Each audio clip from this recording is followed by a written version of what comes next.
able to get this rockets into his hands and gets the first kill. Oh, does use them both, but goes down for his trouble. And yeah, it looks like Honor's even kind of here off the rip now as things settle down.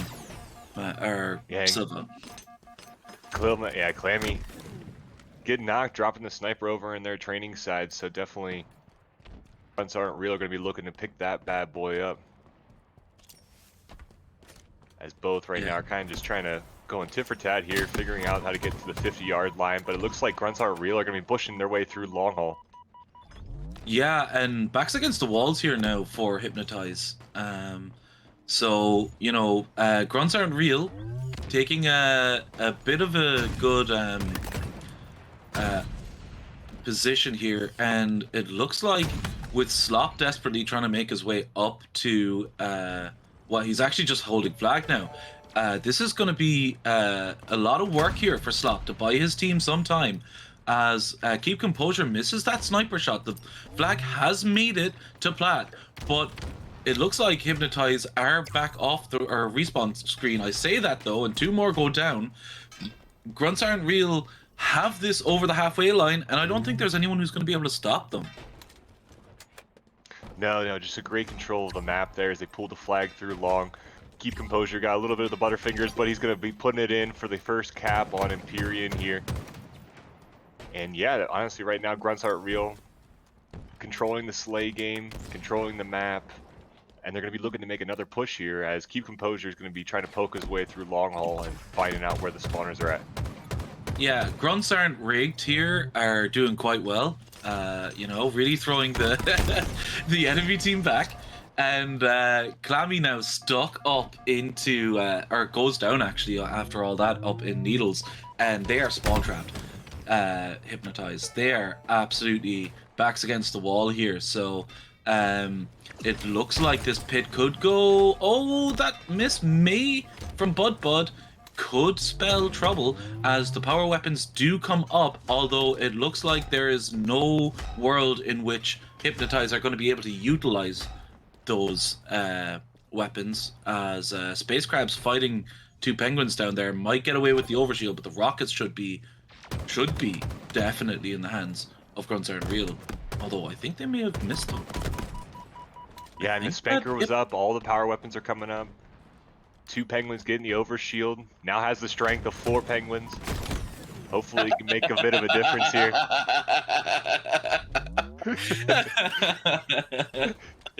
Excellent. Oh god, and if you can't hear it as well, we also have our brilliant producer Sozer laughing away in the background there.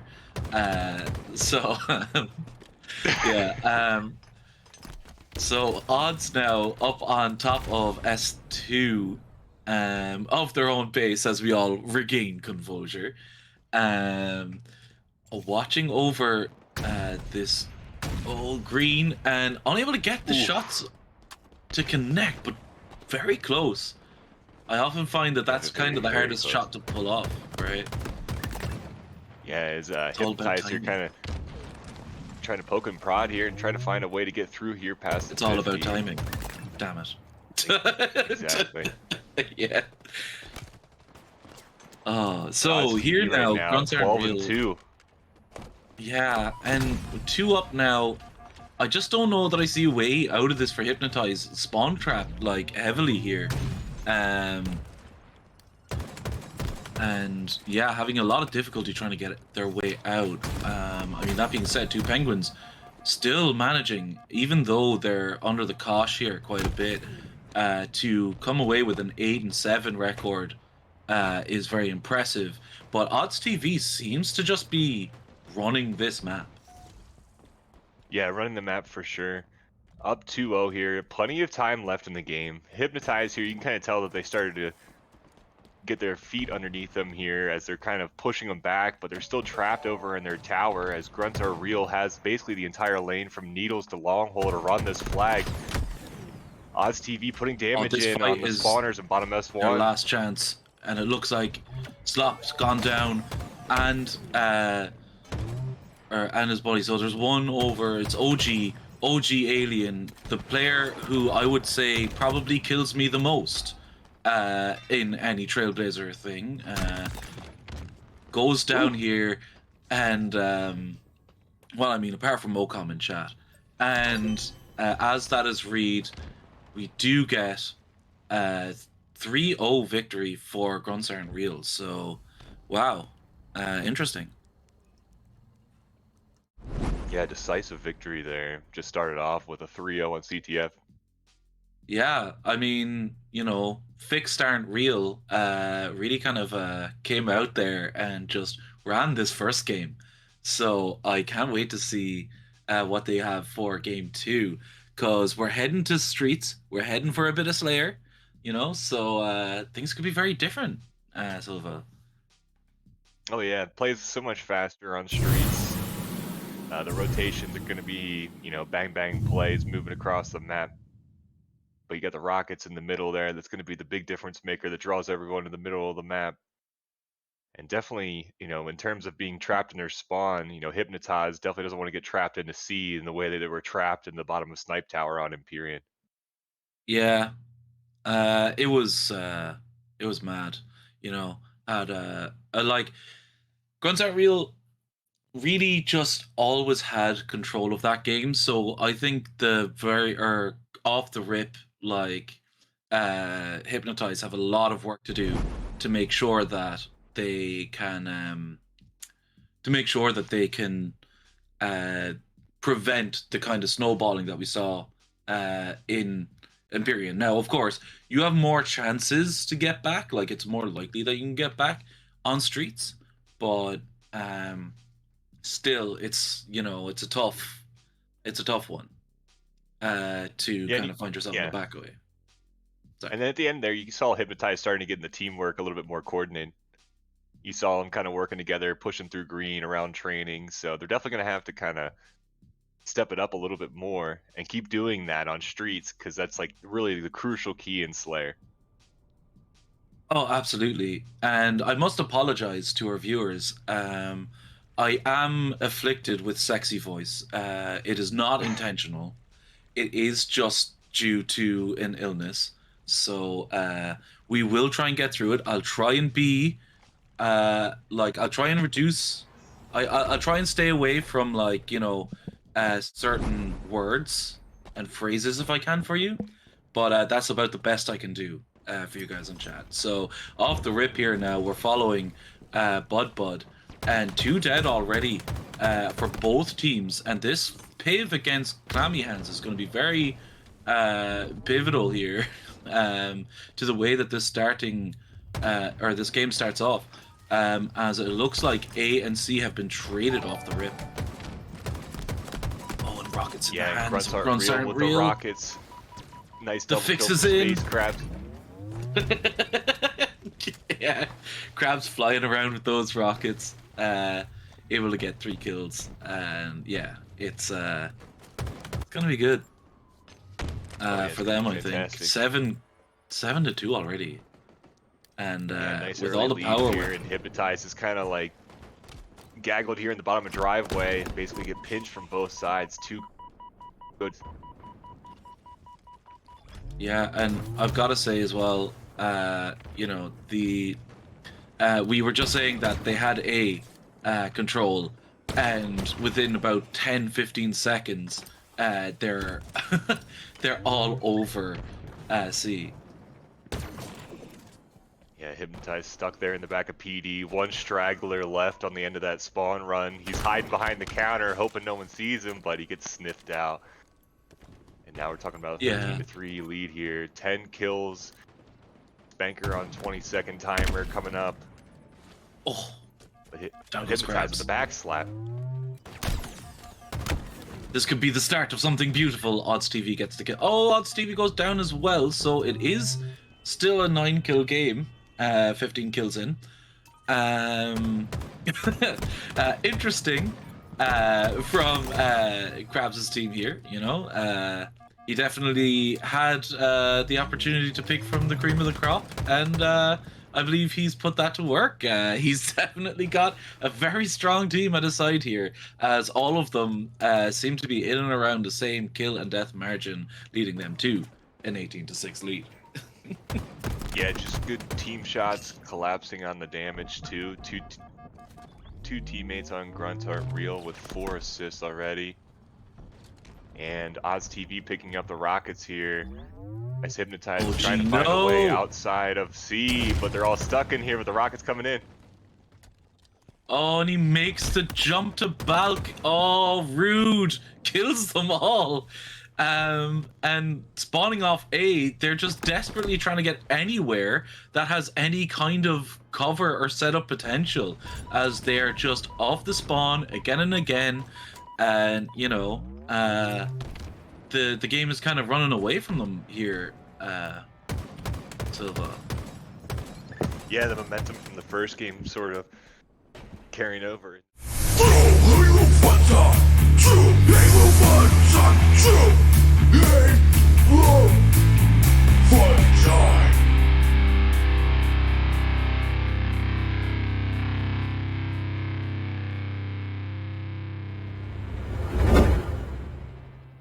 Welcome, everyone. We're back.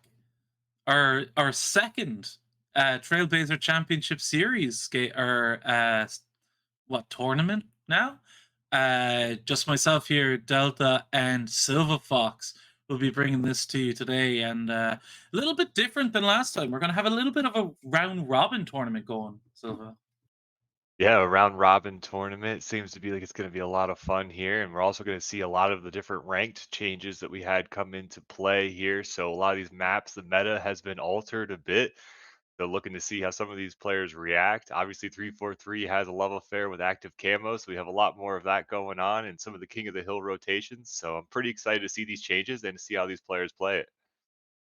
Yeah, absolutely. You know, I've been lax in my duties recently, blaming it on a broken controller. I have blamed many things on that broken controller in the past on these streams, but finally fully bit the dust this time around. So, looking forward to it. I got a bit of a taste for it there on Thursday casting. So, like, have a bit of an idea of how things are around the place and a couple of the changes. But yeah, looking forward to see how our players adapt here in this tournament. Yeah, I'm excited to get things kicked off here with the best of 3 series. We're going to be moving down here into a 3-map series. Definitely gonna get a little bit of an update on these, but with a best of 3 series, a lot is on the line in every given map. So definitely getting off to an early start, gaining some momentum is going to be crucial, especially talking about starting out 1-0 in a best of 3 series as we go along. And yeah, I'm pretty excited for Halo Fun time to be back in here, the 2024 season. We just got the roadmap for the HCS, so I think everybody's through the holiday winter break, and everybody's getting geared up for some more Halo as Yeah. we start to move in. All right, we're off, and it is Streets Oddball to kick us off today. So these two teams, Blank Melee Dojo and Amazing Trash Buds, who I believe may also be known as Team Black Eye, are off to the races here, and it looks like Blank Melee Dojo with Amazing Trash Buds or Black Eye just with the ball here for a bit, and yeah. We'll get those flipped around here in just a moment. And here we go. 3 dead now for Blank Melee Dojo. And yeah, I'll go down for just a moment there. And it looks like a strong position here with all players up on the Amazing Trash Buds. They should be able to get a decent hold here. Yeah, decent hold here. He's got 2 pushing him from purple. Looks like they're almost able to get him down there, but he drops the ball. You got a teammate coming over to help him here on purple streets. They're trying to set up things in the back of A here. 4 up for both sides here. Both teams trying to kind of just look for little weaknesses. As Composure takes the G-slide, runs out there to put some damage down, but he gets taken down. Rod also gets taken down. Double kill by Bud here. And he's going to be able to hold the ball. He's getting challenged in the back of A here. Slick moves back and forth, but Jakerson sticking with it in the shroud screen. Yeah, Jakerson really putting in some work here, getting that ball out of there as well, giving his team that extra bit of time. Now, one thing I noticed yesterday, or Thursday, sorry, when I was watching a couple of teams play oddball, like all of them went to score. So a bit of a difference in how these teams have been approaching oddball on streets. So I'd be very surprised to see this go to time, with Amazing C4 here picking up the active camo. See what he can do here with that. Okay, active camo. 2 down for the other team. They're going through, flushing out PD. But ball here. Taking some time here in the back, but still one last remaining straggler in the back of A. They officially clean out the back of A here. Gonna be fresh spawners for Blank Melee Dojo. So we have a couple of them looking to make a move on Purple Street. That seems to be their kind of favorite route so far. The last time they tried it, they weren't very successful as they kind of were looking to pick some damage off. Still 2 go down for Blank Melee Dojo, and the clock is ticking for Amazing Trash Buds as now they're about to cross the halfway mark of round 1. Absolutely, and I've got to say, some very active heads-up play there with the oddball, and that's how you want to have your objective player play. Head on a swivel, coming out, spotting anyone going around, and you know, making sure that they're not just a passenger in these team fights. Oh yeah, it's super important as the objective player to kind of get a crow's nest view and to keep all of your teammates within the frame so you can kind of see where the pressure's coming from and where you have to rotate out. Now the ball sitting here over by Cafe. Fight's going down on Purple Street. Now, looks like there's going to be a bit of a flank here from the bottom of B-Step. Nice shots by Resolute Gray, getting the perfect and laying some damage down on B-Step. But Red Gun's still there. Red Gun goes down. 2 down to the side of Blank Melee Dojo. 3 now. Now it's going to be Amazing Trash Bud's ball to pick up here. They'll probably be looking to go into the top of C here as the rest of the spawners for Blank Melee Dojo is going to be in the back of A side. Composure, winning the pivotal 1v1, delaying them from getting the ball into C here. This is going to be crucial to not let them get set up here as they already have a bit of a deficit. It looks as if that's just Knight looking to get some scrap time down here by Benches. And unfortunately, he goes down as well. 2 down for Amazing Trash Buds, like Melee Dojo, having the numbers advantage right now. Yeah, and that was a I think a good percentage play there, leaving that ball out, like, because you could have easily just had that ball reset if you left it where it was. When you could get that chip time and put it in an even more awkward position, reset that timer, it really gives your team the opportunity to kind of you know, build on it, get back up together, or in the spawns, and just like have a team fight with all 4 guns pointing in the right direction. Yeah, sometimes you got to take what you can get in oddball, and a little bit of scrap time here and there can really lead to a difference. I know you were calling it that this one won't go to time. So far, I think we're fast and furious in the early part of round 1 here, 50-34 currently, and nobody's really quite picked up the ball. Looks like it probably will reset here on the touch for some time. There's now 2 go down for both sides. That's just Knight looking to clear out the driveway here. They're going to be having the C side here for Blank Melee Dojo, but they're getting challenged over here on B-Rail. Rest of Amazing Trash Buds here pushing out to the tires at the top of B-Rail. Resolute Gray able to get a nice kill there. That's a pick. 2 down. The Amazing C4 already being objectively present. Grabbing the ball and getting set up here at A Tower. He was looking for those PD spawners over in Caution. Didn't see anything there.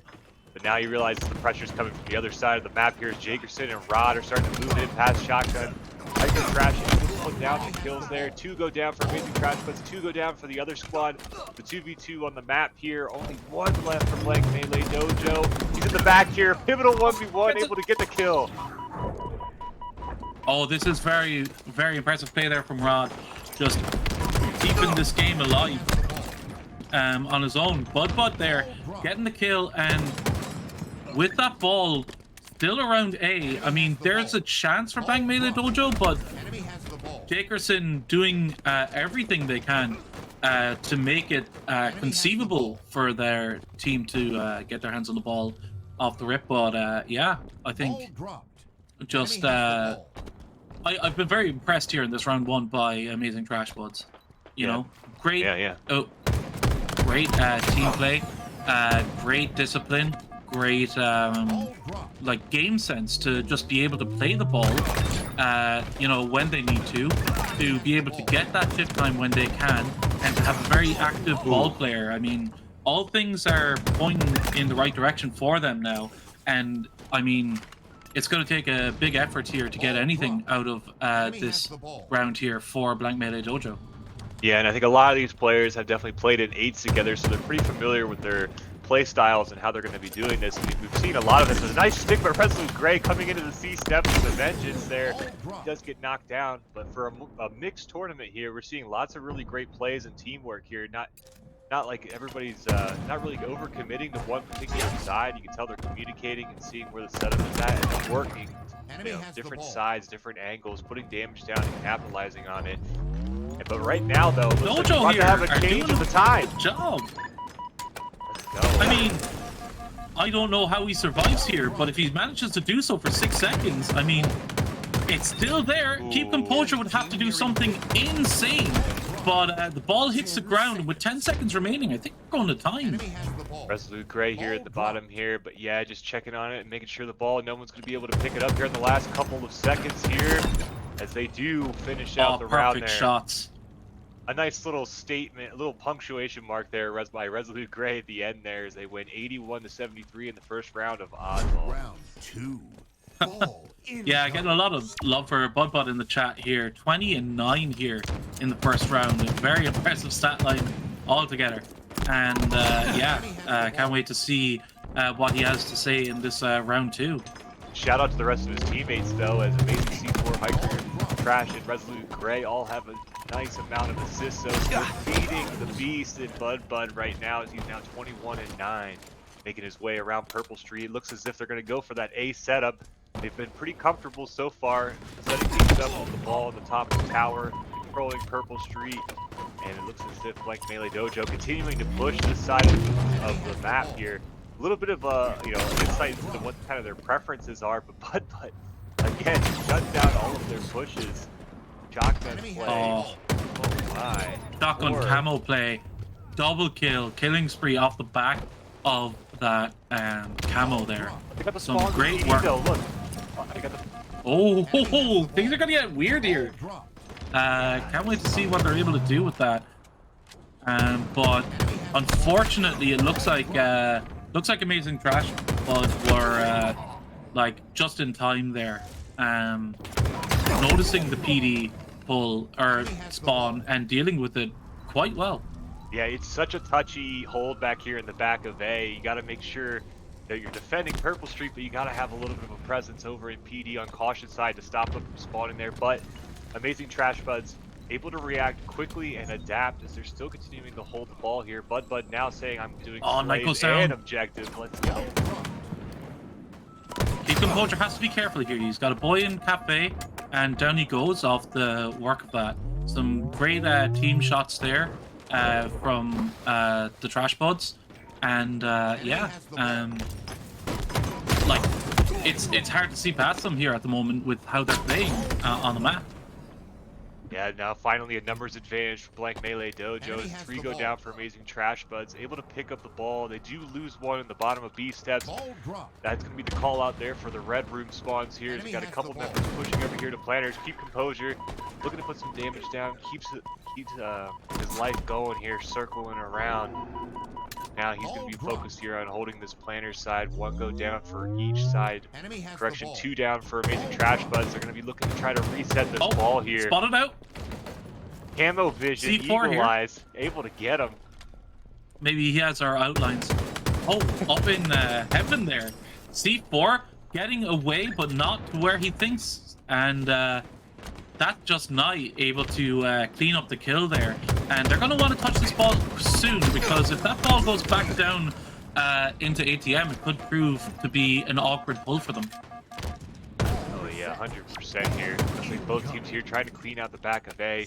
Like Melee Dojo, they have them basically pinned here in the back of A into Purple Street. But Amazing C4 able to get the pick. Both teams trading one here as they just basically flip it on their head and take the ball into C side here instead of trying to hold the A side. Great rotation by the side of Amazing Trash Buds. Oh yeah, absolutely. It's bought them some time here, but Bud is on, or sorry, Jakerson is on a mission. Ball played out to out to front C, and Rod going for it.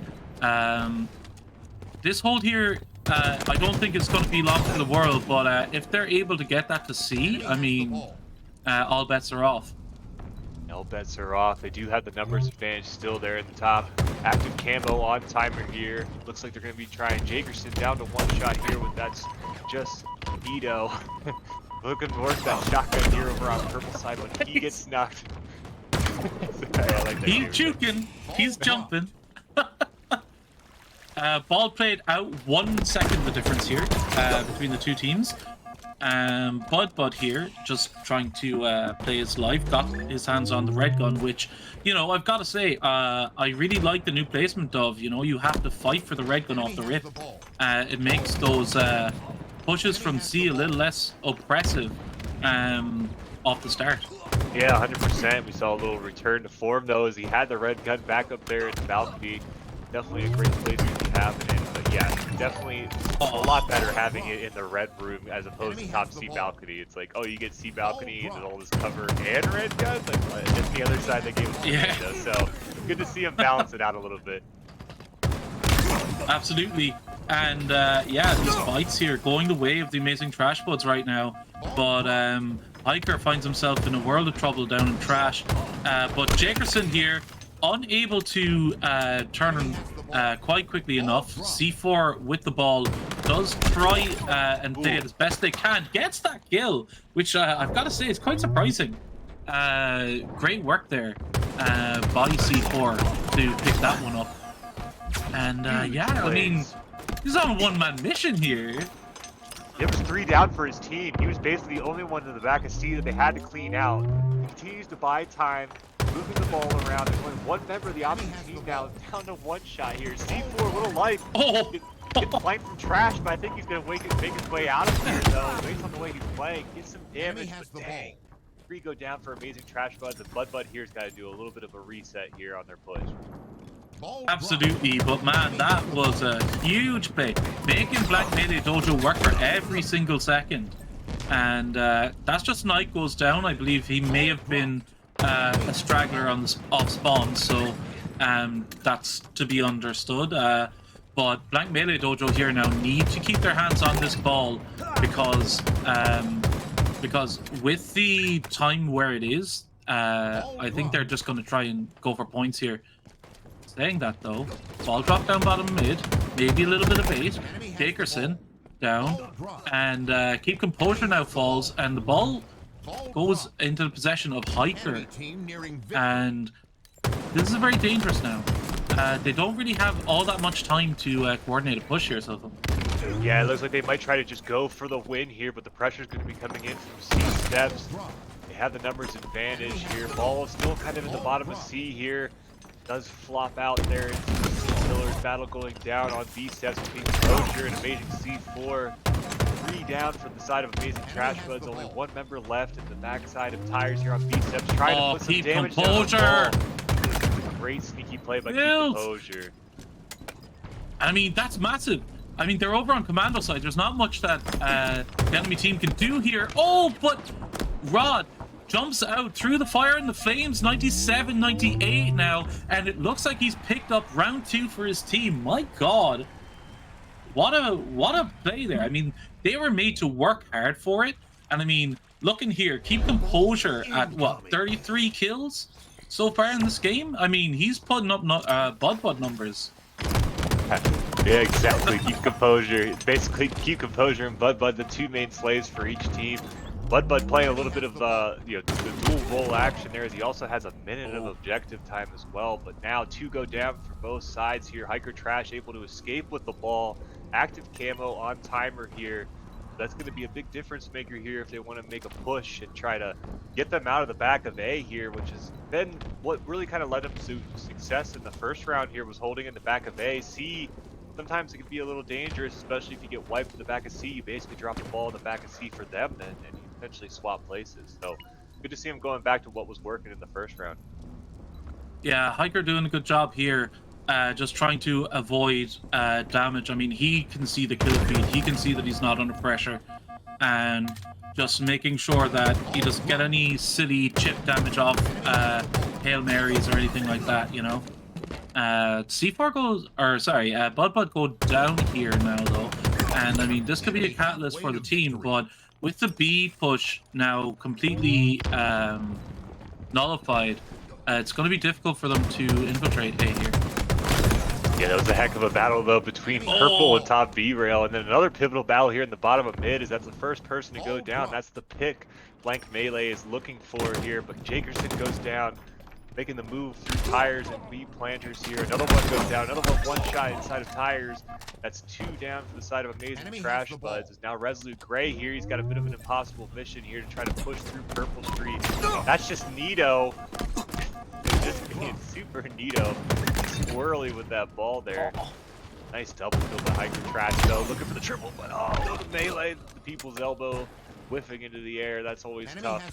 But of course, Bud's there to clean things up here, looking to challenge Camo, but Rod getting away with the camo and surviving. That's going to be big here. Yeah, Rod here now on patrol, finds Bud, wisely backs off, allows his camo to come back up. And with the ball in mid here, he could be the snake in the grass, and he is. Hiker now down for the double kill. Rod just really putting a lot of pressure on the enemy team there, given the situation. I mean, that's all they can do right now. I mean, 60 points the difference. Like, we're gonna have to see a lot of hard work here from the side of Blank Dojo Melee, Dojo Blank. Dojo Melee, Blank, Melee. Dojo I'm blank, sure I'll melee. get one of them. Enemy team Melee! Four goes It's down to the needy. side of them though, and they do spawn up here in the back of A, so they are in a decent spot, but it looks like they're going to escape out the back door here and go to the top of C. One does go down for them as the time is ticking away here. They only need a single-digit seconds here. Hiker Trash looking to just stay alive as long as possible on the top of balcony, and it looks like he's going to succeed and win round 3 for the 2-1 victory in the first map of this best-of-3 series. Yeah, excellent work there from the Amazing Trash Buds. Definitely putting down a flag here in the first game of her tournament, like, great work when it comes to just comms and kills. I mean, it was fantastic. And I mean, we saw throughout, as you were saying, like some really high assist numbers I was trying to across the stay board. like, at least in groups of 2, like Yeah, for really So- high between, assist but numbers and yeah. lots of good like angle also don't know the covering and call-outs just that well staying yet. alive and yeah, lots of from both sides really. I mean, I'm curious to see if that oddball one, if we had a best of 5 rounds for that one, how far it would have gone. It was really kind of a back and forth game so far, which leads into our second map, which has me excited for what's in store for these two teams.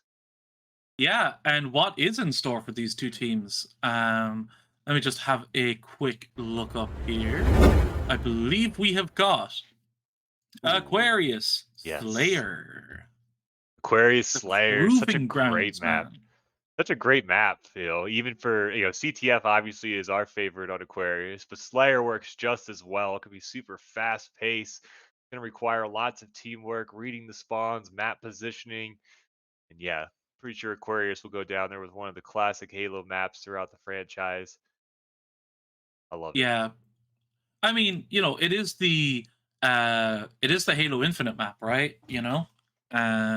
So I'm like, or like, no one wins here by accident. No one wins here by fluke. This is all down to coordination and teamwork. And I, I had an eye on the Black Melee, or sorry, the Blank Melee Dojo coming into this. I mean, you've got Jakerson, Rod, and Keep Composure, some very big players in our last tournament. You know, and I would be surprised if they don't come out swinging here in the second game. Yeah, the usual suspects we've had on the stream, and they always seem to deliver when the moment is needed. But yeah, it's definitely going to be interesting to see how this map plays, considering that Overshield is down in the bottom of Planters now. It's just basically the opening strat is getting that Overshield.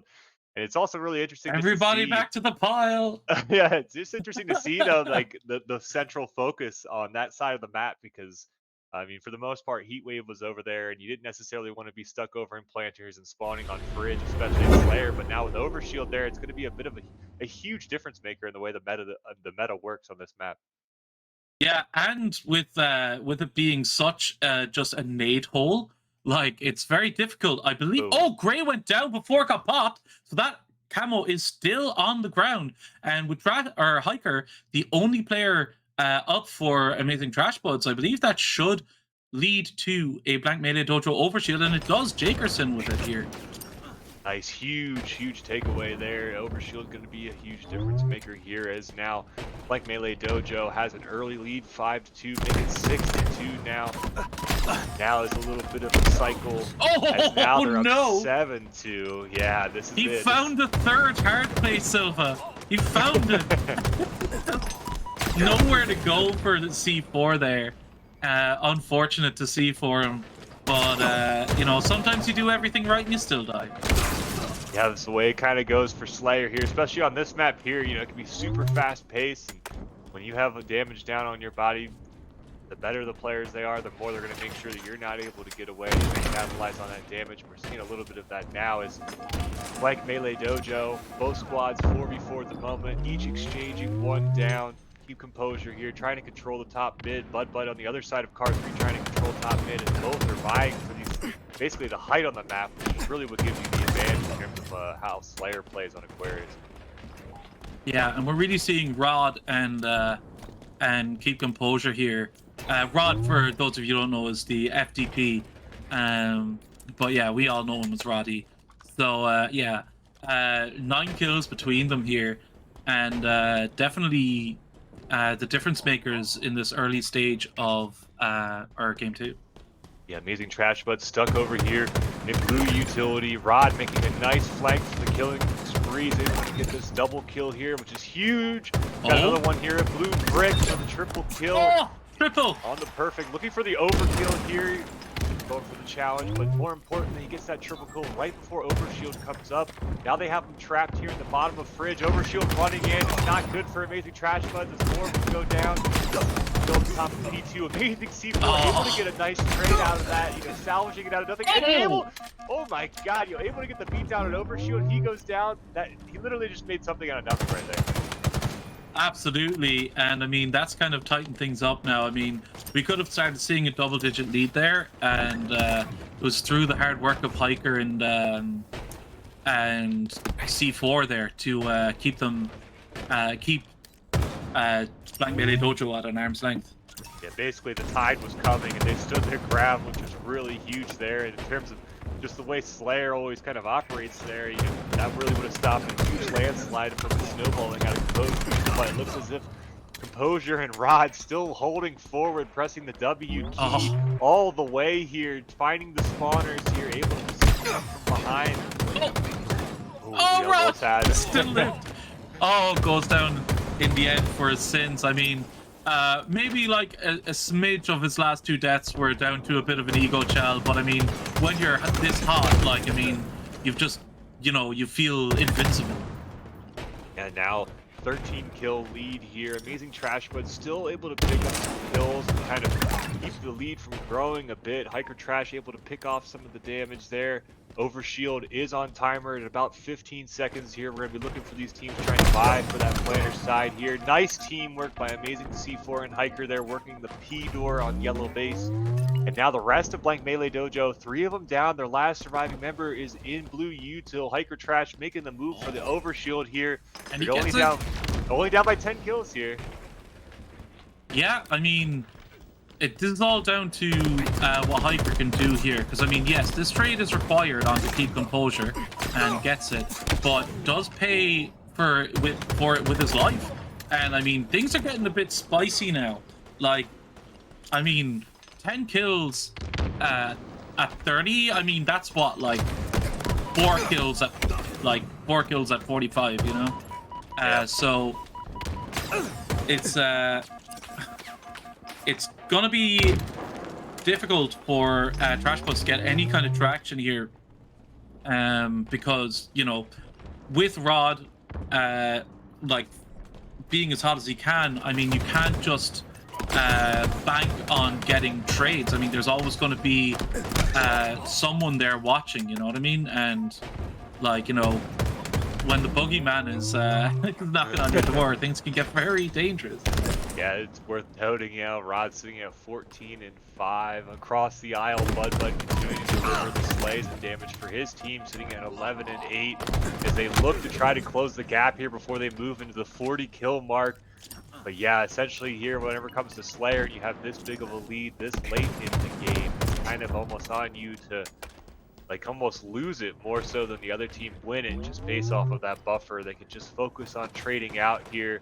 Amazing C4 looking to try to find the last guy one shot here. They do have him trapped here over on the car side. Two go down here. They might be able to get a bit of a numbers advantage here, close the gap just a bit more, but that's just Vito here patrolling car 3 with his teammate in car 2, making a stand here in the middle of the map. Composure picking off Oh, C4. needs to be careful. Goes down. Things can snowball pretty quickly if you're not careful. So very important to play your life. I mean, it is now just down to 8, but yeah, interesting stuff going on here. Yeah, only 7 kills now, so slowly creeping in here as Resident Evil Spray makes the move across to car 3. Gets traded out, 3 down for Blank Mojo. The lead is only at 4 now, 37-41. Continuing to cycle them in here. The rest of Blank Melee Dojo, they're spawning over by Yellow Bays across through Yellow Fridge. They're going to be making a move here, probably into P2. It's going to be tough. Silva has been commonly referred to as the pinnacle of human existence.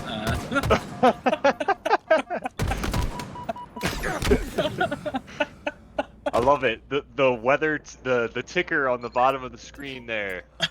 Sorry, 40-43 now, as Trash Buds really start to crank up the pressure here, and Jakerson trading out. Good for now, and whoa, 46 now for Blank Melee Dojo. Just one team wipe in it. C4 trying to stay alive. They're able to put some damage down. The rest of Blank Melee Dojo wow. stuck there in the bottom of mid here.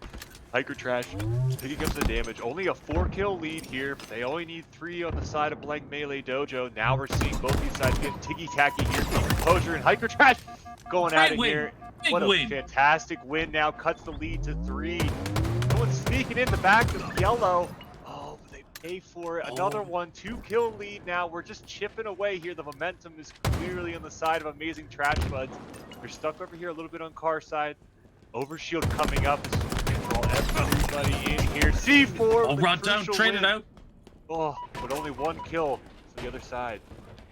That was actually a good push. I like that because he knew Keep Composure had the cleanup. So yeah, things very tense here. But we see there Jakerson picking up the last kill. Actually, I don't believe it was Jakerson, but it was definitely someone on his team. And yeah. Fantastic stuff. Yeah, gotta say, fantastic fight back there from Trash Buds, but Blank Melee Dojo able to pull it out and get us to a game 3. Yeah, definitely got a little bit, little nervous sweats there for the side of Blank Melee Dojo at the end there, but there was closed definitely a it bit of out. squeaky bum time. Yeah, there was definitely a bit of squeaky bum time. Yeah. But they squeak it out, which is just huge. It's definitely, if you're talking about just in a tournament kind of mode there. So now they're going to be moving into the 3rd round. And yeah, a little bit of a back and forth we saw in the oddball game as it was 2-1.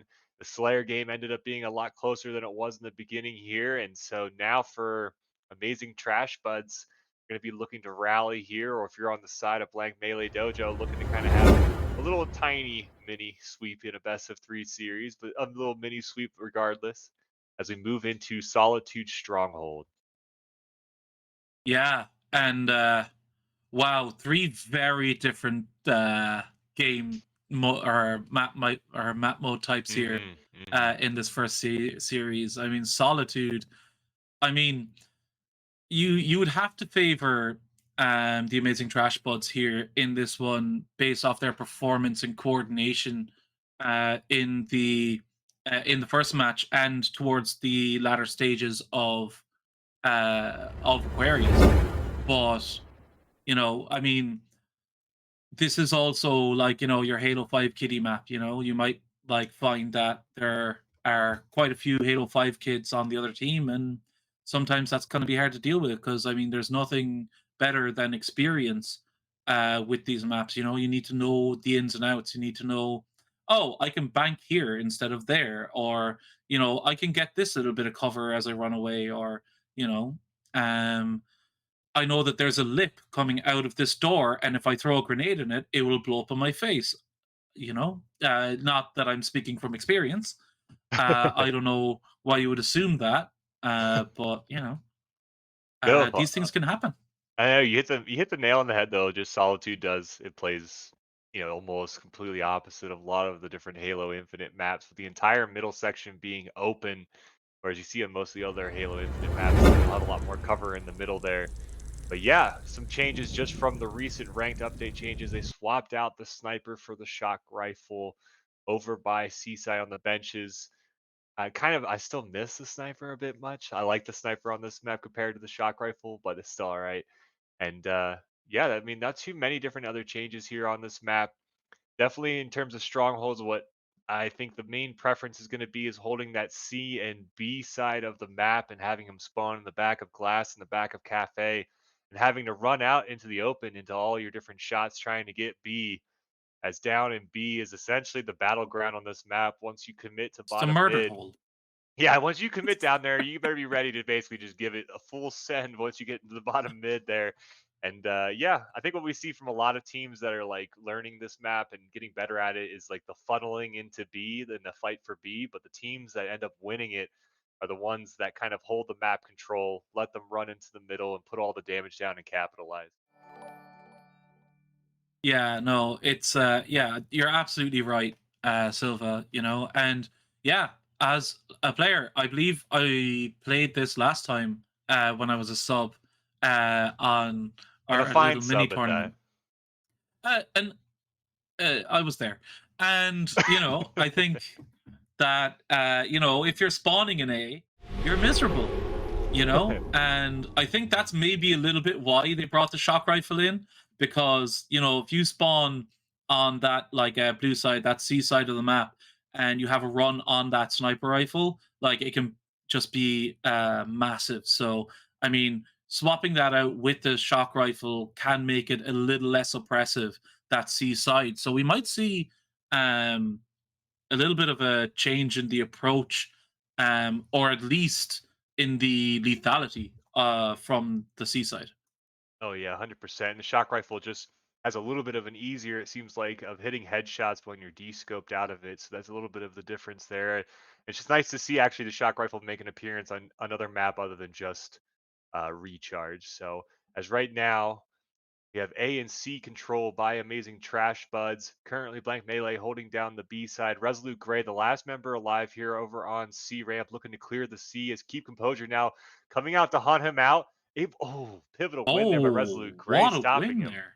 That was huge. As Yeah. now the rest of Blank Melee Dojo still trying to figure it out here, spawning in the back of A, what kind of direction they're going to be pushing out of. They cap the A, start getting some points here, and now the battle for B begins. Yeah, here comes the war of attrition, as bodies are flown and sacrificed to the bee god. Uh, Ooh. Triple kill here from Rod. Wow, really, really hot today, Rod, especially after that first game. Really showing up and keeping his team in this series. I Yeah, mean, definitely. Dickerson here as well, not to be overlooked. 6-2 off the rip here. Yeah, things are a bit touchy. I mean, we'll see this now for the next minute or two, where they're kind of just pivoting a lot, and they're just trying to get some semblance of control. They're working kind of towards it, but it's difficult to get. Amazing C4 there. managed to get away with the camo. Free kill there for him off the back of it. And with Rod now, could be in a lot of trouble. Oh! Been there before, but still maintains the camo though. Yeah. Able to get some damage here, completely disrupting Blank Melee's push here, as now Amazing Trash Buds are looking to take the lead here in the Stronghold game. Great life here from Amazing C4, and we've seen a lot of great lives here throughout the series by Amazing C4. And a lot of different members on here, but that's going to be a huge difference maker here as they continue to expand their lead, holding C and B control. Amazing C4 now patrolling the LR glass side as now Composure goes down, 3 down for them. That's just Nito looking to get something started here as the rest of his team starts coming up here in the back of Cafe. They're basically going to have to push out into the open here. C4 with the cross already. A teammate down in dip, able to put damage, put the kill down. Rod comes out trying to get some kills. And now they're just maintaining that numbers advantage as now as that lead is ticking closer towards a 50-point lead. The rest oh my of them, god, C4, so what are you doing? What are you doing? Oh my god, so much damage, so many assists. That's 8 assists to his 6 kills. And just patrolling the entire map in that life. Excellent stuff. And more on brand with Amazing C4, always doing things that gives his team the best position to succeed. And that's what you really like to see out of these players as we bring together these different Halo tournaments here. And we're happy that you all have joined us for this 4v4 mixed tournament hosted by Halo Fun Time. Be sure to stay tuned as we have a lot more great Halo coming to you for the rest of the day. Yeah, absolutely. And yeah, we're just watching Jacobson here. Like, you know, and they're really putting the screws to him here. This triple cap is going to net them quite a lot of points here, bringing them back up level 1990 now, and it's basically just a reset here. Only problem is you're fighting out of A, and you're fighting Jacobson, who's finding those perfect headshots there off of the shock rifle. I know I've been gassing up C4, but honestly, one time I added Jakerson just based off of a casting gig for HRL. I added Jakerson after the match. Just like, dude, you played that so well. I want you, my friends. Yeah, absolutely. Yeah, no, yeah, long-time HRL player, Jakerson, and great one at that. Like, you know, we've had some great moments watching him. And yeah, he seems to be keeping that form up here for us here on the Trailblazer Championship Series. Now the series here looks like it's going to be a triple cap for Amazing Trash Buds. Resolute Gray patrolling around LR side. They're looking for spawners here. They do have the whole controls of the side of the map over there by benches. The rest of Blank Melee are going to be stuck here in the back of Cafe, looking to try to get out. 2 go down for Amazing Trash Buds. Keep Composure leading the charge for the B cap here. They do have A, so they're able to stop the triple cap. They get 2 of them. They're able to stop the bleeding, start putting points on the board. As now 2 down from each side. Keep Composure looking to try to go all the way into C, but Bud able to stop it. Now yeah, but he does get the trade out from a teammate, so I mean, that's just Nito now. Has to try and live. Unfortunately, does find themselves in a pretty open position. And with Rod and Keep Composure stuck over blue side, it's going to be very difficult for them to get any traction for a C push here.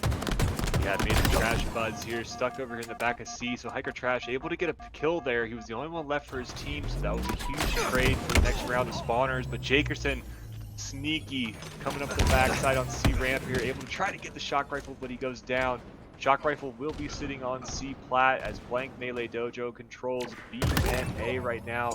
C4 able to get the win there in the bottom of B and get the cap. Looks like he might snag some active camo along the way. Oh, his teammate. It's okay. He was just tossing it over for a friend. He said, "Here you go. This is a little bit part of the closer plan. for you." Yeah. Oh, great grenade by Rod. That is a very nerdy grenade, and it nets him a kill onto the camo player. Some great work there from Rod. Yeah, sniffing out the camo player and basically trading out camo. This is going to be huge here as there's only basically a 20-point difference between these two teams as Blank Melee Dojo controls the majority of the map with A and C. Rod and Bud going out in the back of truck. Bud picking up the shock rifle, a killing spree, and controlling the back C here as the rest of Amazing Trash Buds are going to be spawning in the back of Cafe. Each side. Yeah, this is going to be an awkward one now. Oh yeah. They are on A though, Enemy team and scoring. and B. Whoa, two dead now for Blank Melee Dojo, and a lot of efficient work done off the back of that. Yeah, lots of efficient work here. Great teamwork by Amazing Trash Buds to get down there in the bottom of mid to get the cap and immediately head out and start pushing through the C ramp side. One down for each team here, both trying to feel it out, but Blank Melee Dojo able to flip B again on the other side, flipping B while Amazing Trash Buds push over to the C side here. Each exchanging blows here as now there's a battle in the bottom of dip. Two down for Blank Melee Dojo. Amazing C4 says we gotta get B here. Runs into a 1v1. Able to put a bunch of damage down, and that's another two down for Blank Melee Dojo. And now it's swinging in the favor of Amazing Trash Buds. Yeah, absolutely. I think just some great performances here on both sides. I've got to say, like Keep Composure, Jakerson really putting up numbers, but Amazing C4 as well with heads up objective play and heads up damage dealing. It just and Bud of course, Bud just going quietly about a 21 and 14 scoreline. As he does. As one Bud does. Yeah. But the time is still ticking up for Blank Melee Dojo as they cross the 200-point mark. Resolute Grey there trying his best to stem the bleeding, get this B under control, but he is fought off it, and it is reset. So down here now, Amazing C4 finding 3 enemy players, putting damage on all of them. One gets collected. There's still one around, but able to convert B, and all 4 momentarily down for Blank Melee Dojo. And these blue spawns are going to be a bit difficult. We could see a tie game here before too long. Yeah, tie game here. That was 4 down for Blank Melee Dojo, and on the next life, 2 go down for them again. They kind of got a little bit ahead of themselves, looking to kind of get B. But Amazing C4 here just being really squirrely, playing his position really well in his angles, recognizing where his teammates are at and laying down damage as they try to make that push for B, as now they've been holding CB hold this entire time, but now C is up in the air. 1 go down for each side here. 210 to 185 right now between these two teams here, and of course what we've seen from the series is just a back and forth match. Both teams getting scrappy and going for the win here, and that's exactly what you want to see here just on our first match of the day. Absolutely, and there are haymakers being thrown. Both these teams are just putting the pedal to the metal here, and killing spree here now for Bud, and things are looking a bit dangerous here now for Blank Melee Dojo. They could be in the middle of a cycle here. Keep Composure and Rod able to hold on for just a moment for their teammates to come back up, and 2 kills almost in, 1 definitely, and Bud here in a lot of trouble, manages to find their way out. Unfortunately, does not find the kill before B is flipped, and it's all now down to whether or not Trash Buds have left themselves just a little bit too much to do here, because they are playing quite well right now. Playing really well right here. They've been really eating away at that lead, as right now they're in a position to take the lead here basically at the end game, as Blank Melee Dojo, ever since that 1-4 down call, haven't been able to get the numbers advantage on any of their pushes, and that's due in part to the amazing damage that's being laid out by Amazing Trash Buds. Yeah, Hiker needs to be just careful now. I mean, he did kind of... Oh my god, that's nice. Huge. Gets the stop on there. And now we are at a tie game at 223. Oh my goodness. Things are getting a bit squeaky now for Blank Melee Dojo, who did look quite in control earlier in this match. Got themselves a decent lead, but now they have to really clutch up and finish this one out, because 3 go down again, and Jakerson needs to win this fight. He doesn't, and now with 15 seconds remaining, the trip cap is coming up, and they're going to have to plant their feet on 2 hills within the next 7 seconds. Yeah, I think, and unfortunately, I just don't know if that can happen. I think the fat lady already was warming up a little bit ago, but what a great end of that game there by Amazing Trash Buds, literally controlling the entire map. I think they were down by about 50 points, and as soon as they took control of the map, they did not look back as they finished it out here to win this best of 3 series 2-1. and just an impressive victory there at the end, just in terms of the way it was working out. Three different teammates with double-digit assists. I think C4 had 17. There was 15, there was 10, and then of course they had Bud, the scorer, who was cleaning up all of the slays. So just really great teamwork out of them out the gates. Yeah, no, fantastic work all around, and yeah, deserved winners at the end. Like I don't think you can like. I mean, Black Mesa Dojo will be kicking themselves coming out of this one. I mean, they were off or like in those last two games, like they were right up for it. And you know, I wouldn't be surprised to see both these teams uh in the grand final either. I mean, they both played well and gave us great series. But yeah, I can't wait to see what round two has in store for us. So Yeah, round two. Some more Halo coming up. Super excited to see what else we got going here. I got the coffee flowing through me. I'm jazzed up. I'm excited to be back here with Halo Fun Time and doing another tournament session and to be doing another gig beside my partner from across the ocean, Delta. Silva, my one and only, you know, gotta love it. You know, having a great time. Uh, can't wait to get even more done now tonight, Silva. And yeah, gonna be a good night. I can feel it in my bones. These Trailblazer Championship series, they rarely like disappoint. Yeah, from So our last inaugural tournament, you remember how that went all the way to the end. So looking to see some more of that on the future. yeah, definitely. So we're just going to head to a quick break and we'll be right back to you with round two of our Trailblazer round robin tournament. Able to get this rockets into his hands and gets the first kill. Oh, does use them both, but you know, goes down for his trouble. And yeah, looks like honor's even kind of here off the rip now as things settle down. Or Yeah, Silva. Clammy getting knocked, dropping the sniper over in their training side. So definitely, fronts aren't real. Going to be looking to pick that bad boy up. As both right Yeah. now are kind of just trying to go in tit for tat here, figuring out how to get to the 50-yard line. But it looks like Grunts Aren't Real are going to be pushing their way through long haul. Yeah, and backs against the walls here now for Hypnotize. So, you know, grunts aren't real. Taking a bit of a good uh, position here, and it looks like with Slop desperately trying to make his way up to well, he's actually just holding flag now. This is going to be a lot of work here for Slop to buy his team some time. As Keep Composure misses that sniper shot, the flag has made it to plat, but it looks like Hypnotize are back off the respawn screen. I say that though, and two more go down. Grunts Aren't Real have this over the halfway line, and I don't think there's anyone who's going to be able to stop them. No, just a great control of the map there as they pull the flag through long. Keep Composure got a little bit of the Butterfingers, but he's going to be putting it in for the first cap on Empyrean here. And yeah, honestly, right now, Grunts Aren't Real, controlling the Slay game, controlling the map, and they're going to be looking to make another push here as Keep Composure is going to be trying to poke his way through long haul and finding out where the spawners are at. Yeah, Grunts Aren't Rigged here are doing quite well.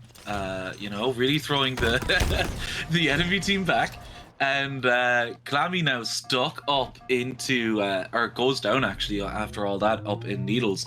And they are spawn trapped, Hypnotized. They are absolutely backs against the wall here. So it looks like this pit could go. Oh, that miss may from Bud could spell trouble as the power weapons do come up, although it looks like there is no world in which Hypnotize are going to be able to utilize those weapons, as Space Crabs fighting two penguins down there might get away with the overshield, but the rockets should be definitely in the hands of Grunts Aren't Real, although I think they may have missed them. Yeah, and the Spanker was up, all the power weapons are coming up. Two penguins getting the overshield. Now has the strength of 4 penguins. Hopefully he can make a bit of a difference here.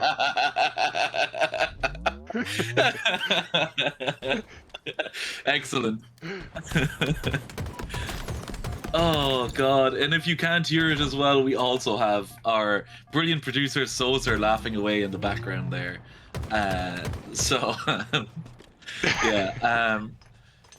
So odds now up on top of S2 of their own base as we all regain composure. Um, watching over this old green and unable to get the Oof. shots to connect, but very close. I often find that that's Very, kind of the very hardest close. shot to pull off, right? Yeah, as All about Hypnotize here timing. kind of trying to poke and prod here and trying to find a way to get through here past the It's all about 50. timing. Damn it. Exactly. Yeah. Oh, so Odds here TV right now, now, grunts aren't 12 and real. 2. Yeah, and 2 up now. I just don't know that I see a way out of this for Hypnotize. Spawn trap like heavily here. And yeah, having a lot of difficulty trying to get their way out. I mean, that being said, 2 Penguins still managing, even though they're under the cosh here quite a bit, to come away with an 8 and 7 record is very impressive. But Odds TV seems to just be running this map. Yeah, running the map for sure. Up 2-0 here. Plenty of time left in the game. Hypnotize here, you can kind of tell that they started to get their feet underneath them here as they're kind of pushing them back, but they're still trapped over in their tower as Grunts Are Real has basically the entire lane from Needles to Longhole to run this flag. Odds TV putting damage This in fight on the is spawners and bottom their S1. last chance, and it looks like Slop's gone down, and his buddy. So there's one over. It's OG Alien, the player who I would say probably kills me the most in any Trailblazer thing. Goes down here, and well, I mean, apart from Ocom in chat, and as that is read, we do get 3-0 victory for Grunsar and Real. So, wow, interesting. Yeah, decisive victory there. Just started off with a 3-0 on CTF. Yeah, I mean, you know, fixed aren't real. Really kind of came out there and just ran this first game. So I can't wait to see what they have for game 2, because we're heading to streets. We're heading for a bit of Slayer, you know. So things could be very different. Silva. Oh yeah, it plays so much faster on streets. The rotations are going to be, you know, bang bang plays moving across the map. But you got the rockets in the middle there. That's going to be the big difference maker that draws everyone to the middle of the map. And definitely, you know, in terms of being trapped in their spawn, you know, Hypnotize definitely doesn't want to get trapped into C in the way that they were trapped in the bottom of Snipe Tower on Empyrean. Yeah, it was mad. You know, had like Guns Aren't Real really just always had control of that game. So I think the very or off the rip, like Hypnotize have a lot of work to do to make sure that they can uh, prevent the kind of snowballing that we saw in Empyrean. Now, of course, you have more chances to get back. Like it's more likely that you can get back on streets, but still, it's it's a tough one to Yeah, kind of find yourself in the back way. Sorry. And then at the end there, you saw Hypnotize starting to get in the teamwork a little bit more coordinated. You saw them kind of working together, pushing through green around training. So they're definitely going to have to kind of step it up a little bit more and keep doing that on streets, because that's like really the crucial key in Slayer. Oh, absolutely. And I must apologize to our viewers. I am afflicted with sexy voice. It is not intentional. It is just due to an illness. So we will try and get through it. I'll try and be I'll try and reduce. I'll try and stay away from certain words and phrases if I can for you. But that's about the best I can do for you guys in chat. So off the rip here now, we're following Bud, and 2 dead already for both teams. And this piv against Clammy Hands is going to be very pivotal here. to the way that this this game starts off, as it looks like A and C have been traded off the rip. Oh, and rockets in their Yeah, hands. grunts aren't real with the rockets. Nice The double fix kill is for in. Space Crabs. Yeah, Crab's flying around with those rockets, able to get 3 kills, and yeah, it's gonna be good Yeah, for it's gonna them. be I think fantastic. 7-2 already, and Yeah, nice with early all the lead power. here, and Hypnotize is kind of like gaggled here in the bottom of driveway. Basically get pinched from both sides. Too good. Yeah, and I've got to say as well, you know, we were just saying that they had a control, and within about 10-15 seconds, they're they're all over C. Yeah, Hypnotized stuck there in the back of PD. One straggler left on the end of that spawn run. He's hiding behind the counter, hoping no one sees him, but he gets sniffed out. And now we're talking about a 13-3 lead here. 10 kills. Spanker on 20-second timer coming up. Oh, But down goes Hypnotized with the back slap. This could be the start of something beautiful. Odds TV gets the kill. Oh, Odds TV goes down as well, so it is still a 9-kill game. 15 kills in. Interesting from Krabs' team here. He definitely.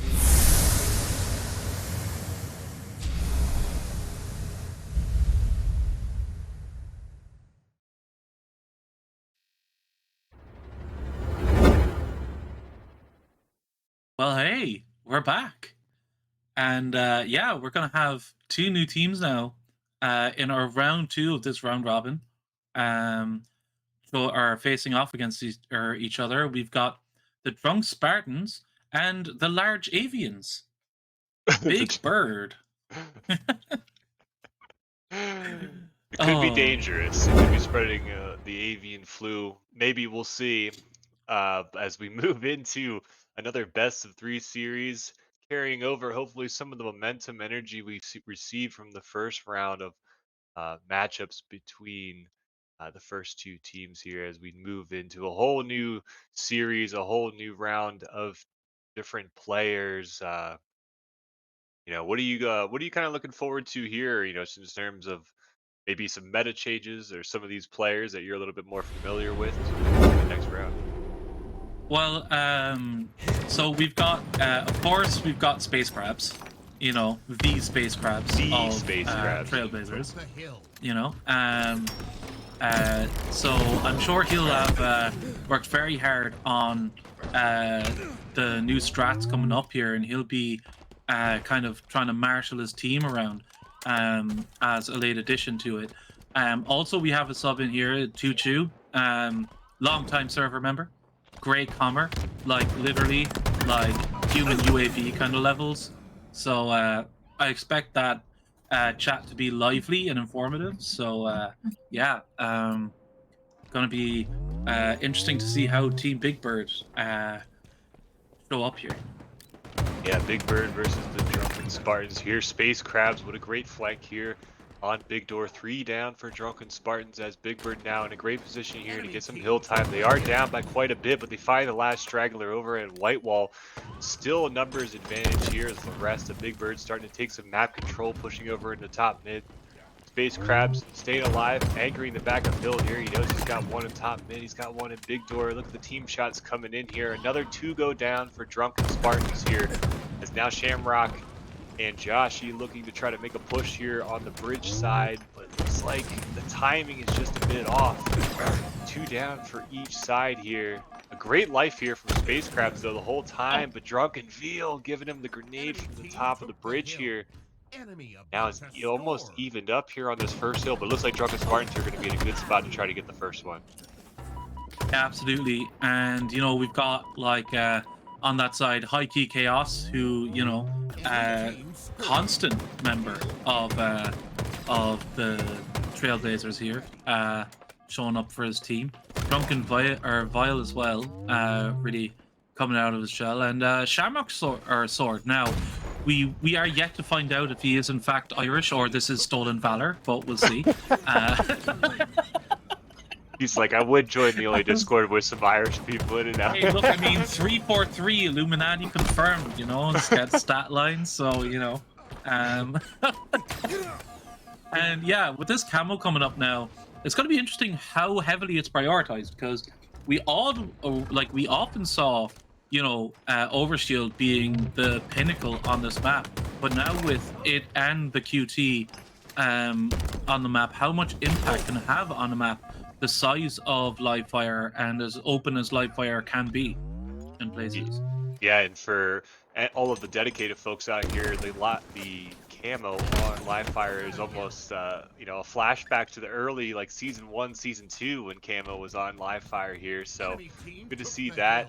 Good to see the changes going on. Oh, he's gonna go for it. He's gonna go for it. No, he didn't. Oh, yeah. I thought he was gonna go for the jump. Oh, he will now. He heard you. Oh yeah, here we go. Oh, yeah. Oh no, Krabs. Sorry, he doesn't need Perfect it. shots. He's just Oh getting my killed God. along the way while going for the jump. Look at that. Let's go. Yeah, he's just like, oh right, no, he's just paying his penance, you know, for missing the jump, cleaning up the enemy team. So nice here. He's able to also pick up the sniper here, looking to close off any push from the B side here. Able to read the spawners, ripping head, high key chaos. I can hear that headshot from all the way over here. He's rocking sniper and plasma pistol. I like it. One down on each side here. Getting in the power position here up at the top of the tower and able to rip another head here on Shamrock Sword. Oh my gosh.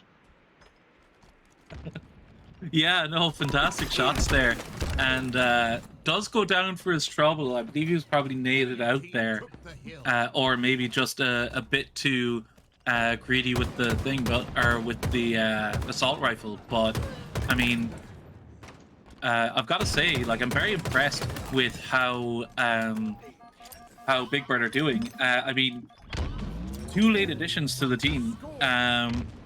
Tutu, I was talking to earlier, was kind of subbed in at the last minute, and you know, was like doing you know, gonna warm their way up into this series, I would imagine. And Space Crabs, you know, I mean, hey, if your team can get a Space Crabs, get a Space Crabs, right? I mean, Of course. Of course. I mean, look at him right now going 13-6 and leading the charge, I'm sure, for his team. And on the other side of the aisle here, we've got Drunken Veal and Shamrock Sword, each with double-digit kills here. Every hill so far, it is a 2-0 score, but every hill has been back and forth so far. As now 4 go down for Big Bird, though. That's going to be that's such a tough pill to swallow there. Down 2-0, you got the 4 down here. The rest of Drunken Spartans are in a great spot here in the back of A. They do get the spawn over here on B. They didn't clean him out from there, as now they get the pick on both sides. Still looking to make a push. 2 down for Drunken Spartans here. This is going to be crucial. 3 go down. High chaos. Just him back here, looking to try to make a trade here at the end. Looks like he's going to get called out. Good damage and able to get a kill on the way out. Woo. Yeah, I mean, you know, it's all now down to Krabs and Chew to kind of slow down any push here and allow his teammates to come back in preferable spawn positions. But as I say, that goes down, and now it's just the big time, the MF, the CEO, you know, just really putting damage down and taking a lot of attention from the enemy team here, and just being a real stinker around that scoreboard, you know, just being a little guy. Like, you know, just making sure that everything is, like, you know, like, he's giving his team every chance. Oh, went for the no-scope, got the no-scope in the end. And high key now, the only thing standing between Big Bird and a decent hill hold here. Yeah, it looks like they're finally able to get into a decent hold hill here, which is going to be crucial. You don't want to go down 3-0 here in the King of the Hill, as it looks like the rest of their team there able to get 2 down already on the push, as they already went past the halfway mark here on this hill. Looks like they have a really good shot here. They're looking to read these spawners here. Looks like they have one coming in through Rat Tunnel. Joshi able to sniff him out without taking one down. 2 go down for Drunken Spartans again here. Big Bird here, gonna get on the board here, down 1-2. This is gonna be fantastic in terms of just building some momentum in this game and, kind of Oh, it's not stopping over the yet, tide. Snake. It's not Ooh. over yet. In comes the Shamrock Oh and plants no. his 2 feet onto that hill, and this could be devastating, Oh and man. is 3-0 now the score. And we're going to the new mud hill. We're going to the mud hill, and Dang. we're going to have a fun time and hope that it doesn't rain, because the last thing we want is etc and so forth. Yeah, although if you're Big Bird, you do at least have the spawns here on the side here of Mud. They were able to stop all of those pushes from Drunken Spartans and Shamrock I want to say Shamrock Shake. I'm so sorry. Shamrock shake. Yeah, Shamrock yeah, yeah, yeah. I get it. Yeah. just rolls off the tongue. But he was doing some shaking and baking and able to just put a couple feet in the hill and finish it off there for the 3-0 lead, which is almost, man, it's just so demoralizing in this game mode already, which they've been pretty much able to do a lot of what they want to do. Another double kill there as a bunch go down for both sides, but Joshi and High Key able to milk some of this hill time here on the last and final hill potentially for this match. Big Bird pushing out from the A spawns, a couple coming through the big door here, looking to put some damage down on the hill. But High Key Chaos this whole time, though, able to stay up, just running around, The hill guardian here. paying rent on the hill, just hanging out as the rest of them are pushing down the bottom of the mud here. Now is going to be the final push here. Oh, This is, oof. One goes, two go down oh, for Big Crab's Bird, going though. down there is massive for Drunken Spartans, because he could have been able to like get hill time, yes, but also manipulate the spawns and keep that time from ticking.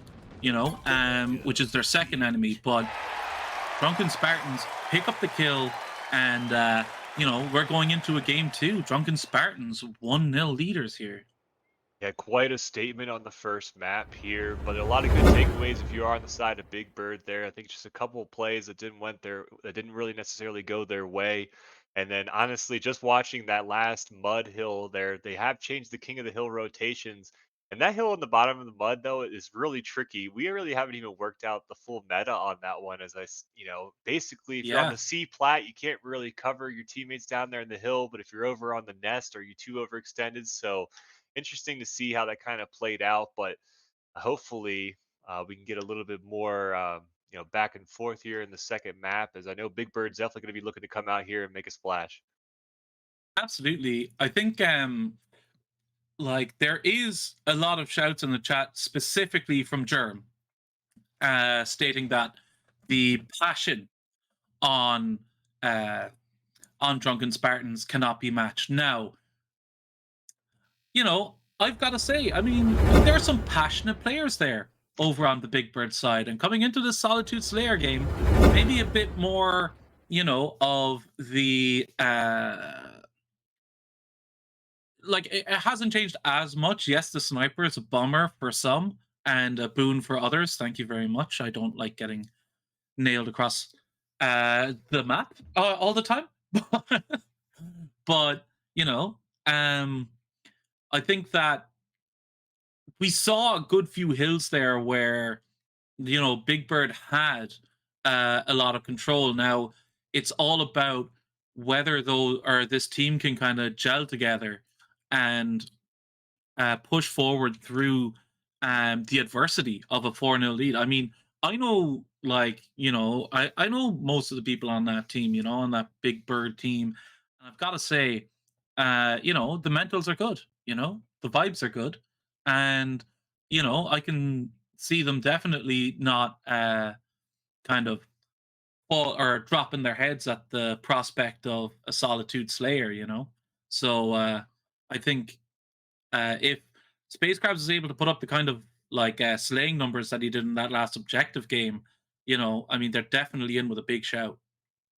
Yeah, 100%. I think like if you look at it on paper, obviously the 4-0 doesn't look great for King of the Hill, and you might be able to, kind of get a little pessimistic about it. But I think the vibes are going to be good there because there was a lot of really good takeaways from there.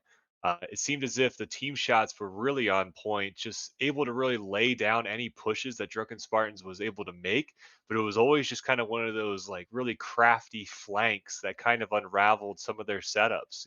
We saw that with Shamrock's sword And that hill on the third hill, the crucial one that basically was the most pivotal one of the game, they're able to come in on the flank, finish off the hill when Big Bird had worked so hard to basically come back and, basically from 0 to 100 on that hill relative to the other team. And so Solitude, though, a completely different map that plays completely differently from the rest of the Halo Infinite maps, including live fire.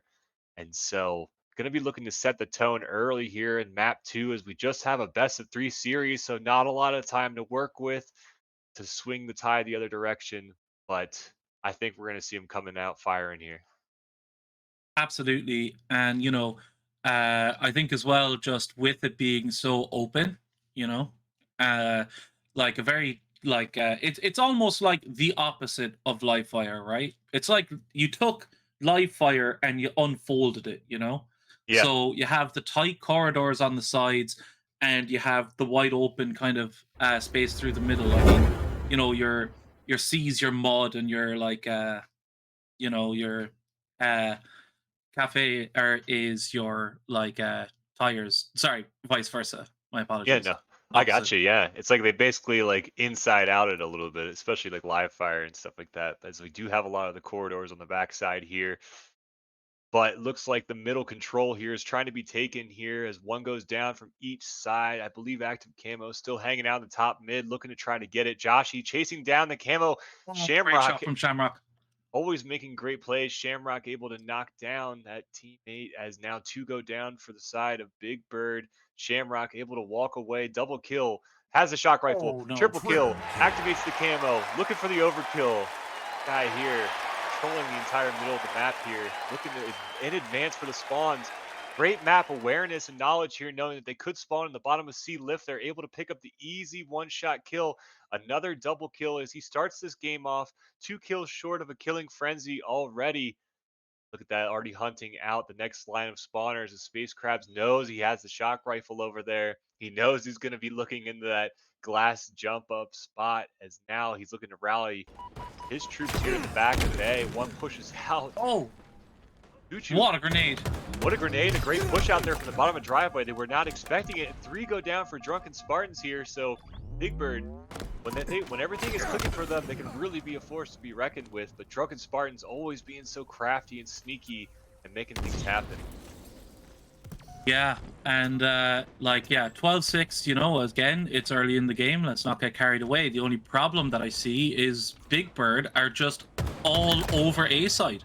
They're just stuck. And the pace of the game is being dictated to them. Great shot there. A nice little interlink between Drunken Vale and his teammate. Oh no! Oh, there's a jump scare for you. Big time CEO just gets Freddy Fazbear there as the lead now stretches to 8 kills. But on the upside, the A spawns seem to be drying up because that's where all the Drunken Spartans are. Yeah, you're right. They were really trapped over there on the back of the A side. They did a fantastic job of just using what they had, what they could, because now it was definitely not the opening they were looking for, as they did have a significant deficit already out the gates and being stuck in the back of A. But being down by only 7 kills here, given the circumstances, is still got to be something they can work from here in terms of a building block. Now we got shock rifle on timer, which means active camo will soon be up probably on timer as well. I mean, backing down Shamrock at the moment is as good as killing him because, I mean, he's not pointing his gun at you, which is always a benefit. 11-2 now is Shamrock, and really kind of, laying the sword down, throwing down the gauntlet, etc. and so forth. And other Pablo. Ooh, double kill for Shamrock as soon as you mention it with the shock rifle. So able to put all of those shots to use. Space Crab's able to get the trade on him and lay some damage down on Joshy. Joshy looking to skirt away, gets the regen on his shields and circles back for more. Great life from Joshy there as he's sitting with only 2 deaths. 7-2 on the spot. That's really huge for Slayer as they have a 12 kill lead right now.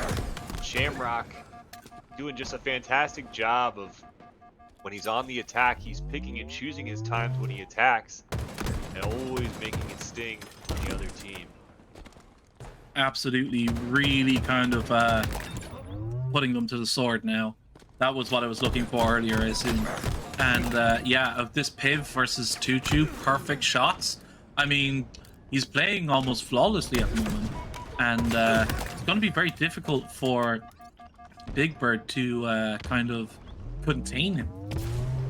Yeah, a tough deficit here as they move into the latter half of the game here. But Space Crabs, though, stuck in the Oh, bottom of great win. C lift and making something happen out of nothing there as him and his teammate here are stuck in the lift. They know they're spawning over here by Cafe. They're all flooding outside of This the is their chance. hotel corner, but Shamrock Sword being such a pest. Oh man, yeah, no, definitely huge amounts of pain being dealt here by Shamrock Sword. Now 17 kills. He has half of his team's kills right now. Yeah, he's on pace here to have 25 of the 50 necessary kills for his team right now. Solitude, one of his favorable maps, we would have to assume. A 2 go down for Birdlaw. As now there he is again on the prowl there, just reading all of these pushes. Almost gets the stick here. He's got the 2v1 situation here. And yeah, watching his gameplay, he's just doing great things through the middle of the map too, waiting for things to unfold and then attacking. Really good stuff. I don't think I've been on board and casted a player with this kind of game sense. This is next level stuff. Like, I've got to say, he just it seems like every opportunity, like every 50-50, he manages to somehow turn into a 60-40. Any kind of oop, I'm after dropping down here. Oh, there's another player. Let's pick him up, and not phased by anything. The reactions are on point, and this is just a fantastic display of skill here from Shamrock Sword.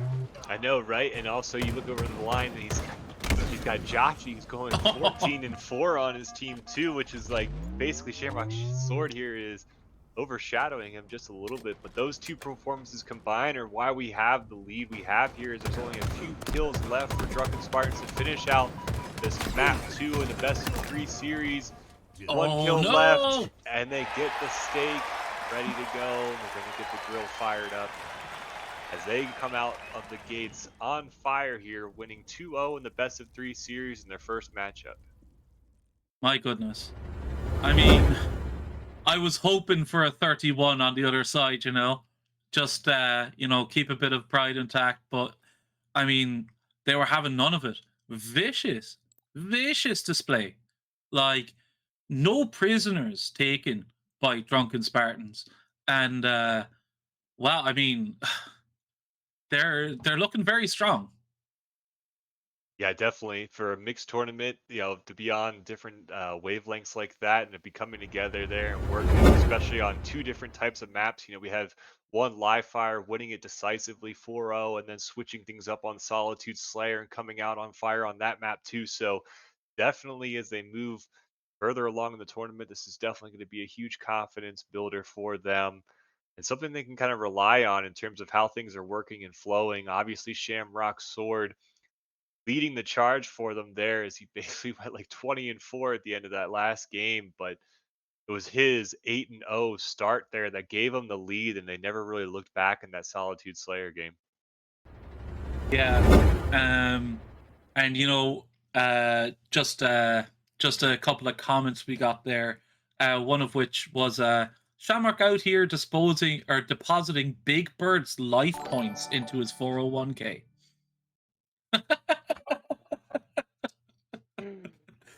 Oh man, I just did Grunsar and Wheel win. That was the last tournament, unfortunately. Can you? Oh my god. Hey. Oh god. But yeah, it was a great 2-0. Definitely got to see some explosive plays. It wasn't one of those where you're curled up in your blanket crying for it to stop, you know. Uh so yeah, it's it's an interesting kind of it was good. I think there were very kind of instructional moments, and I think that's going to be one that they're probably going to have a look back at in the Trailblazer Tuesdays coming up. You know.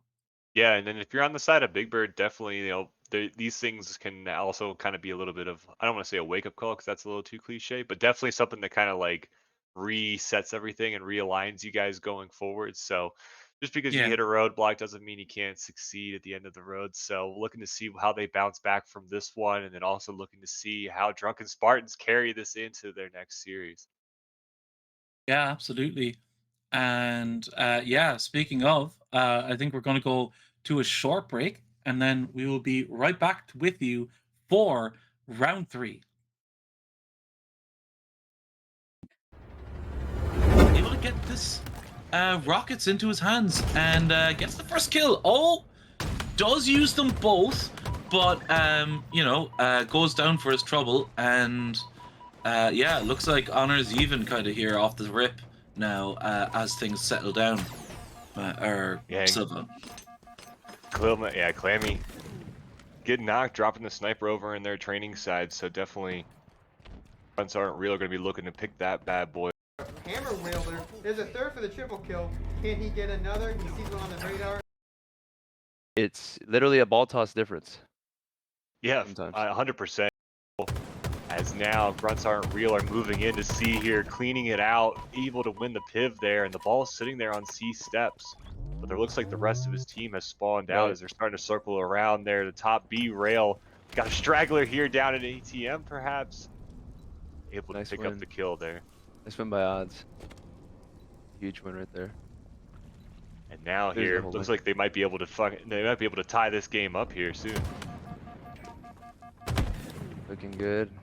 Odds doing a lot of work here. That's actually very huge. That whole lane is such a big lane that pro teams push through a lot of times, even though it seems like it. But the DMR now that people don't realize, people might realize, but you can't shoot as far with it. So the B-Rails attack that used to be very hard to push through when you're going through pink is not as powerful anymore. You could literally run up C stairs half shielded still with your friend and make a huge play. Yeah, especially if you do that G slide off of the top of the shotgun box. Exactly. Fly into the C steps and you'll get past maybe with a shot. As Basket goes down to the Rockets, odds, man, doing a lot of glue work for his team early on. 100%. And you can see he's just trying to keep the C spawn and everything. He's bringing them B and he's rotating to pink again with the Rockets. He knows how important this side is. That's why he's playing so tight to the walls with these Rockets. Like right here, easy kill. He chucks the rocket there. Well, he gets the shields down. Oh, ooh, man, what a big win by Pope, man. Yeah, Rod down there with the shotgun, somehow surviving the splash damage. Yeah. Oh my gosh. All dead? No, yeah, it was all dead for a second. Odds is up now. And it all came down to just that one play, and I think that's just one of the things that I've noticed, just in terms of like the further you get along into Halo, it kind of becomes less and less about the macro, and it becomes those micro things, just those tiny little details that you pay attention to that make all 100%. The difference. Right there, got about 20 seconds of time, so it's time to fight. And then there we go. Yeah, I think he wasn't really 100% sure there's a guy behind him, but as they get the team damage there and they clean out the back, odds now playing a little bit of the OBJ role as him and the rest of his team there. I think they're winning the Slay game by just a couple kills here. It's pretty back and forth as 3 go down for Passion Patrol. Yeah, I'd like odds to be a little bit more aggressive on the looking though. Like the idea of holding the ball, some people think they need to hide. But you need to actually be active on the map in the respect of your eyes, because you can gear people to say, hey, there's 3 over here, or like, things like that. And people don't realize those kind of comps can change the entire rotation of your team and can block, again, like an entire lane. That could change the game. So everybody watching, always think about that too. Yeah, because if you're in the back here, you're going to get collapsed on more than likely. What would be a better spot if you're holding the ball in C? Are you looking a little bit more towards like top of the balcony or trash or things of that nature? Yeah, balcony, because think about it, you could throw it out too. It could be okay, just watch out with nades, but commando's decent too if your team's on the B side. Right? So you can kind of look at B rails a little bit, and then you can look down mid. And that commando hold is a pretty good hold, so long as you know your guys at B protecting you. Yeah, and already we got the first round down by Grunts Aren't Real.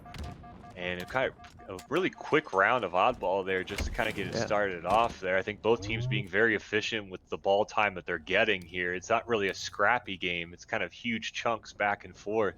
Correct. And now Composure here, he kind of lurking across here top of balcony with the red gun, looking to put some damage down with this red gun as he's got enemies on B rails and over on Cafe as they pick up the ball there. They get one down on Grunts Aren't Real, so they're going to have to start pushing the other side of the map here as they creep up to the 50. Putting some shots down. Composure going to win this 1v1 here. 2 go down for Passion Patrol. He's chilling in the back of PD. He's definitely going to want to try to get this ball out here. What a move there. I think able to get the ball out just a little bit, but his teammates kind of hung out to dry over there on B. Rest of the team spawning on Red Room, though. Favorable spawns for him at the moment. And Grunts able to pick up the ball and start swinging it back the other way. I like this rotation right here by keeping Composure. He's doing good play right here by rotating away from that spawn. Maybe bringing it back wasn't the best deal, but his team's there, so he can play off of that info probably. So that's a very good play. Yeah, keeping your eyes, looking through the walls and reading the team, that's just just a great way to keep situational awareness. I always get kind of nervous when the ball's back in PD just because it's just one of those spots where we were talking about, holding on for an extra couple of seconds and then it could really cost you if they clean you out of back PD and the ball's sitting there and you spawn all the way on C side. So I always try to kind of lurk a little bit more towards A tower there because you can kind of toss it out to mid. Right. Yeah, usually that's just a transition area to kind of get through PD or finishing area. You don't want to really leave it in there anymore, especially with rockets. If you leave that free, it's kind of a crazy place to leave it. So right now we got rockets though from Bud, doing really good to grab those almost for free, really.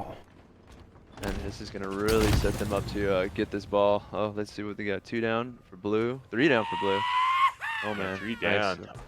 Burns the rockets. I think he experienced a little bit of the splash damage on the wall there, but they were able to flush him out just a little bit. Listen, don't ask me to define the splash mechanics of the rockets because it changes on a given day from what I've seen. Yeah, exactly. It feels like that. Sometimes people, you kill yourself before the other team.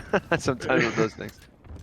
Exactly. Or it'll land right next to him and you're just like, what? They're one shot? Like, yeah, sometimes it's really baffling. Exactly. Great. Oh, huge win. Huge wins there as the ball's still up on top of Trash and Passion Patrol. Jermosa's here trying to kind of flush it out to top mid there, but unsuccessful as Passion Patrol now going to be spawning the opposite side of the map. Grunts Aren't Real creeping closer here to the 50-second mark. Almost halfway through the second round here. Great heads-up play here, kind of shifting here, he's probably listening and gathering intel here. He's hearing the driveway call in mid, but maybe you want to get up there to balcony. Cleaning up the kills here. Oh, Pivotal double kill. Double kill. Actually kicked off there, but that's huge though. I mean, talking about like the play was almost dead on their end, and he kind of doesn't get just the trade. He gets the double kill on the way out and sits the ball in palms with his teammates here all over B rail, ready to put damage down. Right. All they really need to do is bait that ball too at the same time because they can actually rotate to A after a ball bait in palm. So it's such a huge play that he did. If they would have maybe stayed on B rails and just held down the eyes on it, they could have really reset that ball to A side and then just rotated and got a free ball. But now they're kind of getting a little aggressive. It's okay. It's because they have to play the ball anyway, which is good. It keeps the other team on their toes, but you can always think of that. I don't always think you have to be aggressive on the ball when it's in the middle of the map. You could let them do that and then just take advantage of their mistakes. Yeah, and that's kind of that next level there, kind of being patient and playing the game just a little bit. I think the same thing goes for the power weapons too. I mean, obviously you want to challenge them, but at the same time, if you're all in a great position where you have numbers, you might be able to kind of bait them out there and then get another wipe and then pick up the power weapons on your way out. Exactly. Very nice. Got here. 3-on-3 it looks like. Nice kill there. He's gonna probably throw that out, knowing that he's one shot. He's gonna challenge here. Okay. Composure, keeping his composure, trying to get that kill right there. Probably calling that guy out so the guy's not gonna peek. Very smart play from him.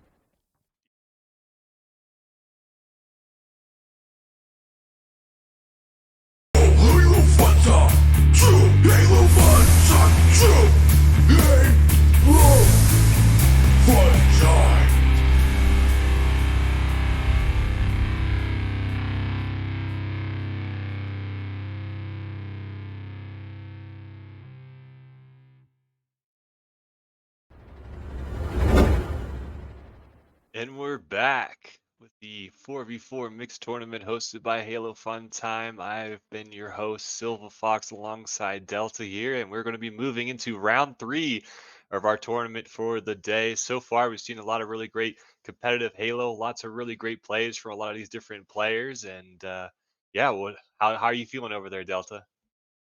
Yeah, I'm feeling great. I think we've had some great Halo going so far today, and we're gonna be seeing more of the Shamrock Sword in this More of the Shamrock round Sword. 3. He's running train right now. In the last series, we basically saw him dominating the map, and perhaps we'll be carrying that over as we move into a new set of maps and modes in the next best of 3 series, starting things off with some Aquarius CTF, Streets Slayer, and if we hit the map 3, it'll be Recharge Strongholds. Man, yeah, no, it's a great 3 map modes we got there now. And yeah, I've got to say as well, coming in, we are now going to be seeing the artists formerly known as the amazing Trash Buds. They are in fact now Team Black Eye. So we'll see how they go, because I mean we saw them have a great game 1 against Blank Melee or Dojo. Yeah, it was a great series by them during that one, and this will be the second time they're playing Aquarius, so they already are a little bit warmed up here. Everybody on the opening strat looking to focus on this overshield in the bottom of Planters. Looks as if Resolute Gray here able to get P2, but they weren't able to get the overshield, laying some great damage in before he goes down. And yeah, both these teams have been the winners so far, with Team Black Eye winning their first round and Drunken Spartans winning our second round. But now we're starting to see the competition, to see the cream of the crop rising to the top. Absolutely. And yeah, there are in fact 6 teams in this round robin tournament. It's just now currently a case of getting the maps or the matches that are available to us as quickly as possible for you guys. So we will be seeing all 6 teams tonight, and so worry not if your favorite team is yet to be featured. But yeah, we've got Hiker Trash now with a pull and making his way downtown. He's walking fast. His face is past halfway, and he's homebound. Homebound and sure, heading up here on the mushroom steps and able to get the first cap here on Aquarius CTF. The rest of Drunken Spartans here looking to be in a great position here. They're pushed all the way up into their base here. They're definitely thinking counter cap as 3 go down for Drunken Spartans, though. High Key Chaos in the back of the base. Nobody knows that he's here right now. Going to be in a great spot if they can get a round of slays off, or potentially for defense, as Hidden Trash continuing to remain that objective presence, pulling the flag. High Key Chaos still the only guy left alive on the map there. Goes up trying to make a stop on the flag, and now Team Black Eye is going to be in a great position here to 1, stop the spawners, and 2, get a second flag cap coming up here. But Drunken Spartans here do have the position to get the overshield. Unfortunately, 1 goes down, 3 go down for a split second there on the side of Drunken Spartans.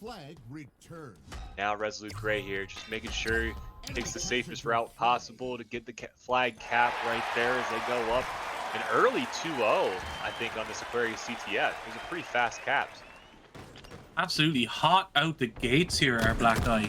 Just like really putting the pedal to the metal, really just putting it to the opposing team here. And I believe, yeah, Aquarius is still 5 caps, so let's not get too worried. There's a lot of the game to go here. But Drunken Spartans are really going to have to, regroup and, get their wits about them, because they could end up being just cycled to an early game 1 loss. Yeah, and a bit of a 4 go down for Drunken Spartans. And now Amazing C4 and his teammate looking to make a move here in the back, trying to find the spawners. But yeah, it seems as if like the change in gears from the last matchup with Drunken Spartans, in which they were able to kind of just run around willy-nilly and do whatever it is they wanted to do. Here they're facing a bit of a shift in terms of the way the game is being played, and right now they're going to be facing an early deficit as Drunken Spartan's flag is pushing into the opposing team's courtyard. High Key Chaos trying to make a stop. C4 9 assists. always putting himself in a great position here to lay damage down and stop them for objective efficiency. Oof! Three down. Well, this is possible. You're gonna have to be Sitting right fast, but no, I think they are gonna punch it in the. Oh wait! Oh no! Oh, They've man. gotten complete control of yellow base and managed to get the flag out, stem the bleeding, and yeah, I mean, when Bud's doing Bud things, you know, 14, 15 kills now. You know, it takes a lot of team effort and a lot of team coordination when you have a player on the enemy team who's that hot to be able to play around it and get favorable gunfights, as Shamrock Sword found there all too quickly. Exactly. Bud's gonna Bud. But on the other side, Shamrock Sword's gonna Shamrock Sword. So looking to see how these two teams go at it there. That's gonna be huge though, just in terms of the way the momentum's going in this game, because we almost had a 3-0 situation. It got stopped. I thought potentially they'd have a shot here at getting the counter, as Joshy here leading the way into the opposing team's utility. He's got a lot of enemy members crammed into the back of yellow base here, looking for his teammates up on the top to get the cross there. They get an early pick. A couple more damage here at the top of yellow base. Two Good go comms. down. Let's go. 2 go down, and Josh is going to make the move here as they want to get themselves up on the board here. Still a lot of game time left, but facing that zero This caps, is great. man. Great Oh, win. yeah. A 2v1 there, and it looks like now they're kind of getting their feet under them, you know, under the table, getting a bit, you know, a bit more composed, getting their team together and pointing in the right direction there. It's those types of kills that really show when you're all linked up as a team. Exactly, and I think them stopping, making that goal line stand was it. You know, that was them putting the stick in the ground, flipping things the opposite direction. The team Black Eye here, not resting on their It's laurels stuck. though. Able to get a nice little counter pull. Let's go. Yeah, but it hit top mid door, so it's still on yellow side.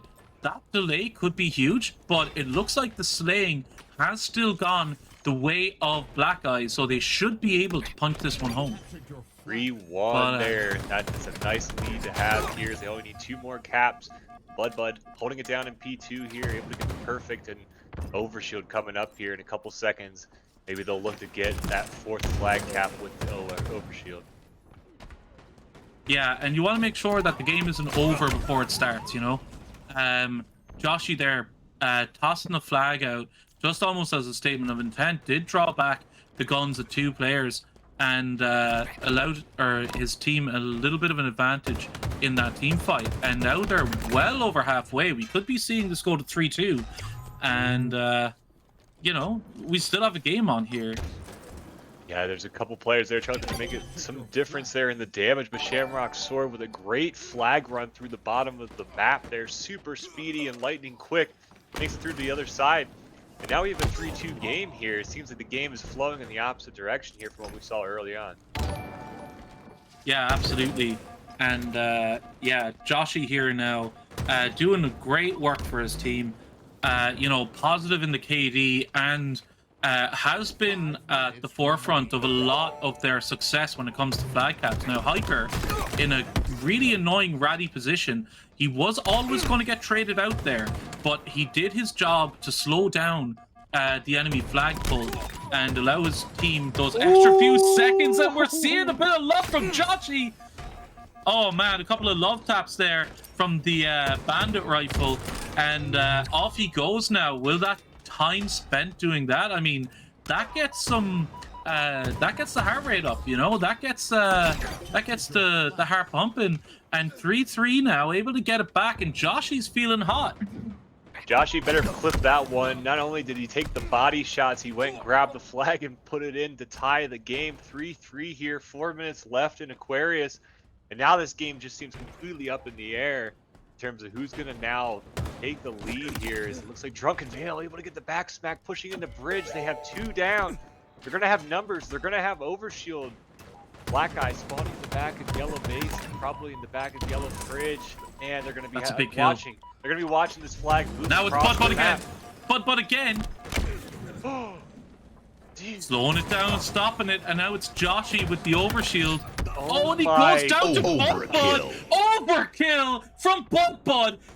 almost single-handedly stops that flag cap and allows his teammates now to get a trash pull and have an opportunity to return this flag and prevent themselves from going down one here. But getting away with the flag.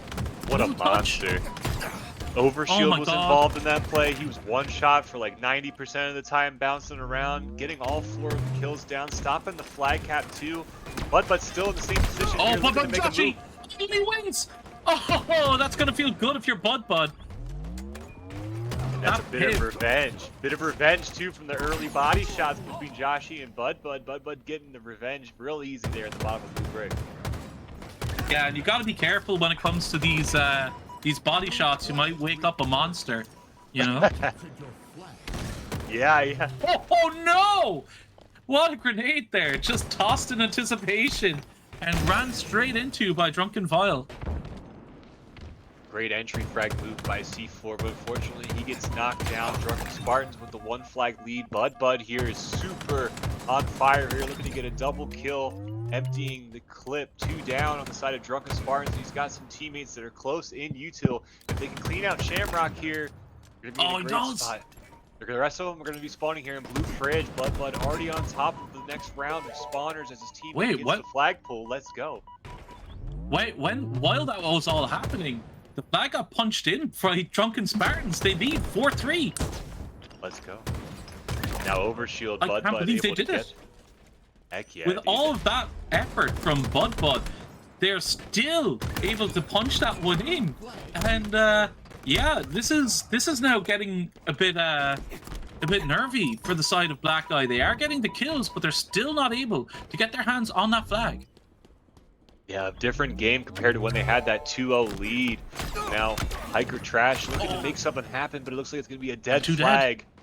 Yeah, 2 go down. This is not a good spot, though, but a lot of game left, and they're only down by 1 flag cap. 4 go down. And the thing is as well, in these mixed kind of lobbies, you know, we have players all the way from gold to onyx. You know, you are going to be able to have strats like, you know, baiting the flag. You might be able to get that opening kill that you normally wouldn't in your kind of standard play up in the high diamond onyx kind of lobbies. Yep.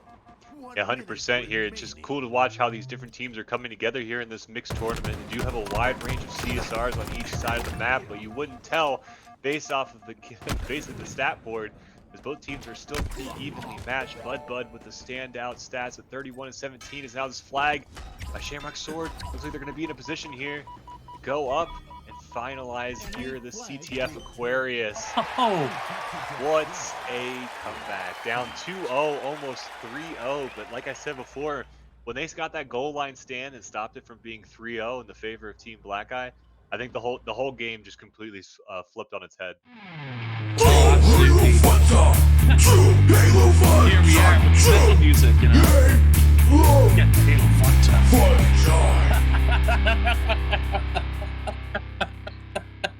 Love it. No,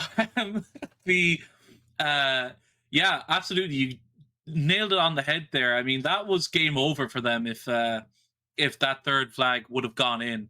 You know, I think the momentum would have just been too much, and there would have been too much to do going into the second half to be able to keep like your options open in those fights.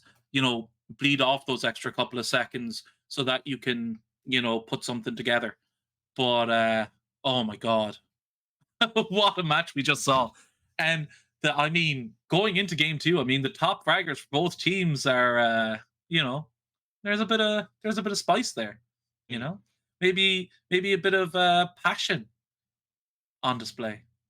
Spice is true. Got a little bit of heartburn just off of that last one, but it was such a great matchup, especially because we always hype up Aquarius CTF. I think everybody just knows it's one of the best maps and mode combinations we have in competitive Halo, and that's why we love it so much, because it can deliver on great matches like the one we just saw. As Drunken Spartans take map 1 in this best of 3 series in the mixed 4v4 tournament hosted by Halo Fun Time. If you're just joining us, still have a lot more Halo along the way, but for this series, we'll be moving into Streets Slayer.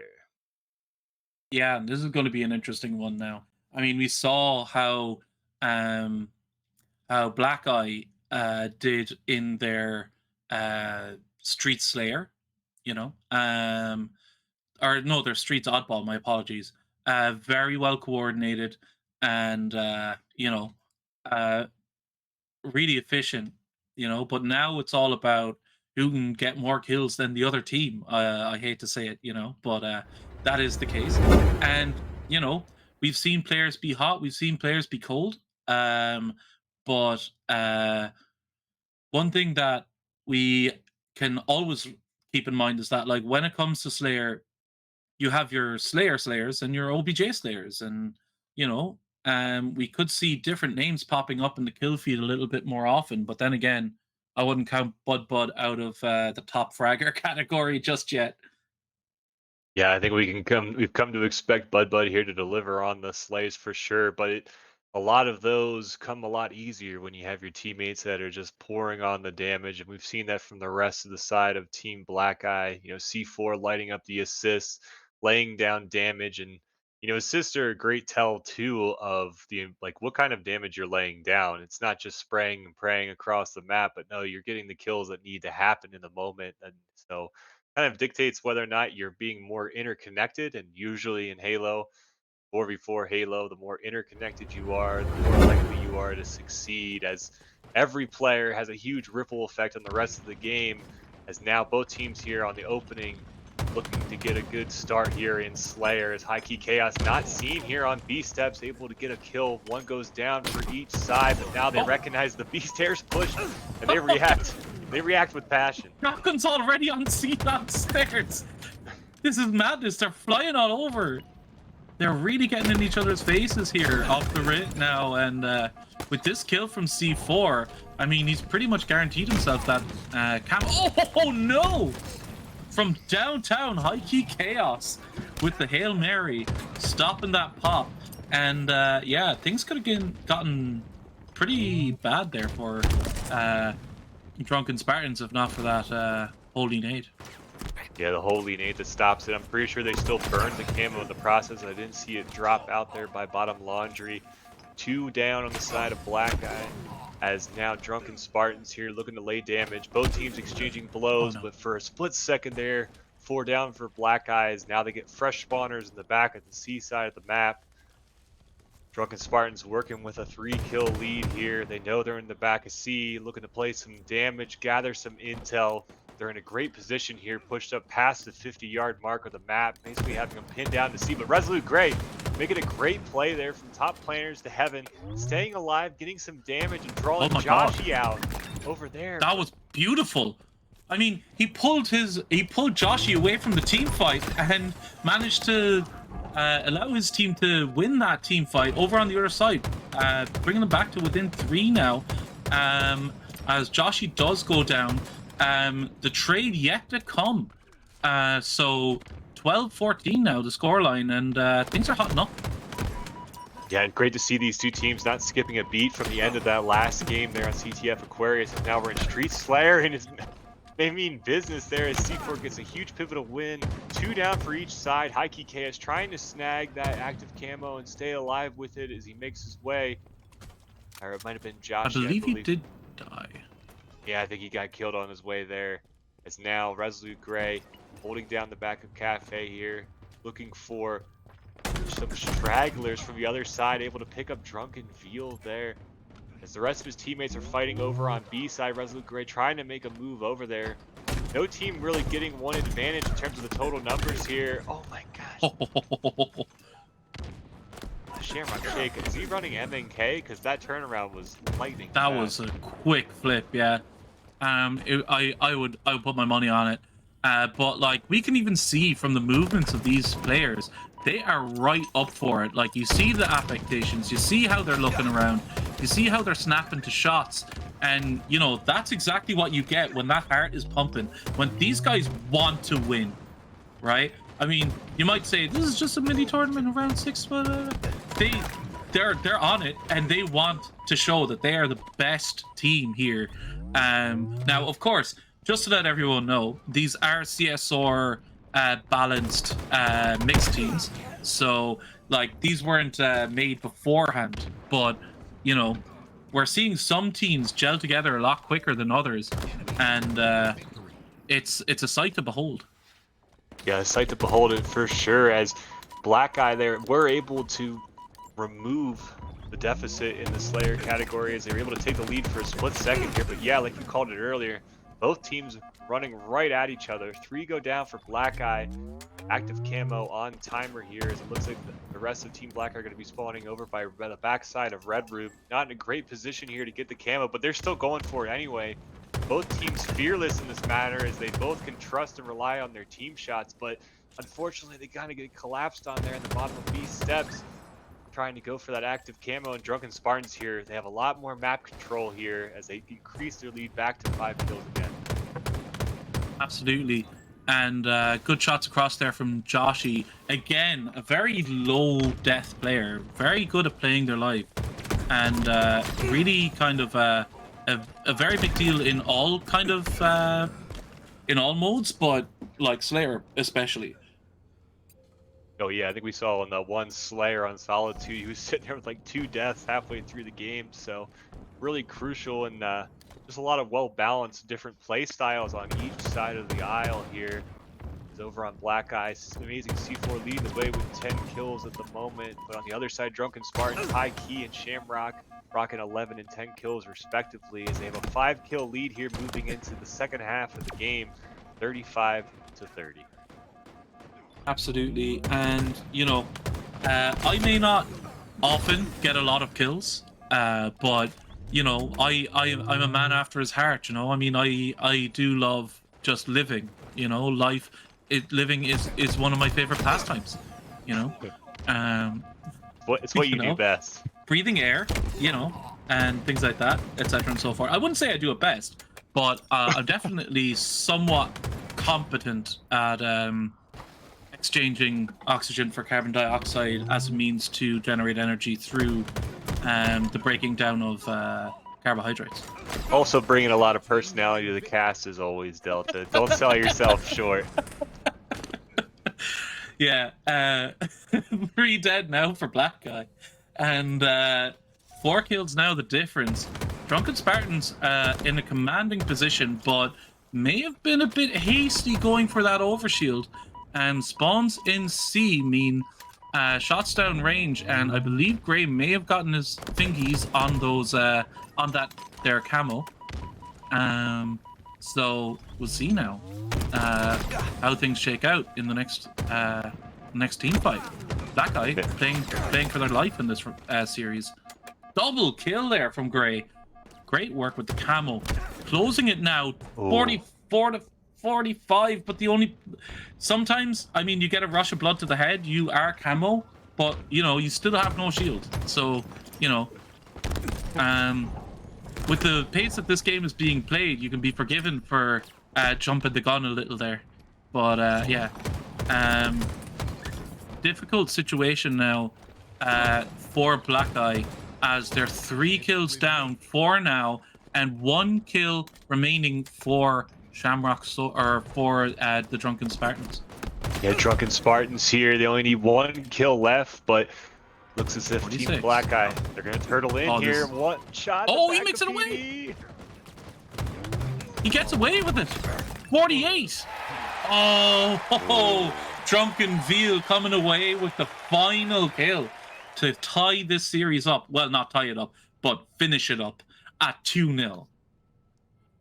Yeah, finishing it up at 2-0, carrying over from round 2, in which we saw Drunken Spartans carry out another 2-0. So we have yet to see them drop a map in these different rounds of best of 3 series, and just a great series overall in terms of the Aquarius CTF. But man, I feel like I feel like it was the momentum just shifted the entire way there after that CTF game. But man, just back and forth throughout. Absolutely. And you know, it was just a fantastic display, and like, you know, they definitely put on a great show for us here. You know, even with it being a 2-0, I mean, it was an electric 2-0, and I don't think that that Black Eye can take a lot from this loss. I think moving forward, and if they are to come up against Drunken Spartans in the end, I mean, it's not like they're out of reach. No, definitely not out of reach, and unfortunately in a best of 3 series, you only have a couple games to really, make it matter and make it happen. So, obviously these two teams might have an opportunity to face each other later on in the tournament, and boy, it would be absolutely electric, as you put it, to see these two teams go back at it again for another series. Absolutely. And of course, shout out to the tournament organizers, My Shot and Krabs, the two kind of bulwarks for this, and their balancing of this teams, as was said in the chat, like has been fantastic. We've gotten some great games out of it. Yeah, just a fantastic job and just a great way of incorporating players of different skill levels, and then showing how that's the beauty of Halo is that it's a team-based game that everybody has a huge impact on it, and the way you work together usually leads to victory. And yeah, huge shout out to all of those mentioned beforehand, and as well a huge shout out to Sozer, who's the one behind the. I'm taking this one from you, Delta. The ones and the Yeah, twos, yeah. as always. The ones and the twos, yeah. Yeah, no. Working quite well there. Keeping everything up. And of course creating a lot of these fantastic, beautiful graphics we see everywhere. Not this one though. This one I janked in myself. A bit of Halo fun time there. Yeah. But saying that now, we will head to a short break as we prepare our round 4 game for you all. So yeah, looking forward to it.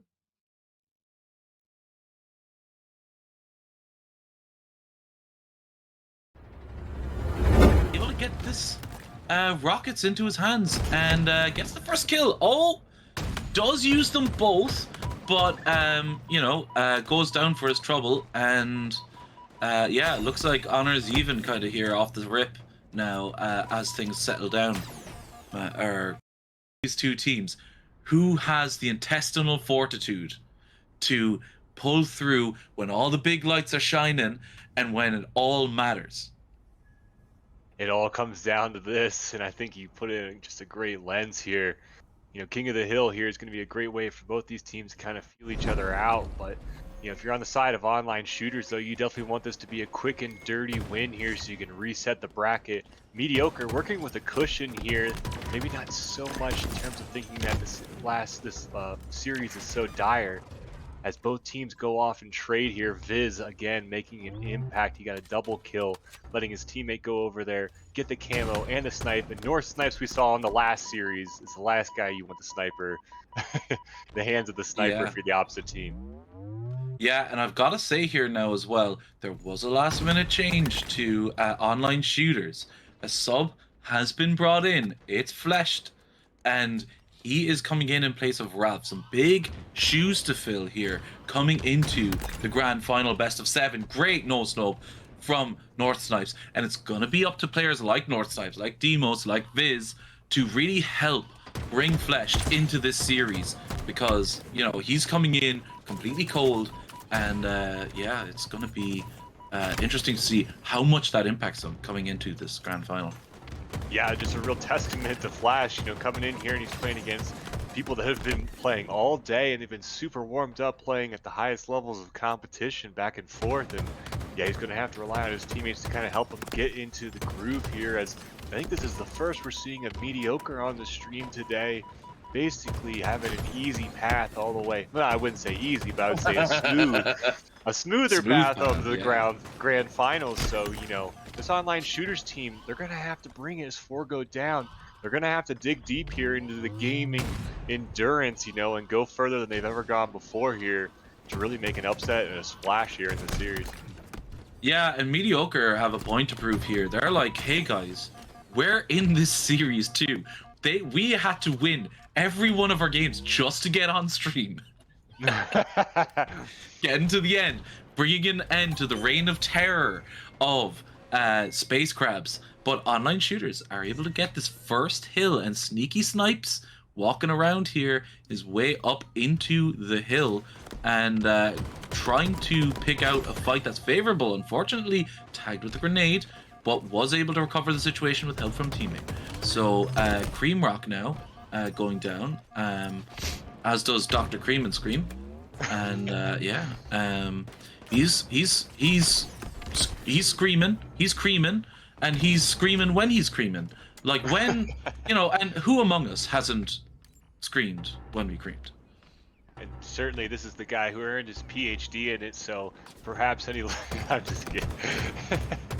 But it is the first we're seeing of them on the stream here, and they've definitely earned it, cruising their way through the winners bracket into the grand finals. What a better moment to make an appearance in the grand finals, especially for all the viewers that have been with us throughout the day. Just lots of great Halo back and forth. And, just in terms of a reference here, we are talking about like a little bit the upper tier of Onyx players, so some very competitive moments here. And it really kind of comes down to a lot of the micro details between these two different teams. Who's going to be more interconnected here, rotating together, controlling the map, controlling the resources. And so far here, a little bit of back and forth as online shooters might be able to get the second one here. Dr. Cream and Scream looking to get it done in there, gathering some hill time and putting damage on anybody pushing him here as they almost tie it up, but he gets sniped. And I believe that was fleshed, which is very good. I believe he has the hand on the sniper, and that's going to feel good because coming into a game like this, after a series like this, after a tournament like this, into the final is no mean feat. I mean, I've been there. I don't want to relay exactly how it went. Let's just say that my controller broke just before we started. But anyway, that's not an excuse, I swear. Viz here now, who's had some unbelievable performances so far. Every time we've seen him on stream, he seems to be doing something filthy. And will go down. And now 2v2 on the map. Online shooters now on the hill. But we are tied up here 1-1 after that hill on driveway was captured by Mediocre. Yeah. Great play by Deimos there, just the last one alive on his team and making sure he gets the hill guy. A nice reversal there in the back of the yard. 2 go down for both squads. Craze Rock getting a double kill. 3 down for online shooters. We've been doing this for a long time. Oh, the shooters. They're rolling around. They're dipping, they're diving, they're jiving, and 3 go down, 2 go down for Mediocre here, as everyone's going back and forth here in the bottom of B. Nobody really taking a main advantage here on this third hill. Absolutely, and it has to be said, just to bring everyone up to speed, that there will be a bracket reset if online shooters are able to pull out this first series in our grand final. And so far, it looks like they're up to the test. They're doing a really fantastic job. Deimos with 15 kills. Also got Viz always being crafty. He's got 10 kills, and a lot of them are gaining in the assists. So they're Snipes 999, baby. Let's go. I've got to say, North Snipes always has a beautiful stat line. It may not always be great, but it's always aesthetically pleasing. Always. The battle for active camo here coming up. Camo and Snipe. As it looks as if Viz and the company there are so close, just inches away from taking the lead 2-1 here. Everybody getting set up for the power weapons and this next hill, which is probably going to be the most pivotal part in this map. Absolutely, and Sniper, I believe, should be in the hands of Mediocre, who are yet to pick it up. I believe that might be due to pressure from Blue, but it is being taken now, and that could play a huge part on a map like Solitude, especially with 2 coming out long. Things could get very dicey here for Deimos and Viz pushing from that area of the map, but it looks like their teammates are coming around Blue side and taking a bit of the pressure off, which is fantastic 2-2 split, and it leads to 2 down for the side of Mediocre. Yeah, 2 down for the side of Mediocre, 3 up, 2 go down for online shooters, so it's going back and forth here. Deimos with the sniper here, trying to stay alive and be crafty. Deimos still in the fight there, not able to connect on the snipes as his teammates goes down. Hanging around posters here, looking to rip a face off of the hill real quick as he's passing by. Still Just a casual headshot. Yeah. Just a casual snipe across the face. Just give him a little, hey, how you doing there? Oh, hey, how are you? How is your father? My goodness, what a shot! Deimos putting it all on the line here. is kind of chasing a bit hard. Does have maybe having a bit of a rush of blood to the head. A little bit. Oh my god, almost. that was a Quig. That was a Quig. He got up through them both. It was like gentleman's Quigley, but a fantastic position from Mighty Chew, able to deny online shooters any capitalization on those kills. And he's going off right now. Demo's sitting at 21 and 10, and that sniper, he just is making a total menace of the map here as they are looking to take the advantage here. 2-2. Deimos. Two It down just both sounds like sides. something you'd hear in fucking mass, like in Latin, you know what I mean? Like, I think so. I'm a convert already, the way he's playing. godly plays by Davis. Going up here now is Crazed Rock, has a very important position here on ledge. Needs to kind of maybe back down a little bit because he was spotted out by Seaside as well. Deimos does go down. Deimos. Sorry. Viz with the camo now gonna have a massive part to play. Now, Vivi also has the BR. You know, the cheaty the cheaty bandit rifle, as I like to call it. No, he just has a normal bandit rifle. And down he goes. With the Evo in hand. Camo down and burned. But it has led to a sizable lead on this hill and a full conversion. 3-2 now to score, 140 on the clock, and we're back to top mid. Back to top mid here. Online shooters up 3-2, a minute and a half left in the game here. They're going to be looking to make a huge impact, but 2 go down for online shooters. But like you said before, online shooters handed the only 2 map losses to mediocre in the tournament, so they're definitely not intimidated at all by mediocre. Yeah, and you know, a very tight game they had last time around. We were unable to catch it on the live stream. We had our losers QF, I think, instead, or semis, and yeah, we have here now Dr. Cream and Scream. Oh, he's screaming, he's creaming, he's trying real hard, and does get the kill with a 360 onto Deimos.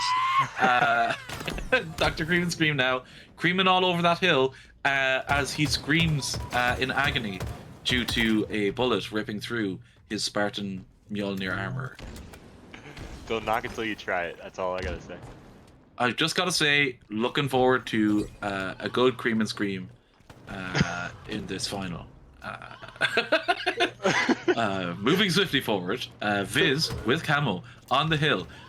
Looking at the time, 1 minute 12 is a long time to slay out, so he's gonna try and put as much hill pressure on the opposing team as possible, and hopefully win this win this to points rather than time.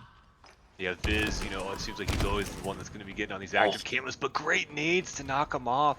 2 go down, 3 go down for online shooters. 3 down both teams. It's a 1v1 here. North Snipes pushing into the hill here. He's down to 1 shot and finishes it off there. 4-2 victory for online shooters, and already they're coming out guns a-blazing.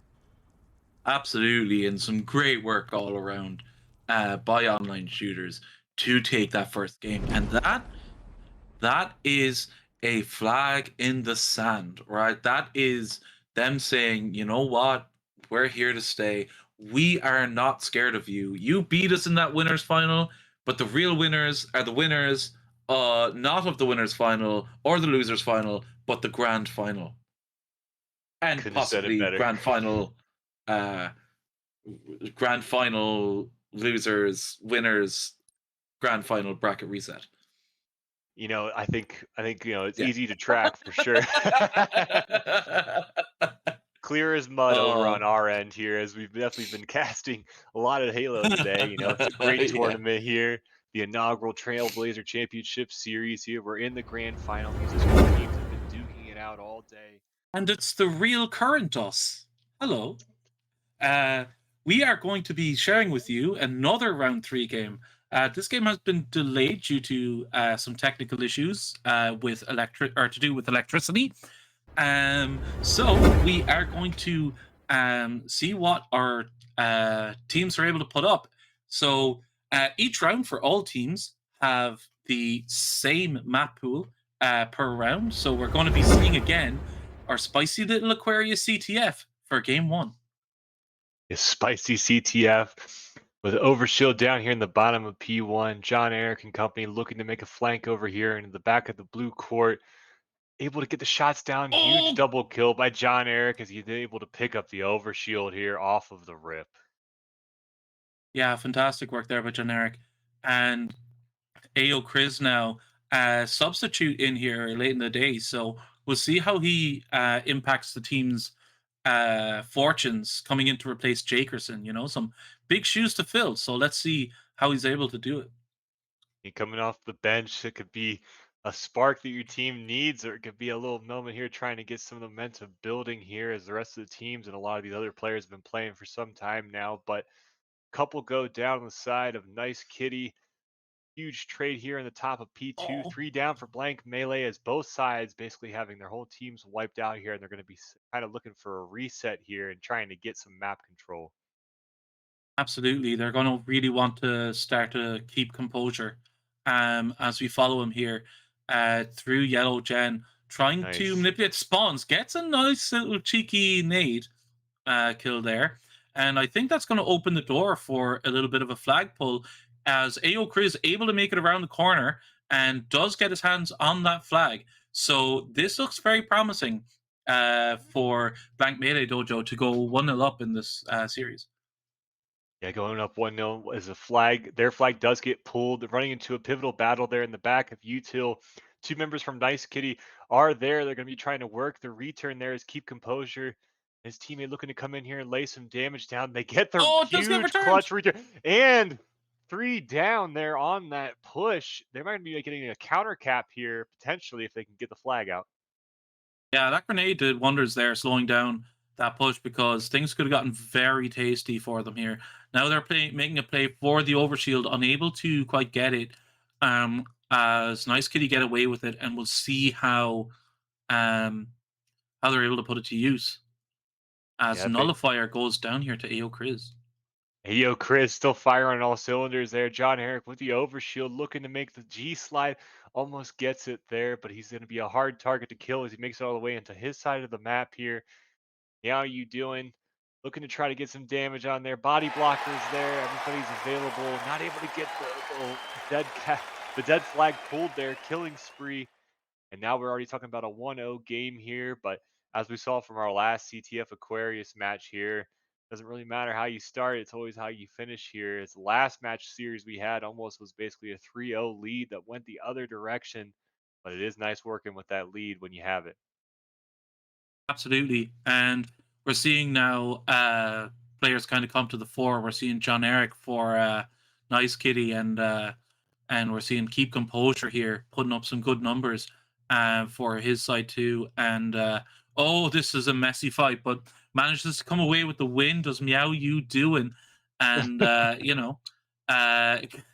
gets shots down on to Keep Composure. That's gonna keep him out of the fight for a while. As both flags still remain on their post.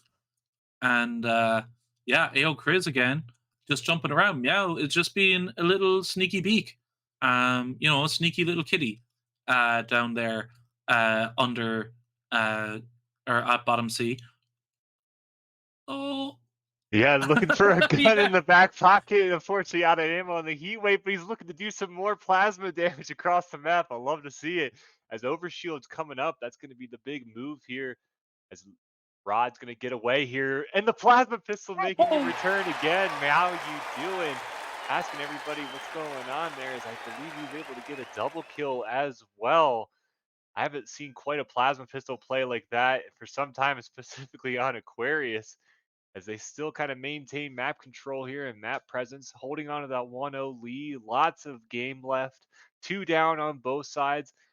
AU Chris making his way through the map here with the commando, looking to try to lay some quick damage down as the rest of his team is working their way across the map.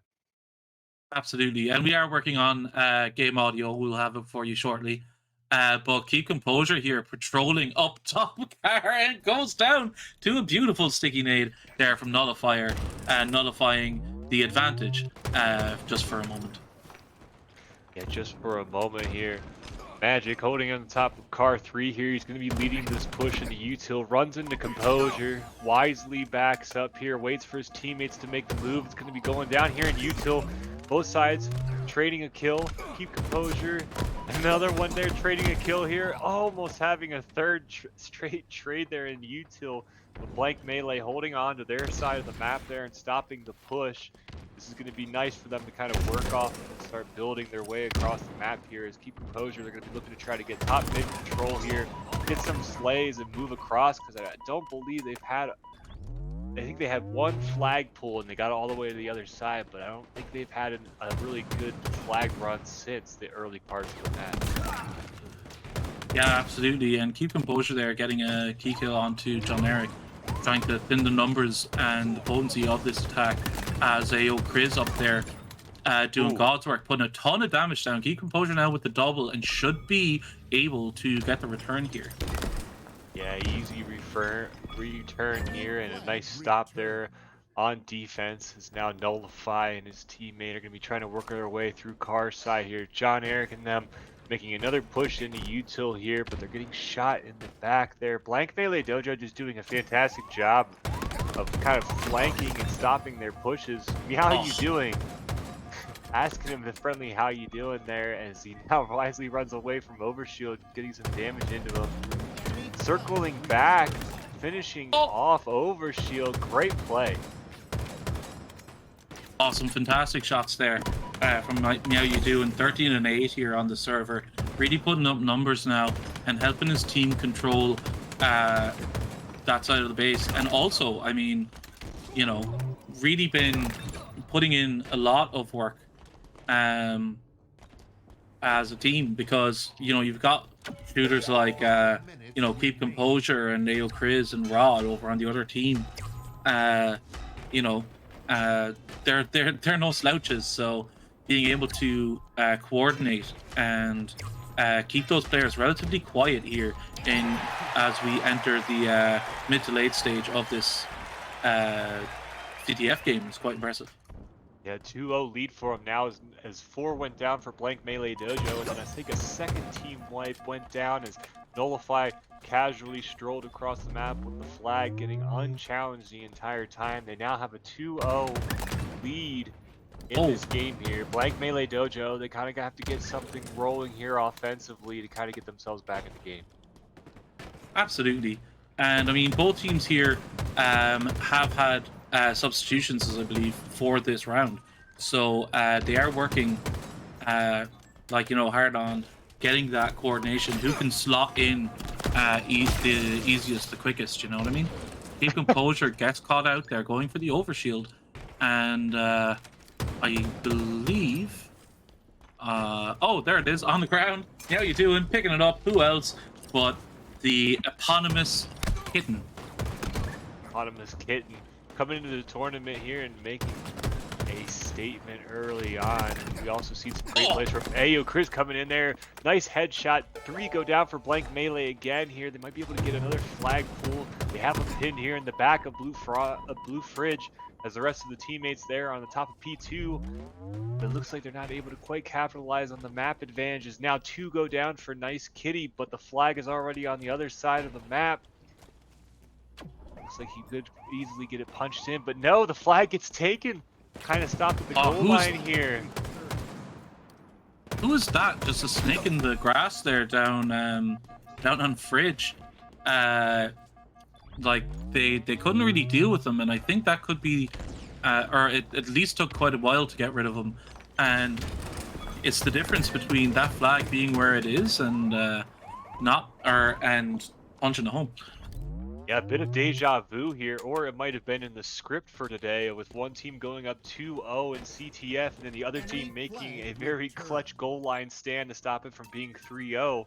The last time we saw this scenario, it basically flipped in the advantage of the team that was down.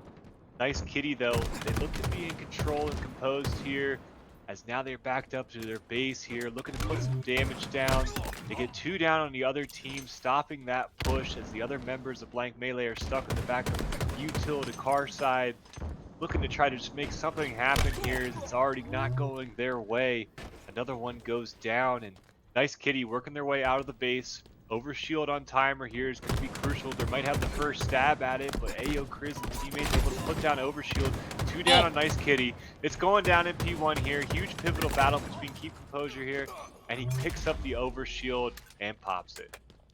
Yeah, needs to get to that enemy base right now. I think underrated here on Aquarius is the Overshield carrier for the flag, because there are a lot, like on Aquarius, there are a lot fewer avenues to put damage down on a flag carrier than there are on other maps. So, you know, having that extra bit of shield can be the difference between taking that flag home and going down early. Yeah, with that extra bit of shield too, there's a lot of really cheeky G slides you can run with the flag routes. And like you said, it can be really difficult to kill. So the Overshield carrier, I do like that move. I've seen it come out a couple times already in the early rounds of this Halo Fun Time 4v4 mixed tournament.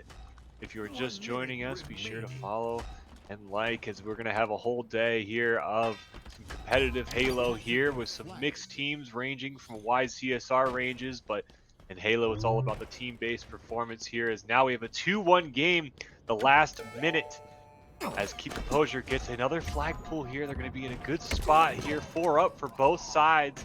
1 goes down, 2 goes down for Blank Melee here, 3 go down for Blank Melee, with AU Chris stuck all the way back on his side of the base here. Nice Kitty. They're going to be He's in the enemy base. Oh, yeah, that's right. Sorry, I got flipped up here a little bit with my colors. Yeah, man. Nice freaking play here, AU Chris. Able to hold off here, as now he's in a great position here objectively. Yeah, and with 15 seconds on the clock, they're gonna need to stick to that flag like white on rice if they want to keep this game alive. Huge damage here. Meow, you doing always seems to put himself in a great position here. As he Oh, does he's done have it. the flag, and he can just do the pizza timer as he runs and gets the G slide through the car side. Yeah, but if he punches this in, it's over. It's going to be game over here. But now that's just Nito. Back of his base here with the You flag. need to get on that flag. Remember the pie. You're playing with 3 players. Oh, man. Let's go. 2-2. Going to OT. Yo, everybody's following the script here with the 2-0 lead and then flipping the other direction. I like to see it. Now, it's just fantastic gameplay we're getting on Aquarius CTF as always. Why I always advocate for this map and mode combination. The start here is going to be huge. AU Chris going the car side, a little unusual with Overshield on the other side, but he's able to find a straggler at the bottom of the courtyard here. Not sure who got away with the Overshield or whether or not it got burned. Oh, it has to be Nice Kitty. Because they're... There he is. I think he's going into blue connector with the Overshield, what I saw.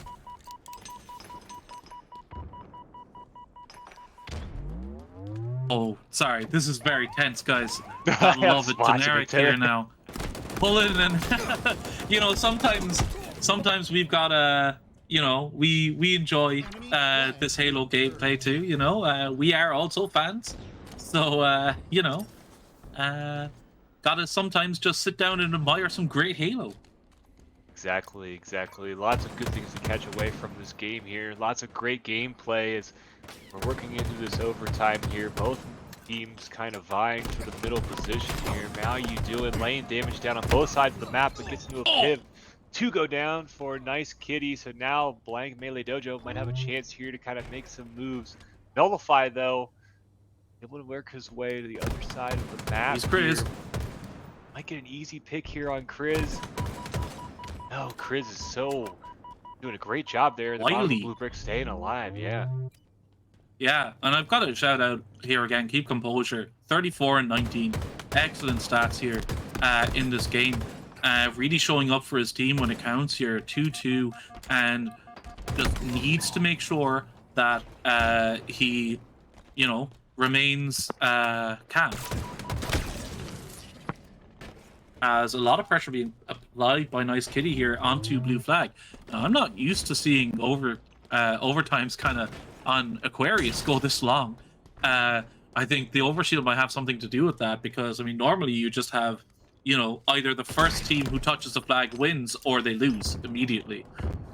Exactly, Overshield just being a huge game changer there. Is Keep Composure able to get a double kill on the other team. Chris working his way from the P door in the enemy team's base is now they're poking holes in the defense here in the back of their spawns, but looks as if Nice Kitty able to hold on as they get 2 down on Blank Melee Dojo, make that 3.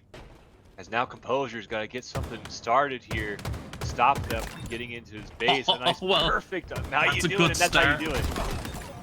Oh my god! Double! Oh my goodness.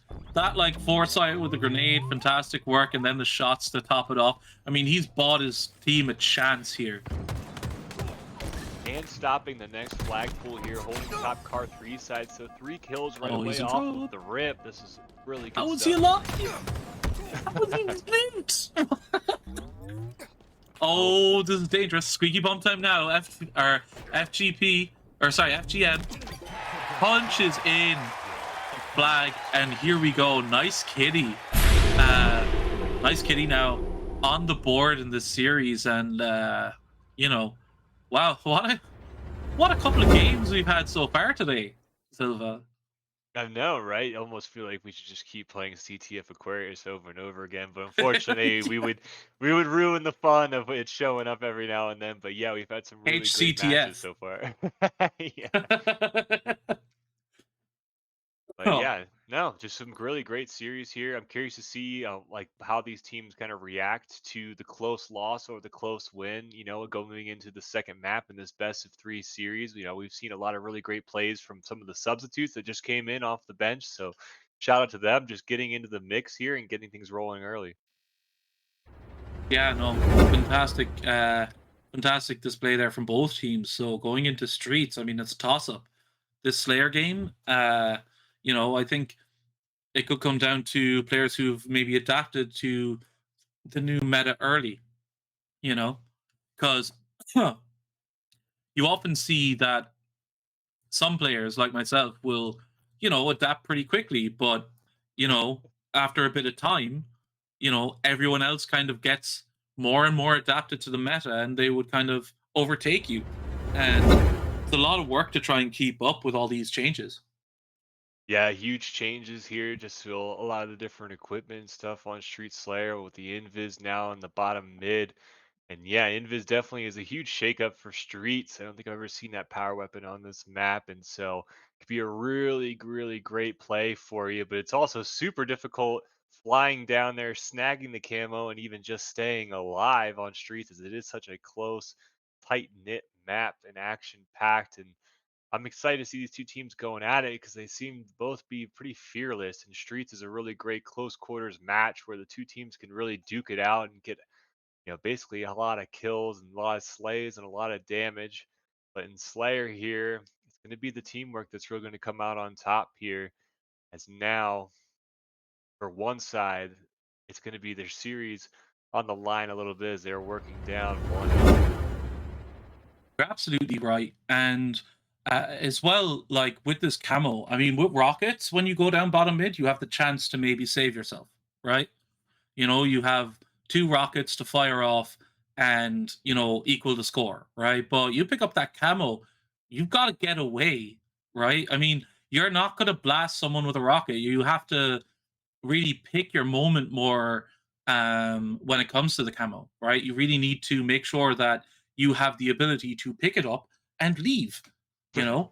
And it's kind of it's a whole new shakeup on the power dynamic on this map and how teams have to almost slay out to get their hands on that camo in the first place. Yeah, getting your hands on the camo, staying alive on Streets is a new challenge on its own. Already getting the rockets was so difficult that a lot of people were practicing the combat evolved of throwing the plasma and having the rockets launched to them. But now with the active camo, you got to run down there in the bottom mid and grab it yourself if you want it. And so it can be really tough. But it's cool to watch a lot of different teams play it because there's a lot of different ways you can, you know, sort of use that to your advantage. The big shiny object down in bottom mid. And so I think a lot of the players right now are kind of setting up around it, baiting in, trying to get the numbers advantage and snag it when they're not going to be able to take damage, but that's not always how things go. The Street Slayer could be a lot of chaos for sure as we get things started here. Yeah, no, and following Generic just off the start here, manages to get across mid free, which is pretty nice. Gets his kill onto Purple Street, And yeah, it looks like it was a wow, a pretty decent match. I haven't even seen any of the Dojo players until right that moment that were living for anything more than a few seconds. So yeah, 4-2 off the rip here, and a great opening from Blank Mayday Dojo. Yeah, great opening for them. They got a tiny lead here in the beginning. A Shroud's Green in the bottom mid, and I believe they might have been able to sneak away with the active camo. As now we have Nice Kitty working their way through the purple side of the street. How You Doing goes down in the bottom of ATM, collapsing on some damage there with Keep Composure, using the nice pipes. The pipes jump up into tires. Styling on us. Styling on us. And for Oh, all you brilliant job watching there. right there, that just avoids the clamber into tires, which can be pivotal. As you always know, tires is like a basically face-to-face battle. Oh, so nice little pro no tip out there nades. for you. Yeah, he unfortunately Keep Composure died there of no grenade-itis. Definitely tried to get a couple off there as he was kind of outnumbered and outshielded there. So you know, unfortunate, but they still maintain they no longer maintain a lead as it is 10-10. These two teams definitely you know, working their socks off here. Yeah, working their socks off for sure. It's Nice Kitty nullified showing it here with the shotgun. They know they have them over here on the B side, but Ayo Kriz, the rest of the squad of Blank Melee turtling up and laying damage. What a nice shot by Nullify to finish it off with the shotgun there. The last He shot did the line, in he his got away. chamber. So sneaky and able to put some more damage on Rod. Oh, but Rod able to come up with a huge pivotal win there. As you believe Nail trades him. the next active camo is live. Nice Kitty Generic able has to get it. away with it. Let's go. Absolutely. Calls in the chat to have Nice Kitty become a partner team of the Trailblazers tournaments. So you know, we'll keep that in mind. You know, early days yet. Submission box in the feedback box is definitely always open to any and all suggestions. I'm not the one that monitors it, so you can go ahead and fill it up. No, I'm just kidding. Yeah. We provide exclusive skins through PNGs only.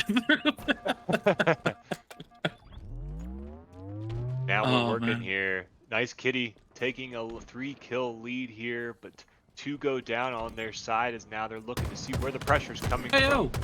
Kriz and the rest of the squad over on purple with Nice Kitty holding the B side here. Both teams looking to see which side they're going to be pushing out here, whether it's the A side or C. Magic sneaks into PD here. Really big to start blocking the spawns off in the back of A as they make a push. 4 up for both sides. It looks like some damage is finally going to get capitalized on. Almost the whiff. The whiff almost gets him there, but he gets the kill. 2 down on Blank Melee Dojo, and now they're talking about a 5-kill lead. Oh, again? Oh, yeah, there it is. Still maintaining a I mean- 5-kill lead. Let's go. Yeah. The Blank Melee Dojo almost blanked Melee their way to victory there. Unfortunately going down in the end. Generic now just wisely backs off, makes sure he doesn't go down for free, and pops himself back up onto top A, laying down some great damage. Now, FG Magic there with the... or sorry, it wasn't FG Magic. There was, in fact, a what's it called again? The disruptor being used there. Now, if you had been in any Trailblazer Tuesdays, you will know that that is a cardinal sin of the Church of Crab. He has no time for it. He hates it. He thinks it's the terrible gun, and if you pick it up, you deserve to die. In Minecraft. 100%. I feel like there might have been somebody. Yeah, it's kind of crazy how the disruptor continues to make a presence. There's definitely somebody at 343 who does not like the Needler, because if you've seen all of the changes, basically the Needler has been almost removed from competitive and almost all of the maps. So everybody out there has their choices and their preferences for the guns, but it's always nice to just see them shake it up a bit with the different power weapons and equipment to kind of keep the game fresh and keep new meta kind of developing and evolving as we continue to move on in Halo Infinite and competitiveness in this game, which continues to draw out so many different people. And thank you all for tuning in and for watching our little mixed tournament going on here. Absolutely, and I believe you'll now be able to see that. I believe it's on the stream, so it must be official. Nice Kitty are a Trailblazer Championship Series partnered team. Live update. Live updates, yeah. Oh, so yeah, it must be like must be nice. I'd say they definitely did get into the DMs of Space Kraz. Maybe not themselves as they are currently playing. Most likely their manager, and you know, got themselves the partner status there. Impressive stuff happening early on in live engagement, of course. So we always bring you here with Halo Fun Time. And now we're looking at the end game here of the Slayer matchup, as we do have Nice Kitty leading the way 36-31 here. Magic and company here in the back of Seaside looking to fight and take over this B rail side, but they're facing immense pressure there as both sides essentially exchanging kills here. Nice Kitty working with a 4-kill lead here, only have to focus on the trade outs as Meow You Doing discovers the entire team almost pushing down in driveway, wisely backing up here to the rest of his teammates along purple. As now Has to be Blank Melee coming like Dojo. crazy right now. Oh yeah, they're all making a giant push here into the back of C, winning the what a pivotal win. 1v1. Huge. Oh, 2 now, and 3 kills now the difference, and yeah, it's going to be hard to call this one. Another Slayer game going down to the wire. You'll love to see it. Yeah, we definitely opened a can of worms with this partner business, as I think we're going to get a lot of applications going forward for our mixed random teams.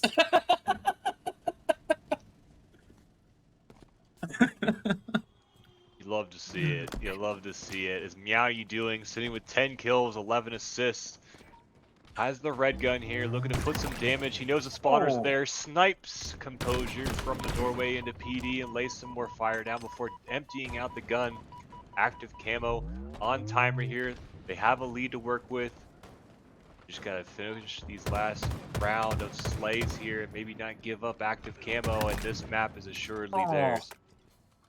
That's it now. 5 kills the difference. Great shot there from Meow You Do, and just 2 clean headshots in this life that really kind of grew that lead for them.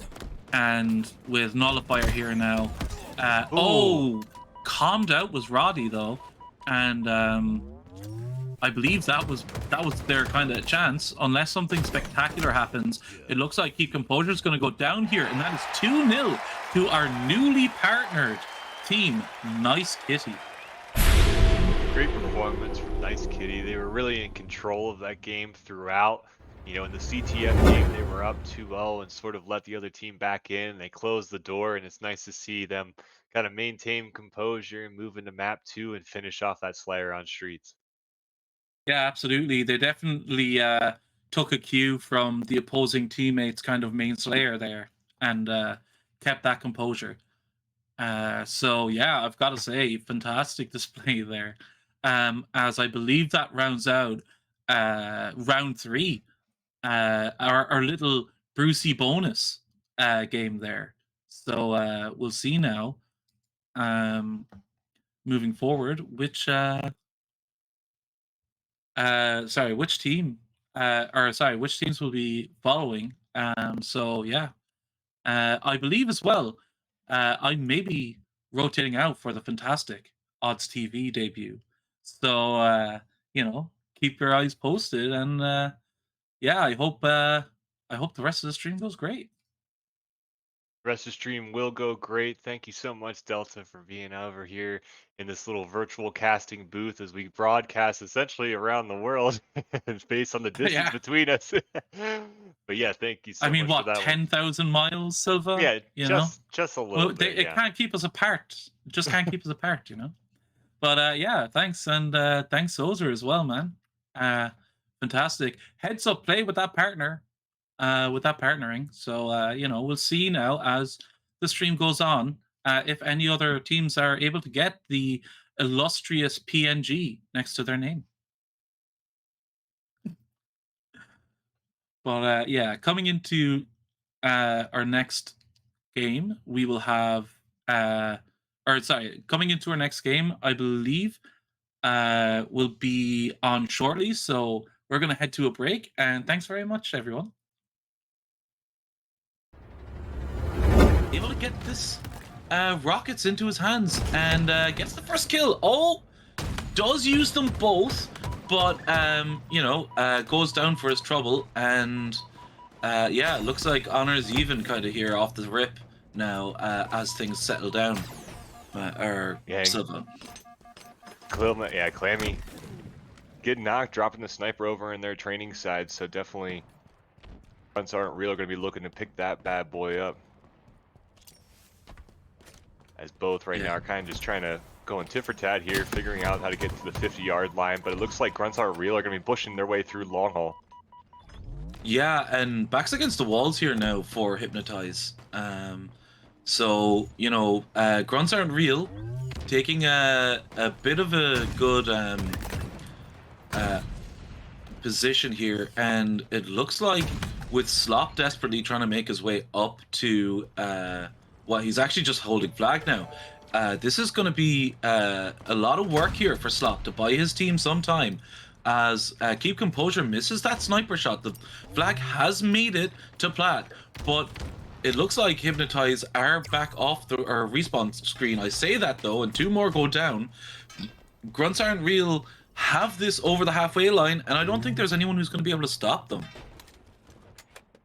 No, just a great control of the map there as they pull the flag through long. Keep Composure got a little bit of the butterfingers, but he's going to be putting it in for the first cap on Empyrean here. And yeah, honestly, right now, Grunts aren't real.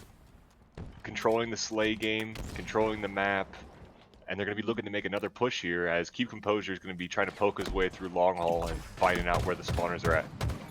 Yeah, Grunts aren't rigged here are doing quite well. You know, really throwing the the enemy team back. And Clammy now stuck up into, or goes down actually after all that, up in Needles. And they are spawn trapped, Hypnotized. They are absolutely backs against the wall here. So it looks like this pit could go, oh, that miss may from Bud could spell trouble as the power weapons do come up, although it looks like there is no world in which Hypnotize are going to be able to utilize those weapons, as Space Crabs fighting two penguins down there might get away with the overshield, but the rockets should be definitely in the hands of Grunts Aren't Real, although I think they may have missed them. Yeah, and the Spanker was up, all the power weapons are coming up. Two penguins getting the overshield. Now has the strength of 4 penguins. Hopefully he can make a bit of a difference here.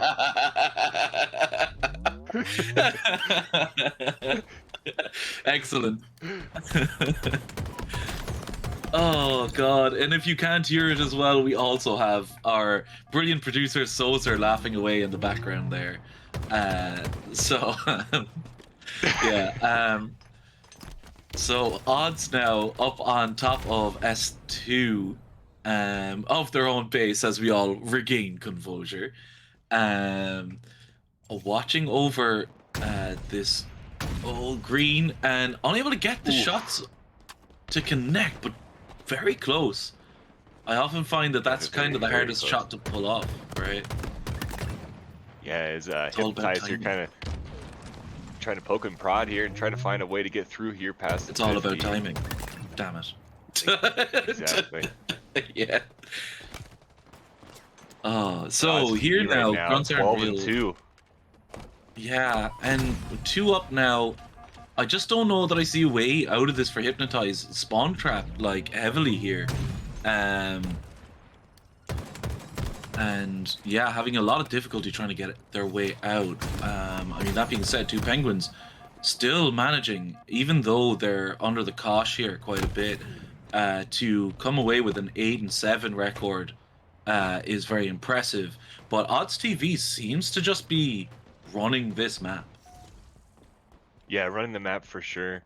Up 2-0 here. Plenty of time left in the game. Hypnotize here. You can kind of tell that they started to get their feet underneath them here as they're kind of pushing them back, but they're still trapped over in their tower as Grunts Are Real has basically the entire lane from Needles to Longhole to run this flag. Odds TV putting damage this in fight on the is spawners and bottom Their S1. last chance, and it looks like Slop's gone down, and his buddy. So there's one over. It's OG Alien, the player who I would say probably kills me the most in any Trailblazer thing. Goes down here, and well, I mean, apart from Ocom in chat, and as that is read, we do get 3-0 victory for Grunts Aren't Real. So, wow, interesting. Yeah, decisive victory there. Just started off with a 3-0 on CTF. Yeah, I mean, you know, Fixed Aren't Real really kind of came out there and just ran this first game. So I can't wait to see what they have for game 2, because we're heading to streets, we're heading for a bit of Slayer, you know, so things could be very different, Silva. Oh yeah, it plays so much faster on streets. The rotations are going to be, you know, bang bang plays moving across the map. But you got the rockets in the middle there. That's going to be the big difference maker that draws everyone to the middle of the map. And definitely, you know, in terms of being trapped in their spawn, you know, Hypnotize definitely doesn't want to get trapped into C in the way that they were trapped in the bottom of Snipe Tower on Empyrean. Yeah, it was mad, you know. Had like Grunts Aren't Real really just always had control of that game. So I think the off the rip, like Hypnotize have a lot of work to do to make sure that they can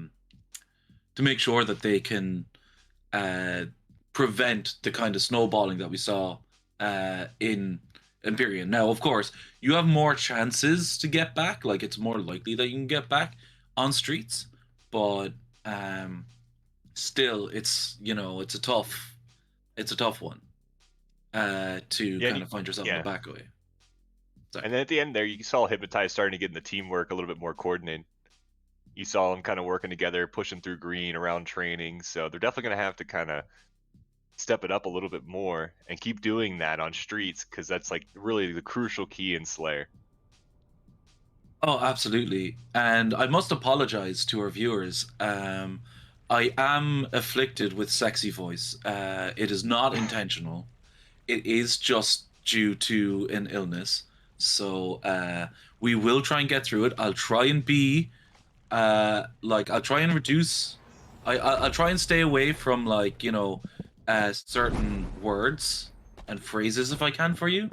But that's about the best I can do for you guys in chat. So off the rip here now, we're following Bud, and 2 dead already for both teams. And this piv against Clammy Hands is going to be very pivotal here to the way that this game starts off. As it looks like A and C have been traded off the rip. Oh, and rockets in their hands. Grunts aren't real with the rockets. Nice double fix kill is for in. Space Crabs.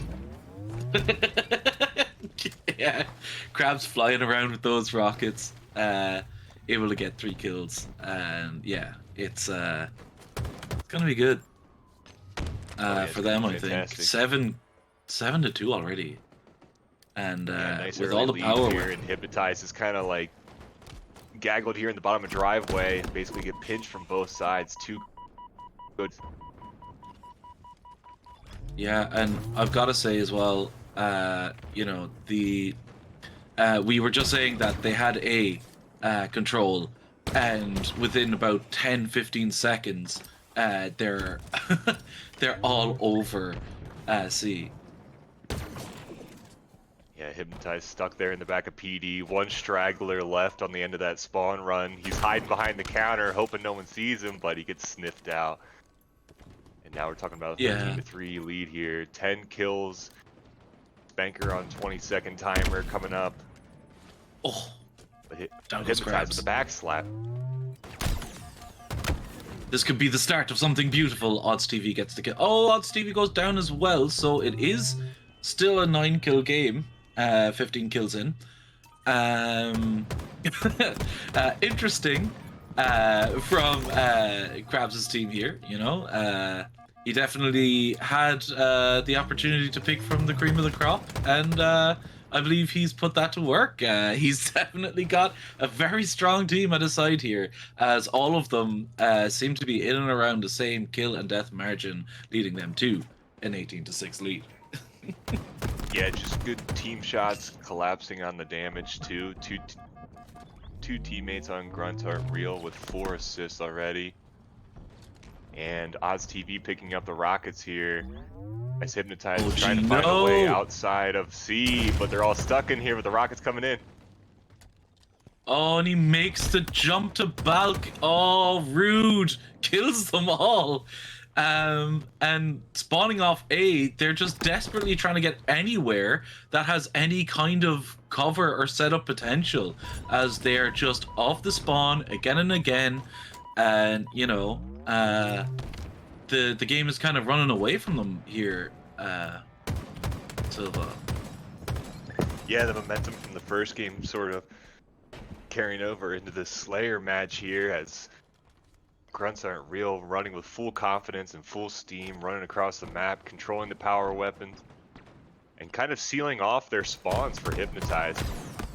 You see a lot of them kind of doing this outside in formation there, with the 2 players on the flanks of their spawns, keeping them in there as the middle players come in here and finish off the damage. But 2 Trades off the start. Real on this push. Trades off the start was okay, but now, you know, you kind of want to win the last 2, and unfortunately they trade out again. So the team fight was basically a wash, and the scoreline now is supposed to be 13, but it's actually 31. That's a deep cut there. I must apologize for that. A deep cut, and they need a medic fast. Oh god, yes, please, medics all day. As we hit 20 kills, the difference now almost. We are kind of coming into the things. So how fixed do you think Krabs has this to make sure that he looks good on his first stream for TCS? I mean, you know, Mr. Trailblazer. I don't really blame him, right? Right? I mean, you know, it is Trailblazers is his baby, you know? Like always very always running that Trailblazer Tuesday, you know, giving up his time for the betterment of all these like newer and even skilled players to come in, and you know, it was an Offspring joke. Robsy, thank you very much. In the chat, got it. Yeah, 100%. Yeah. Sorry now that we're kind of going a little off topic. It's just the fact that it does seem that Grunts aren't really gonna come up against too much trouble here. 20 kills, the difference, as you know, maybe Krabs has greased a few pockets here coming into this first season or series. No, I think it's a great conversation to have, and then I'm fairly new to Halo Fun Time, so I believe the Trailblazer initiative is to kind of establish a pipeline for amateurs.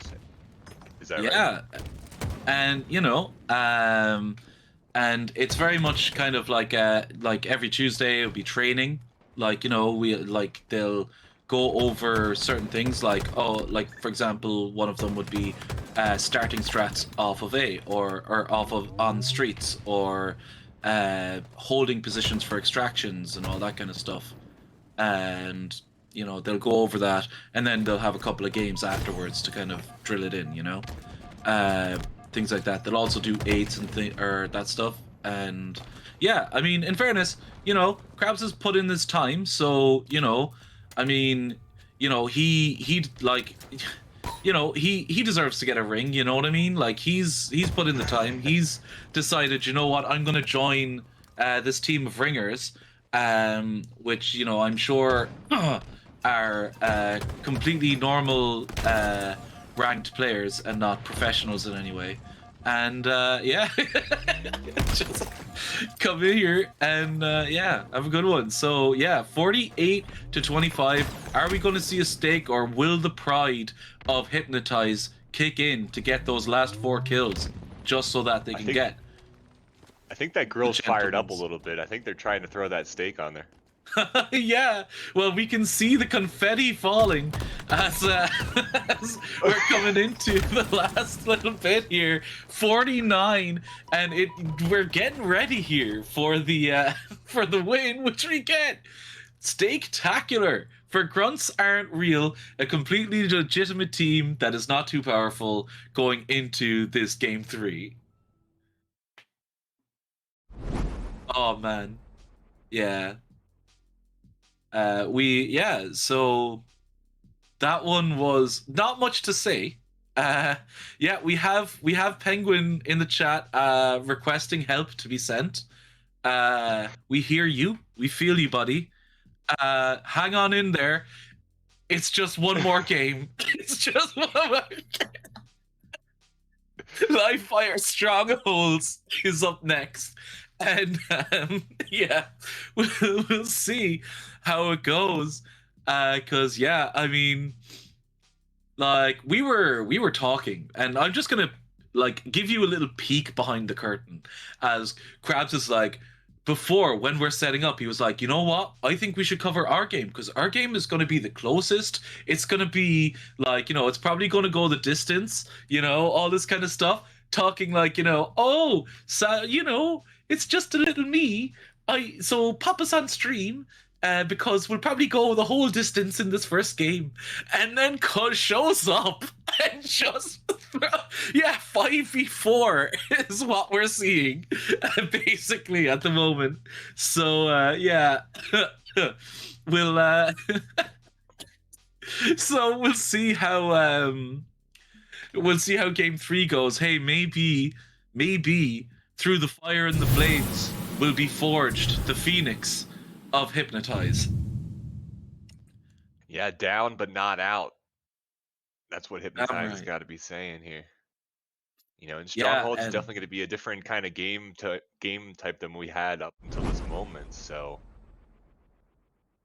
maybe there's a possibility here where we got reverse sweep, but I bet the odds are a little bit stacked against them. yeah, it's a difficult one. Not quite sure. We are looking at the bracket here, and it looks like Online Shooters as well have won in their first match of the series. So that's an interesting one. Yeah, we got a full day's lineup here of Halo coming up ahead. Oh yeah, we're going long, baby. 8 hours of Halo fun. I think this is 1 pot of 3 pots of coffee for me, just in terms of my lineup. Oh yeah, I'm definitely rocking the tea. I've got tea. I'm hoping that my housemate will come back soon because he's getting me the lemsip.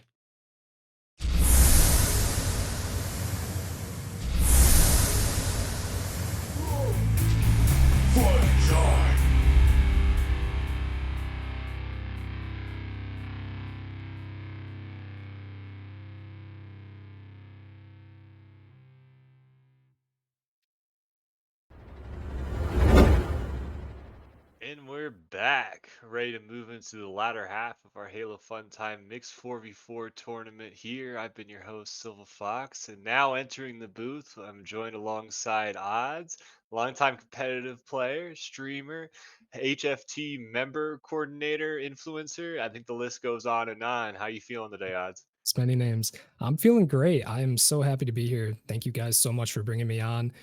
Like you said, I've been part of HFT, been running eights, been helping people out, and it feels great to get in front of the camera and cast these fantastic games, these fantastic players. It has been a crazy tournament so far, and I just feel like every single tournament that HFT puts on, the bar is going higher and higher and higher for how the quality of these matches are, and these players, they bring it their all every single time, and it's been fantastic.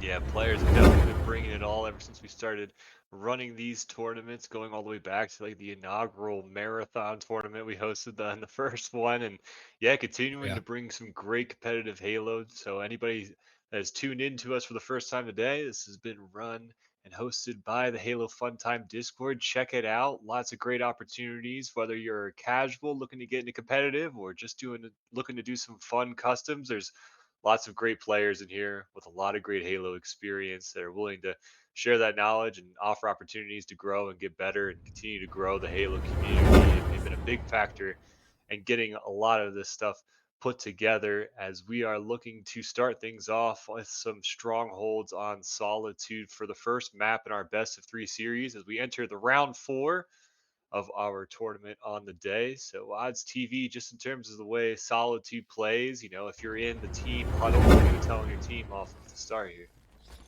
It's the usual CB hold, and once you get B captured, spawn the other team into back A, and don't stay down into B. What we like to say about strongholds on Solitude, B is for blender. If you are stuck bottom mid, you are able to get shot from pretty much any angle on the map. So once you get B, you want to hold it, see where they're going to spawn, and quickly hop out, and just keep that pressure up, keep the momentum going of spawning them on the back A side. It can flip-flop depending on where your team is set up overall. They can either spawn in back tram near loop or near cafe, but either way, that's kind of the gist of it. CB hold and just keep them spawning A. Yeah, CB hold, so powerful. It's almost reminiscent of the AB hold on recharge. Definitely the preference you're trying to go for, as now both teams here looking to fight for those posters and C side Ram. Joshi able to maneuver around, getting the double kill, almost Ooh, gets double. the triple kill there. It was a nice play by them. 3 go down for each side at the same time as now the fight for B is underway.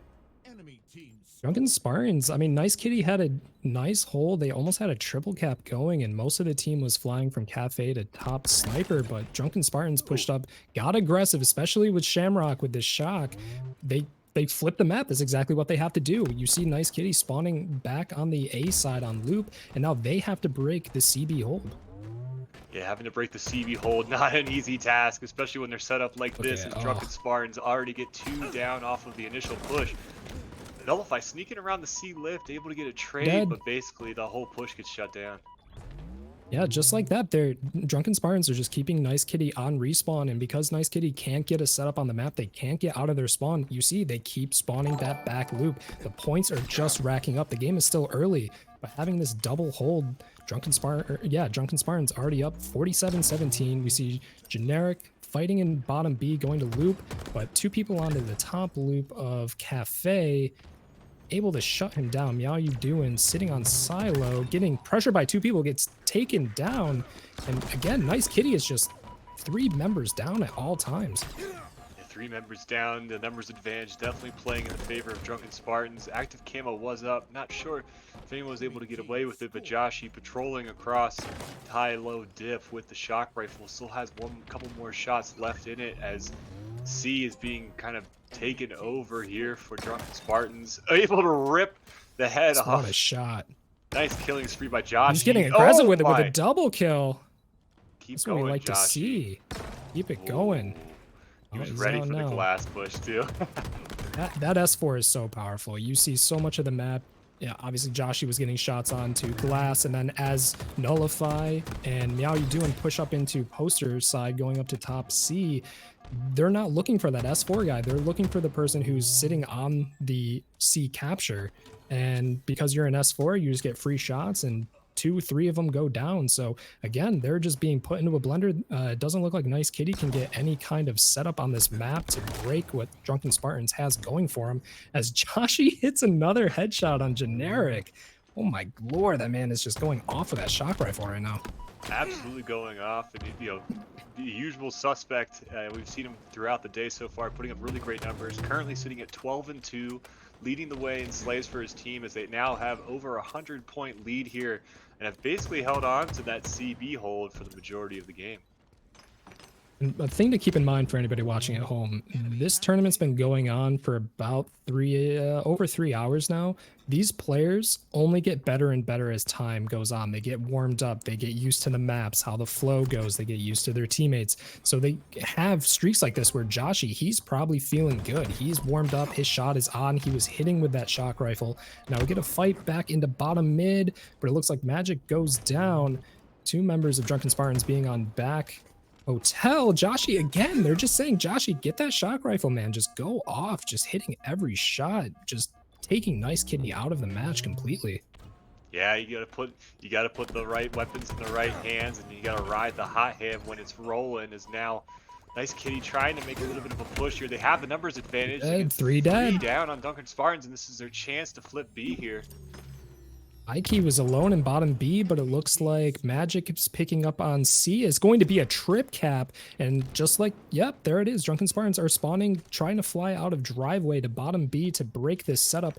I mean, they have the B hold now, and there's 2 members down from Nice Kitty. It might be 3. No, generic wins off of Drunken.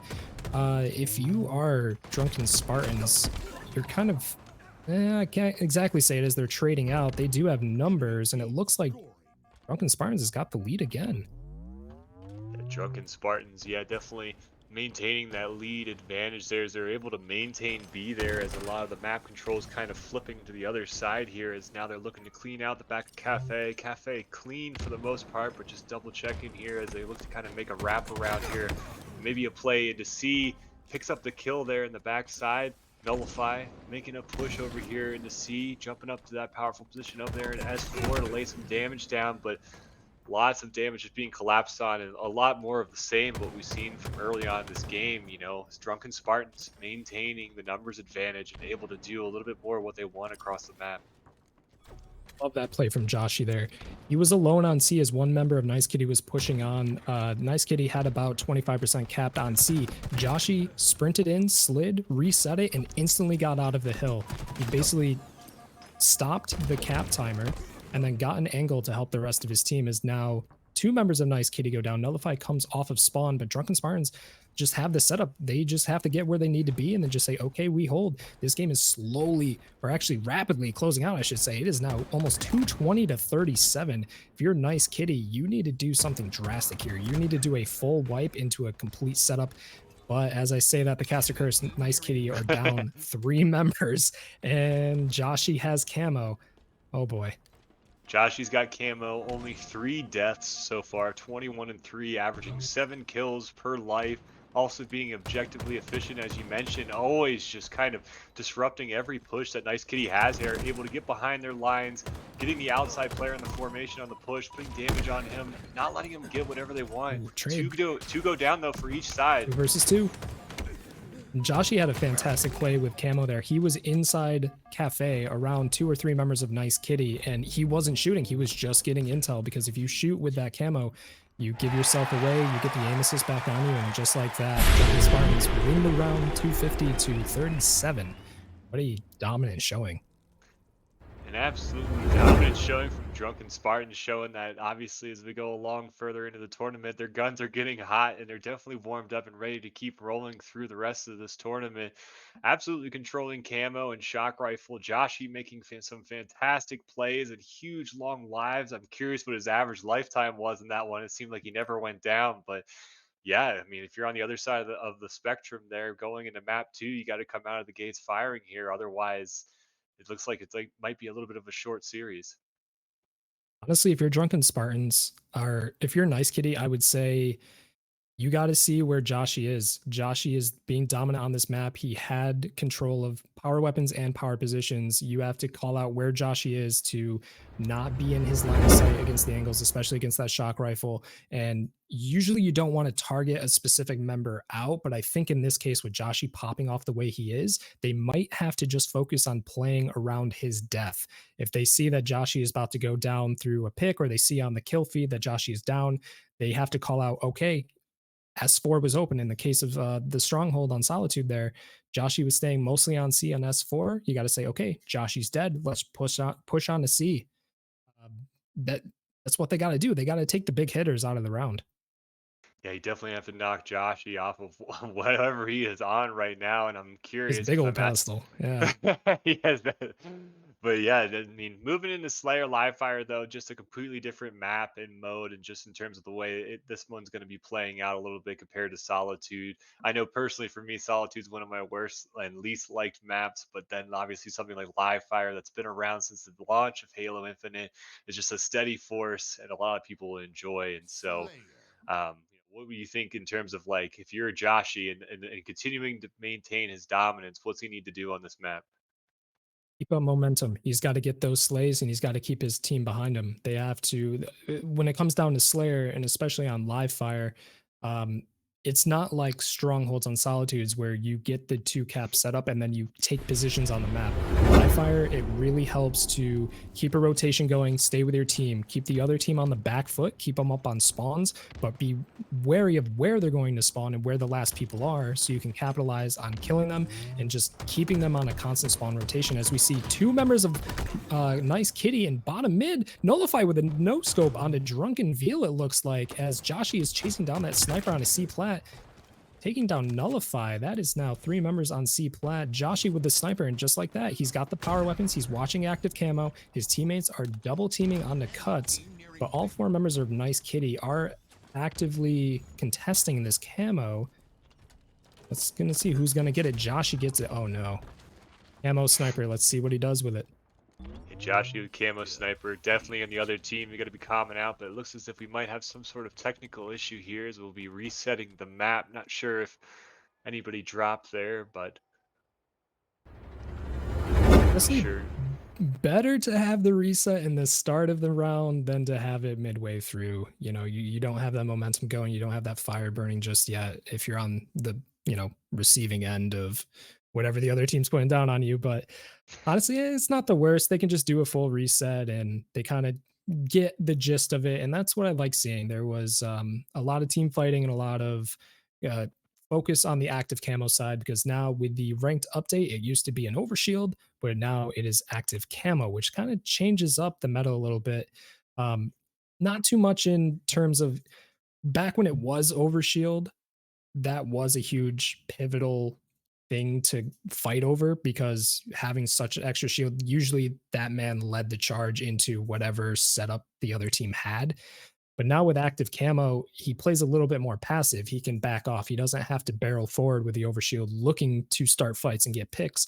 The active camo can then just get intel, can get back smacks, especially Joshy had sniper there. He could have gone top mid. The entire Nice Kitty team was sitting on A. Joshy could have went up top mid up into A plat and nades and just sniped everybody. So you can't really equal it out to overshield. It's a completely different ball game now.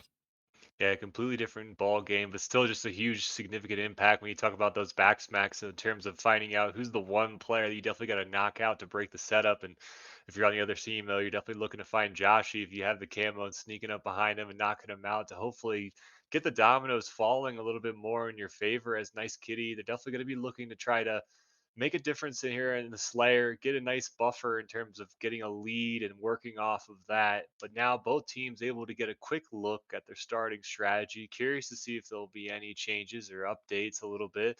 Seems like they kind of Nice Kitty got caught a little bit off guard and bottom mid there from the flanker in the bottom of pillars. So I wonder if now they're going to be looking to have somebody over on B side catching them off of the rip. Yeah, it's a good time to maybe send one other player. If they went bottom mid off the rip, you say, okay, maybe one more person goes key door or somebody else. You can kind of shift one person. You don't want to do an entire shift of your play style off the rip of a restart. Usually, you just want to fine tune it. One player goes here, one player goes there, sort of thing. But I know we've put a lot of time on what active camo can do. I want to see, especially with this ranked update, now there is a quantum translocator in the back of B, and people have been just doing absolutely crazy things with that on matchmaking on streams. If you don't know what the quantum translocator is, it is basically like Tracer's ultimate ability from Overwatch. You basically save a location of your Spartan, and then at any time when you hit your ability button, it transports you back there almost instantaneously. So people have been basically putting it into a corner. They get into fights, they put shots on somebody, they get intel, and the moment they're taking damage, they just teleport right back to safety.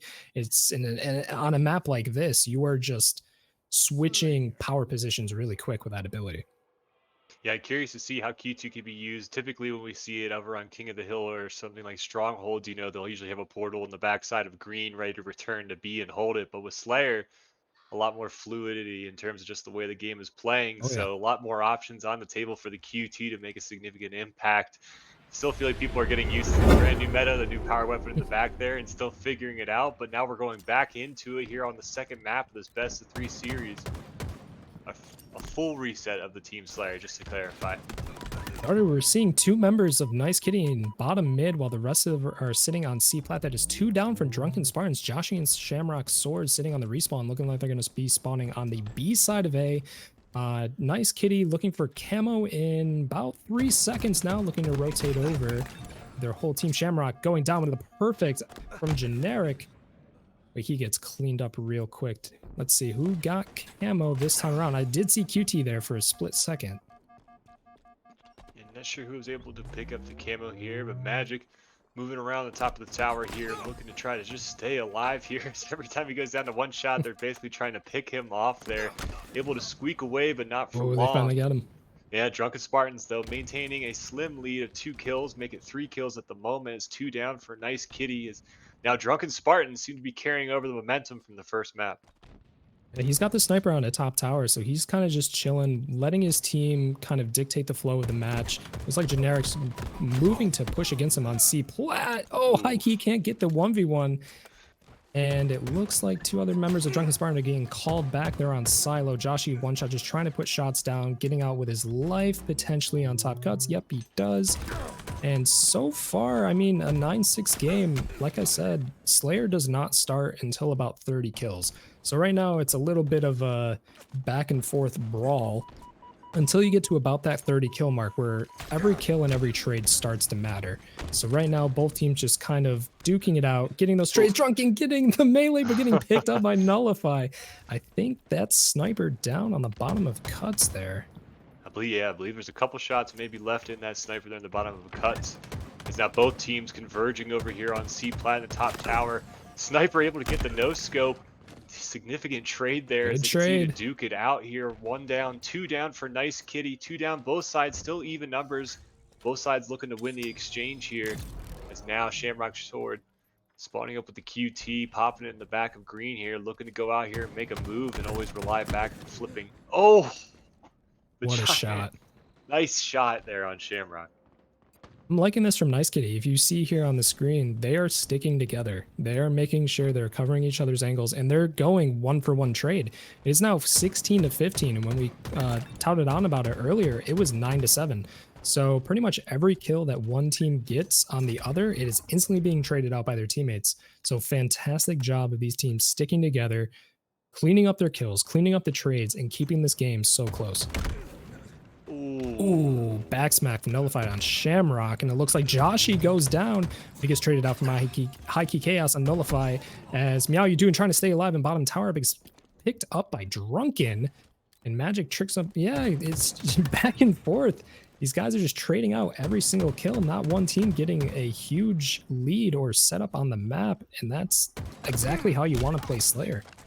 Yeah, Ooh. definitely just a total fist fight essentially here as Joshi able to get the pick and then pick up the sniper with some shots still in the chamber. Rest of his team here in the back of A, he's calming everybody down, saying he's going to play him off of the sniper here. Looking to take off top tower here, maybe make a push up in the top mid, gets the snipe on the first one.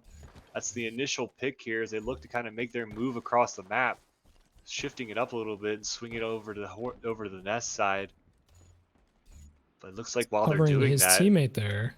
yeah, it looks like Nice Kitty's kind of maneuvering around them as they're making a push here as they come 2 back on to C C plat. plat. What a great Good return. nade, good nade. Joshy's staying alive, going in bottom mid, knowing he has to have his teammates respawn. He's got to get with them. And it looks like Meow You Doing is alone on the bottom tower. Gets picked up by High Key Chaos. And now it's a 3v3. Generic going down in bottom mid. I think if you're Drunken Spartans, you kind of have some momentum here. The score is quickly slipping away, 27-22. Joshua with the sniper seeing High Key Chaos on Nest. Can he get the shot? No, he can't. but 2 people. Great nade. There's now 3 people on the Nest B box side. Can Joshy pick any of these no scopes up? Let's see. Oh no, he goes down. And just like that, Nice Kitty's just getting momentum back. It is still a 3-kill game. Still a 3-kill game. What a great little small play there by John Eric, just getting the sniper distracted in the top mid and basically protecting the rest of his teammates over on the Nest side. Is now Nice Kitty only down by 2 kills as we're in the second half of this Team Slayer. Shamrock over here, kind of a little bit of on an island here in the back of A. Active camo on timer here. They're going to be looking to try to get this and make a huge difference. Tie game at the moment. Pivotal 1v1 there on sandbags, but John Eric able to get the win. Is now Meow You Doing eyeing up that tower with the sniper, and I believe the other team was able to get the active camo in the midst of all. 3 members of Nice Kitty are sitting up on top tower here. Generic covering the Nest. It looks like it's starting to slow down a little bit. Yep, right at that 30 kill mark. Meow, they know they have sniper. There's 3, all 4 members of Drunken Spartan are on the silo for OS, or Camel Spawn, excuse me, as Nice Kitty's rotating through A. So we're starting to see some kind of board man setups, but they're rotating around the map. They just completely swap sides. What a great Without, maneuvering. I don't think though, a single person teamwork. went down. Oh, No, yeah. nobody went down on that complete shift on map control. There's now Meow You Doing, instead of sniping from tower, he's sniping in the back of A. Playing his 2 life. go down though in the rotation, and now they're going to be looking to collapse on the rest of the damage that's on the table. Oh, what a snipe. There was 2 snipers up on that map. I'm not sure if Meow You Doing had any ammo left in that sniper after he took that shot, but Joshy has a fresh snipe, 1 bullet down. He's back up on tower. He is in the power position to kind of dictate, move the chess pieces of his team, as it were, to kind of say, okay, I don't see anyone here. I don't see anyone here. So his team can kind of move around, get picks on people, hopefully do damage for him to pick off with that sniper. But Nice Kitty is doing a great job. They're not exposing themselves. They know Joshy has that sniper. They know this game is incredibly close. And both teams have just slowed down to a halt here. Looks like I keep backing off on mid.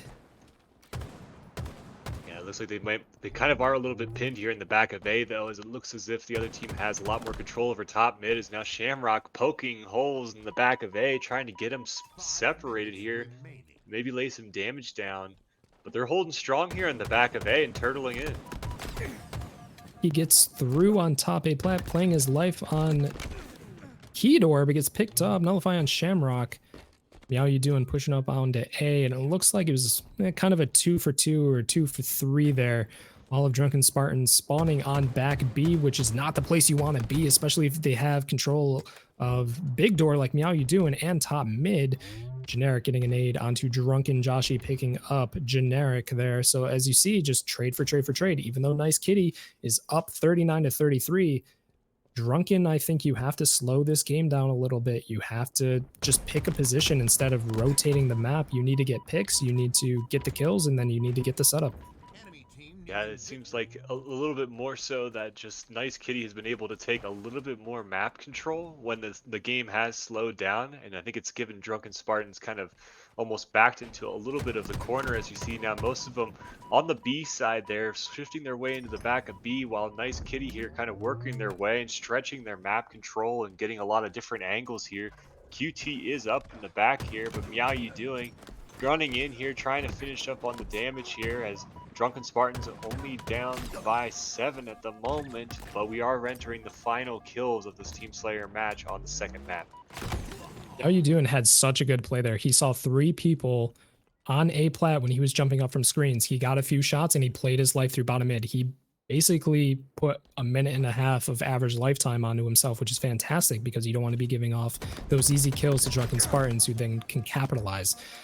Still, Nice Kitty has a comfortable lead, but it can get turned around in any second here. Drunken Spartans, they've broken out of that B hold.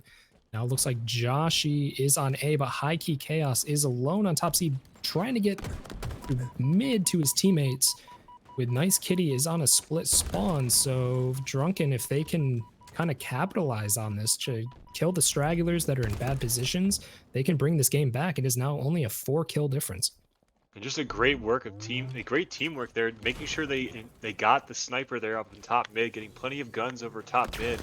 They are only down by 5. They have the sniper in their hands with full ammo. As Shamrock is looking to get an angle here over by Turbine, trying to get the top tower. The rest of the team for Nice Good Kitty play. all over C plat there. Damage down. They get an early pick. They're going to be looking to put the gas on now, moving into Ashi's pushing tower. up. Ashi pushing up onto that back tower. He knew that a team member of Nice Kitty was one shot. Nice, perfect out of Shamrock as Joshi picks up onto one of the other members of Nice Kitty. Generic, he's the last alive. He is dictating where his teammates spawn. This game, you have to slow it down. It is a 2-kill difference. Camo is going to go in the hands of Drunken Spartan. Generic putting shots on the sniper of Shamrock's sword. Shamrock is a little bit caught out here. Oh my lord. 2 members of Drunken Spartan go down. It is now 45 to 48. Heike KS playing for his life. 49-45. Who's going to end this game? Is Shamrock going to end it? He gets the perfect on Generic. And just like that, 50 to 46 in the favor of Nice Kitty. Yeah, just a 4-kill lead to win it out there at the end, tying this best of 3 series up. And now we're going to be moving into map 3 with some CTF on Argyle. Looking back at just in terms of the objective efficiency of Drunken Spartans in that first round, winning 250 to 37 handedly, but CTF Argyle, it's kind of its own. It's kind of its own little battle in terms of just the way this one's going to be Oh yeah. played and the way it goes down. You know, I don't really know if we could take away any preference of one team or another moving into the third map. No way. Both these teams have a perfectly even chance of winning the CTF Argyle game. Argyle, I said this in matchmaking or to Bud Bud a couple nights ago. I was like, Argyle, it's a not a bad map because the map is bad. It's bad because players don't exactly know how to play it just yet. There's not exactly a fixed meta for Argyle. You can kind of play it like Pit almost, where you want to take control of screen sides, which is the sniper side of both bases, and then pull the flag that way. But now, of course, with that ranked playlist update, flag is a little bit further forward towards mid, which allows for more cheeky plays coming up from basement side to pick that flag up. And most people, they can run it pretty quick now. So I think both teams, they're just going to have to get on that horse of slaying out, getting really good pulls, making sure that nobody's OE'd and can pick them off from a weird angle. Like Argyle has some pretty interesting sight lines. So you can get away real quick, but somebody can get back onto you with just a quick G slide. So it's going to, I think this match is going to be a bloodbath. Bloodbath for sure. And honestly, with the change to Argyle CTF, it's been really great moving that flag up just a little bit. Just in terms of my general experience, I've seen that now Argyle games typically go a lot higher in the flag captures, whereas beforehand it felt like a lot of the times you'd be getting into 1-0 or low scoring affairs with a lot of just standoffs with the having the other team's flag on your side of the base and just hoping because it is such a large and long map that when you talk about the interconnectivity, it is kind of similar to Empyrean, where that one, like, the spacing is really important between you and your teammates and how you make the pushes. And it's even more so on Argyle, considering how large the map is. Your teammate could be in the next room between labs and the mid ramp, but that's still not enough to be connected to kind of get your advantage in a 2v1 and get that slay. So yeah, for these two different teams, definitely going to be a bloodbath. Curious to see who's going to kind of take control of the top middle of the map there. Who's going to be making what kind of pushes, and in terms of like the meta and the flag pools, with the flag up there on the front now, the actual flag run down the bottom middle of the map seems actually a lot more doable than it was before the update. Definitely. We've seen some crazy videos coming out on Twitter of people with grapples, grappling into the base, grabbing the flag, and then using that momentum to pretty much throw the flag 3/4 or the entire way across on a single grapple pull. Um, that'd be incredible if we saw it in this match. I hope somebody tries to pull it off for the camera for the fans at home, but yeah, we'll definitely see. And like you were saying, this map is so large and there's so many sight lines. You would think having 2 snipers on the map would kind of nullify that, but there's so many angles. And now with the ranked reset or the ranked update, I should say, snipers actually take, I believe it's 30 seconds longer to spawn now. They actually delayed it a little bit. So snipers aren't that big of a deal on this map anymore. So it's going to come down to positioning, gunfights, see if they can trade out or if they can completely wipe a team and get that set up for a flag pull. Yeah, and even with the sniper, with so many different lines of sight too, when you do have it in your hands, it can be a difference maker. But just considering all of the different things you have to check with the sniper, it kind of does kind of take it out of the game a little bit more so than it felt like it did in the past. But yeah, I'm literally looking forward here to seeing how these two different teams kind of respond here. It looks as if, Nice Kitty, they did a really fantastic job of just really being coordinated there and maintaining how the game was, they were playing what that was given to them there, especially in that Slayer match, based on which side they Definitely. were pushing and what was going on with the game. So it looks like they're really kind of gelling here in this mixed tournament already.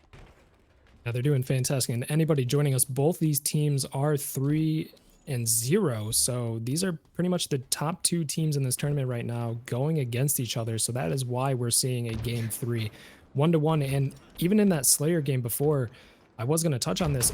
The kills between each player were not incredibly different. Everybody was kind of keeping up the same amount of kills between each other. So there's not one player on each team kind of popping off, but already we see Drunken Spartans making Nice Kitty go down, I believe 3. Drunken Spartans trying to get pressure here. High key on to nullify. And it looks like Drunken are trying to get this first pull, and yes they do. They're pulling it back towards Pistol Side Magic, getting a kill onto Joshi. That does not break this up though. High key Chaos is still trying to pull this flag, but he's getting crossed down by Magic and picked up by Meow You Doing with that sniper rifle. So just like that, Drunken Spartans push has been shut down. Yeah, it's so tricky on this map. You get 4 down and you think automatically you can go hold the W key and get the flag cap, or the flag pull. But a lot of the times you almost have to get a whole nother round of slays, like just as you get the pull for it. And that's what makes Argyle such a tricky map and sometimes frustrating too, especially if you're trying to get the flag. Oh yeah. So already we're seeing Drunken Spartan's flag being stuck in bottom mid, which is not the most opportune location. I mean, obviously if Drunken is going for that they're in a bad spot to get picked off, but I think they have good enough map pressure that Drunken Spartans can get this So now they just kind of got to formulate a plan. It looks like Nice Kitty is split across the map. I think one person got caught in back base. Joshi getting generic down for that assist. Drunken seeing Meow You Doing in the back base, and he's sicking Joshi on him, and Joshi gets him. That is 2 down for Nice Kitty, and Drunken is calling out the last 2. Can Drunken Spartans get the push here for the pull? Drunken with High Key picking up the last 2, so that is screens open. Oh no, like I said, it is a bloodbath. Drunken Yeah, Spartans with the pull. both teams just trading. It's like no one's really getting an advantage here. Even on these flag pools haven't gotten any further than about 10 feet for the most part. Shamrock getting the cross map on the nullify. Meow challenging Shamrock. Shamrock gets out with his life. Drunken putting shots on him. Nullify getting Shamrock with a cheeky angle of that battle rifle, which the battle rifle, it kind of been made into this long range support weapon. Just like that, Drunken Spartans pulling the flag again. Ooh. Nullify gets the grenade kill on the Shamrock. Meow You Doing on Drunken, but Drunken on Magic. All the teams are just going down here. Joshi is the last alive with his sniper rifle as Generic is pulling the flag. Does not get the shot. What does he have to do here? Man, this is going to be it right here. One shot at it. Oh, he can't get the angle. And they know he's there. How you doing? And Nullify trying to get Joshi out of the sniper position. He goes down. And it looks like that is a cap for Nice Kitty. Nice Kitty putting the first blood up with this cap. How you doing on the Shamrock? Nullify, making sure Pistol Side is good. I think if you're Nice Kitty here, you slay people out on your side of the map, and now it's pretty much a full reset. Yeah, pretty much a full reset here on both sides. But the nice part is Nice Kitty here. It's so nice to be working with that one flag cap lead. But based on the way these two teams are going at each other, though, I doubt that's the last flag cap we're going to see in this round. Definitely not. Generic getting the double on Joshi and Shamrock. He goes back up into Ven. I think he's grabbing QT. Heike almost falling off the map, kind of slipping his right foot there, but catching himself. It is a 3-man push of Nice Kitty onto Drunken Spartan's Pistol Side as Shamrock picks up the double kill. Heike being challenged by Magic. Good play by him. He says, I'm not going to go after him. I'm just going to pull flag. 2 down for Nice Kitty, 4 up for Drunken Spartans, but they're not forcing this just yet. They have to go through a whole other round of slays before they can even hope to touch this flag. Yeah, it Looks like they have Nullify here, trapped out there. Didn't take the trade too. That was huge. Getting the first pick, getting the second pick. One in frags, one in snipe elbow. High key. Looks like he's going to be making a push. They're able to get the flag pulled, trapping him and sealing him off here on the sniper elbow is going to be huge. Key looking for Magic. Magic repulsing him back. Can Magic stay alive? Drunken Spartans are still pulling that. Shamrock is running it, but Magic gets High Key Chaos. What a 1v1. Shamrock is pulling it all the way back to base. If you're a Nice Kitty, you just have to sprint here. Oh, he gets repulsed. Does he get it? Oh, he got it in. It is now a tied game, 1-1. Tie game 1-1, sneaks it in there, looking to try to get some sort of counter cap there, but it looks like that run's going to be basically shut down here. Nice Kitty, 3 of them up here. They do have a nice setup here in the top mid control. Nice snipe from across the map there. Fresh snipers are up on the board here, as 1 down on each side. Now it's going to be a battle here for who's going to be taking the advantage here and getting offensive, or is it going to be the defense that's going to be locking it down? But that was a really interesting play. I was going to touch on Nice Kitty was down 2 members for about a minute and a half when Drunken Spartans got that initial pull, but then Nice Kitty pulled it back. I think they got a cheeky flag pull from somebody in the back of the base, and it kind of just snowballed from there. Generic trying to work with his team to 1v1 Joshi out of position. Kind of just fighting for map control. 1v1 from Generic and Shamrock. Joshi picks up the kill. Gets the melee on Meow. Ooh. Shamrock. Meow wins the 1v1 on Shamrock. That is huge, but he goes down. High Key Chaos, you are the last member alive, my friend. What are you going to do? You are behind enemy lines. Nullify. Sees his barrel of his sniper. Gets the headshot. Very nice. There is now, it's a 3v3 on the map and nothing too big to say just yet. Nullify trying to play his life goes down. Shamrock gets the sniper. Can he get the no scope on Meow? Grapples up an event. They have the ping. They know the whole team of Nice Kitty is here. Great nades from Shamrock. Great job locking it down here, sealing off the edge. 2 down on Nice Kitty. Now they're starting to move a little bit forward here, Shamrock. Oh, able to use the grappler. It's the grapple on the flag. Well, didn't know Meow was behind him on Sniper. That was the beginnings of a great play, honestly. But it looks like Nullify might be able to get the reset here. He does have Sniper Rifle. Looking for a pick. Joshi walks in front of him, but decides not to stay there for too long. 5 minutes remaining. I think these teams, they're working together. I mean, Argyle's a tough map. There's, like I said, there's so many angles, there's so much verticality that you might kill one guy here, but there's another guy sitting right around the corner that's going to pick you up. So honestly, it's based on momentum, and we get a sneaky flag pull here. Nullify going down. Oh my gosh. 2 members down for Nice Kitty. Joshi is running flag. Can he make this a 2-1 game? Let us see. No, he's waiting for his team. He gets the G-slide. Snipers are up, as you see there. Is he in position to capture this? Yes, I don't even think he's gonna live here. Fantastic play from Joshi. Huge timing on that pull too. Just kind of a lull in terms of what was happening on the map. And just another great flag run too, being super efficient and getting it across the map as quickly as possible. As now Nice Kitty's flag getting pulled out into the open again here. Drunken Spartans only need 1 more cap here to seal off this map 3 in a best of 3 series, and to put a stamp on in terms of in the L column for each of these teams, as they are both undefeated in today's tournament at the moment. Drunken Spartan Sniper was up there for quite a while. Shamrock finally picks it up because he spawns on it, but by the time he got Sniper, there was about 2 to 3 members of his team were already dead, and Meow You Doing is just on the hunt. He's sitting up on their screens. He knows he's in a powerful position, picks up High Key Chaos. Generic picking up onto Drunken, and Meow just gets a free flagpole. He can just run this probably across the map with impunity. Ooh. But he does go down from Joshi. No one else from Nice Kitty there to pick up a flagpole. Joshi with a backsmack on Magic. And this looks like a re to me. Yeah, an unfortunate dead flag there. They were in a really great position to potentially tie this game up at 2-2, but back to the drawing board. Still a lot of time to play in this one as we cross the 3 minutes left in this Argyle CTF, as now both teams looking to make their move across the map. One going down for Nice Kitty as Magic and company now pushing their way through Pistol side. They got Joshi, the other team reacting to him, shutting down this push over here in Pistol. Just great teamwork all lines of sight on the push there and stopping them right there in the mid. And oh, Oh, oh, no scope from Drunken. He's looking for Meow. Can he get 2 of them? oh, it was there. That was lined up. I saw was it. there. He pressed the trigger on his end. Shamrock taking the 1v1 on Meow. The rest of Nice Kitty is up. Shamrock going for the 1v1 but gets picked up. High Key is not there to help out. Joshi with a double kill. Putting momentum back in the favor of Drunken Spartans. Almost getting the triple kill onto Generic. But he gets picked up by High Key Chaos. So the time is whittling down. We're almost down to 2 minutes left. Drunken Spartans are actually favored to win this just because they are up 1 flag cap. They don't have to make too much of an effort to cap this last flag because with time going down, Nice Kitty have to make those aggressive plays. They have to push up and try to get this flag cap if they have any hope of winning this round. But already it looks like Drunken Spartans are just putting them in the blender to go down for Nice Kitty.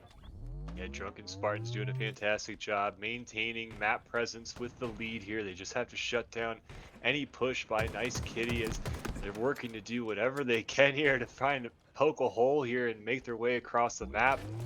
Still, 1 goes down for Nice Kitty on the push. 1 down on each side of the map as we finally get a flag is pull pulled. here. And Shamrock is ready to make a move. An aggressive play. Minute 20 left. Drunken Spartans are pulling this flag. They don't want it to go to time. They want to end this game in a nice, decideful faction. Oh, Meow, you doing his pulling flag. That is 2 dead for Drunken Spartans. They can get the re. Nice Kitty running it. Meow, you doing through Sniper. He is uncontested. Shamrock and Drunken on their pistol side. Nullify getting shot with Sniper, but putting shots down. This might be a tied game. Can Meow, you doing? Get it. No, he can't. Oh my god. Flag down. Heike pulling the flag is exactly what you got to do. You cannot capture the flag unless your flag is back at base. Heike Chaos stays alive for the re. That is huge, but Joshi goes down. So close yet so far as it looks like 3 go down for Drunken Spartans, and more than likely we are going to get a full map reset in terms of spawns here. So close, but 30 seconds left on the clock. Yeah, not a lot of time to make your way across the map, especially when the other team knows what you're doing here. Coming down to the final 20 seconds here, it looks as if Drunken Spartans are going to be able to just kind of rest on their laurels here, just play a little bit of defense, putting some shots down. And it's going to be on Nice Kitty here to make the desperate. Shamrock with a 1v1 on Nullify. Can he get it? Joshi in the back of the base, he picks it up. 5 seconds left. 2 members of Nice Kitty go down. Joshi putting shots on a Meow, and I believe that's all she wrote. Drunken Spartan takes this series 2-1. Oh man, and what a great series it was, and a very decisive one. I'm glad we got it go on all the way to map 3 here. Both of the teams were undefeated coming in here, and of course they put on a show for everybody. Thank you for tuning in to this 4v4 mixed tournament hosted by Halo Fun Time. I've been your host, Silva Fox, joined alongside Odds TV. And so what are some of the main takeaways you think from that series? Both teams are coming out swinging. Even though Nice Kitty went down in that series 2-1, you cannot count them out. They were coming. I mean, this scoreline Meow you doing was leading the pack there. He had 21 kills that match. He was leading the pack in the previous matches as well. So I think this is just kind of a speed bump for Nice Kitty. You go into the next series, you put that behind you. You know that even though you just took that loss, you were on top of your game. You were 3-0. You might be 3-1 now, but like I said, put that game behind you, go to the next series, come out strong, and you can probably see Drunken Spartans against them in the finals. Definitely. These two teams are not done on their day, and who knows, you know, I put my money on if this was a best of 5 series, we might be pushing it all the way to map 5, but that remains to be seen. As now we finish up round 4 of the tournament on the day, we will be moving into round 5 and then followed by the grand finals. But for now, we will be heading ourselves into a quick break between them. Stay tuned as we have more competitive Halo brought to you by Halo Fun Time along the way. I've been your host, Silva Fox. Odds, anything to take us to break? Stay tuned. There's still plenty of Halo left, and it is fantastic. So you stay right there. You don't even touch your mouse. Stay right here. Don't move. He'll find you. Don't move. I'll find you. Able to get this rockets into his hands and gets the first kill. Oh, does use them both, but goes down for his trouble. And yeah, looks like Honor's even kind of here off the rip now as things settle down. or Yeah. Silva. They're so evenly matched. It's going to be that little edge there that's going to give you the dub. I made a mistake. I made a mistake of looking at the chat. It was my fucking mind laughing, trying to not think. But yeah, that was fantastic work there. But yeah, yeah. Great to see such an active community there out in the chat, shouting out for their teams. And as we head into this game 6, things are just looking fantastic for a potential bracket reset and more of the Trailblazer Championship Series final. Yeah, championship final here. Each team exchanging here. 3 go down for Mediocre. Mighty True staying alive for his team and able to get that active camo though. And he looks to be like he could be creeping around here in the bottom of Whirlpool, looking to sniff out Deimos at the top of A. He's got the advantage here. And able to finish that kill, clearing the back of A here in the back of their spawners here. Double kill is going to be huge. The rest of his team up over on the B side. 3 down for online shooters. But Viz though, always just being so Mighty sneaky Chew. crafty. Mighty Chew has a killing spree off the rip, has not died. I have been reliably informed that Chew can in fact touch MC Hammer. So I mean, I think he's putting those kind of skills to use here as we start off. Yeah, he's definitely putting those skills to use here, as now we have Viz able to make such a crucial play there and stop the other team from gathering a huge chunk of time by just staying alive over there in gold. But he gets knocked though. Anybody going for that ball right now is going to be picked off by the other team. North Snipes stuck in the back of battery. He goes down. 2 down for them. Here's a third one that goes down for him. Flashed as now Dr. Cream and Scream leading the charge here in the back of gold pipe. He's screaming. He's screaming. He's screaming and creaming. He's got 2 teammates battling over an A. He's kind of in the middle of the action here, waiting to see what happens in these engagements before he makes a rotation. And it looks like A is the way to go. Yeah, and yeah, he's after it. He's been able to deploy his lotion at elevator, but unfortunately he does get hunted down, and could be in trouble here now because they may have just handed an excellent elevator setup to online shooters here. And you know, with Deimos spawning back up, if he gets a favorable spawn here, they're going to be very difficult to dislodge up here at the top of A. Now, he did try and play that. Unfortunately, the plasma grenade kept it up top A. But I say unfortunately, 2v2 on the map, and North Snipes is looking to get a bit shirty here. Does go down.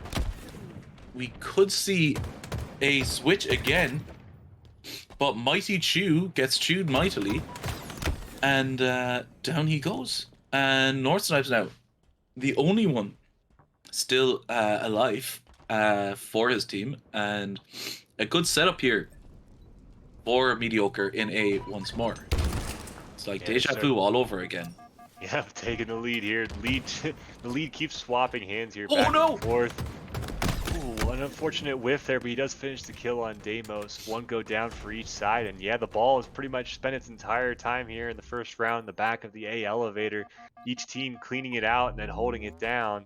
But now Mediocre starting to actually kind of pull away a little bit here as they move towards the 50-second mark. I believe he just dodged that sticky somehow. And He was like, "You are not creaming me today, sir."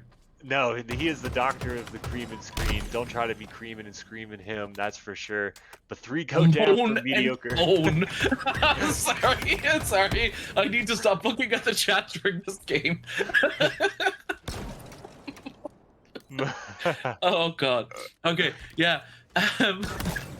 So, North Snipes, he has that shock rifle in his hands, and he's putting it to work. Double perfect kill. Oh my goodness. This man is on fire. Do not give him a power weapon. A precision power all weapon. Day, man. If you got the name Snipes in your name, you got to deliver, and this guy has always delivered with a precision weapon in his hand. Yeah, I've got to say he's only had a couple of weak performances, and they've all been on maps without a sniper. So, like, I think we're learning a lot about North Snipes here in this inaugural, uh, in this inaugural, our Trailblazer Championship series. Here we go now. Moving the clock here. It looks like mediocre here. They're in a great spot. Sure to close this one out here to push past the 60 mark. But oh my gosh, online shooters just so crafty. They're getting 3 down on mediocre. Mighty Chew, the only one left here. He's going to try to give his team back gold spawns here. He's going to run into somebody in the bottom of gold pipes. Try spraying him with a plasma, but he gets smacked down.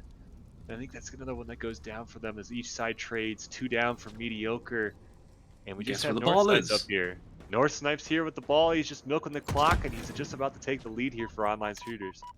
Yeah, and he has help on ACAT, so he's got a perfect alarm system to toss this ball when he needs to, which is right now. Oh, 1 second, but it's fine. There's 2 minutes left on the clock. You don't need to get, desperate right now. He knows there's someone bottom elevator, so he's kind of waiting him out. This play here by Viz could be very big, getting sightlines on the cross from control, which is very important. And with this ball down in pit now, they just need to touch for a second, but these slays are very important. This is a very back and forth kind of moment here with kills dipping in here and there, people playing their lives very well, but 2v2 on the map now, and numbers now fall in the line of online shooters. The cover is there for Viz, able to live. North Snipes now has the camo, and if Viz is able to get his way into these gold pipes, he's going to guarantee his team quite a bit of time, but he needs to have his head on a swivel because Crazed is right there waiting for it. He plays the ball into Whirlpool, and this could be trouble, because if they're able to get that ball out to back C, do a quick little back C run, they'll have the opportunity to tick themselves up and toss the ball off for the last minute. But Yeah, it looks like actually they got A. They got A again. And now, look, they're definitely going to be passing the mark here. 2 go down for mediocre, though. He's trapped in the back here. Pivotal reversal from Dr. Cream and Scream there.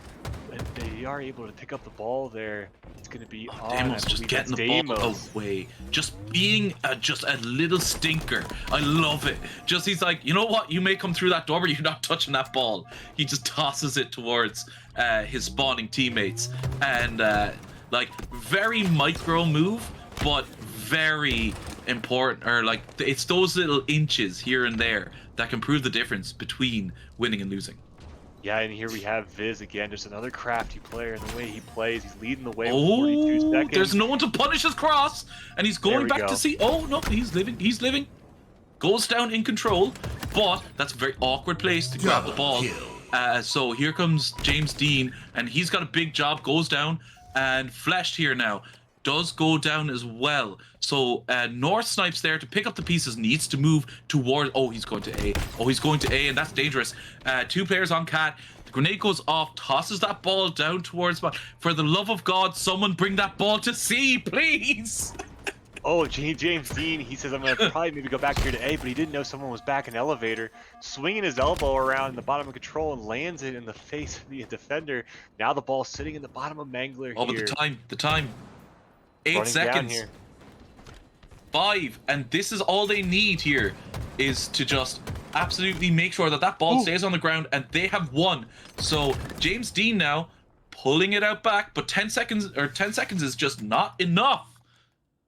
Dang. And online shooters take round 1 of game 6. No, for sure. That was it. Almost, it kind of felt that way at the end of that one. Yeah. Oh man. Now here, another great break here. Double kill here in the bottom of white. Looking to flank those for that camo. It's not burned. He takes it and he's able to pop it now. They're in a great spot here to get the ball, get an early lead, and take gold control.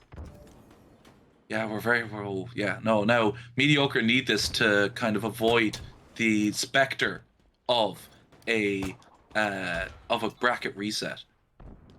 Coming through the winners, gives them that ability, but oh, did that bonk? Did he bonk that grenade? Oh man.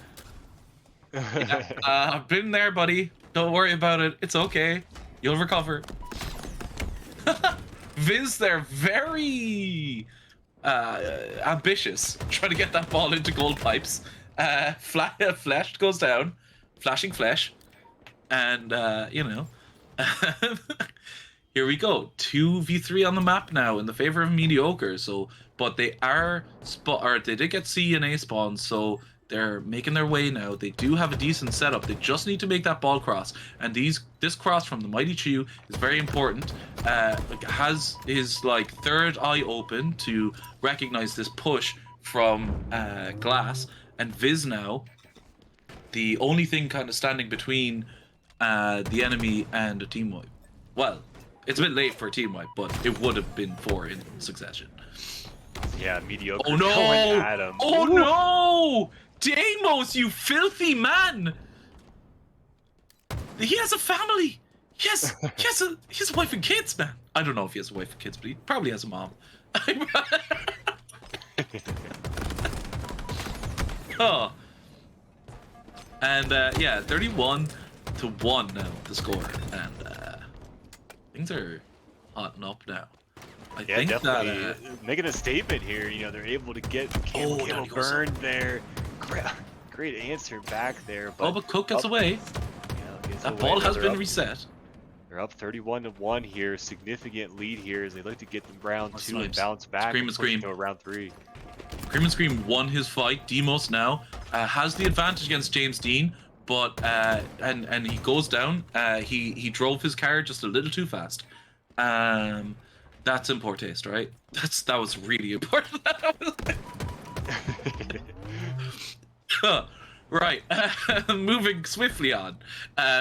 Flash here. Going up to C plat, and this setup here is quite strong for mediocre. It's going to take a concerted push. Oh wow! Nice. Great kill there. Nice repulse from Flash. Return to sender. There, and oh, these fights are all falling in online shooters' favor, and that ball is down now.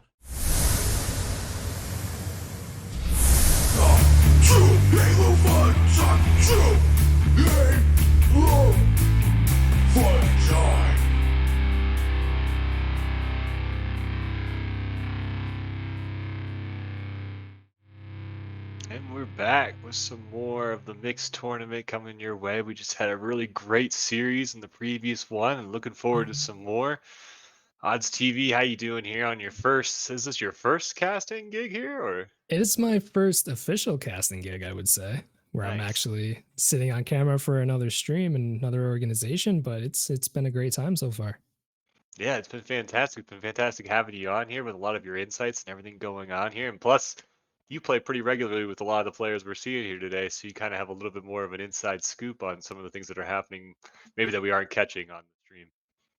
Right. I know the people to look out for, but then I also know to look for the people who maybe don't usually play too competitive but are showing up in the matches. Those are kind of the underdogs. Like everybody loves an underdog story. So those who can come up onto the game be on stream, you know, they might not know it, but they get a double kill, they get a triple kill, and they can watch that back later and be proud of themselves for coming into a mixed tournament where they might be the lower end of the CSR, but they're still holding their weight. They're still throwing punches and making games fast paced and exciting.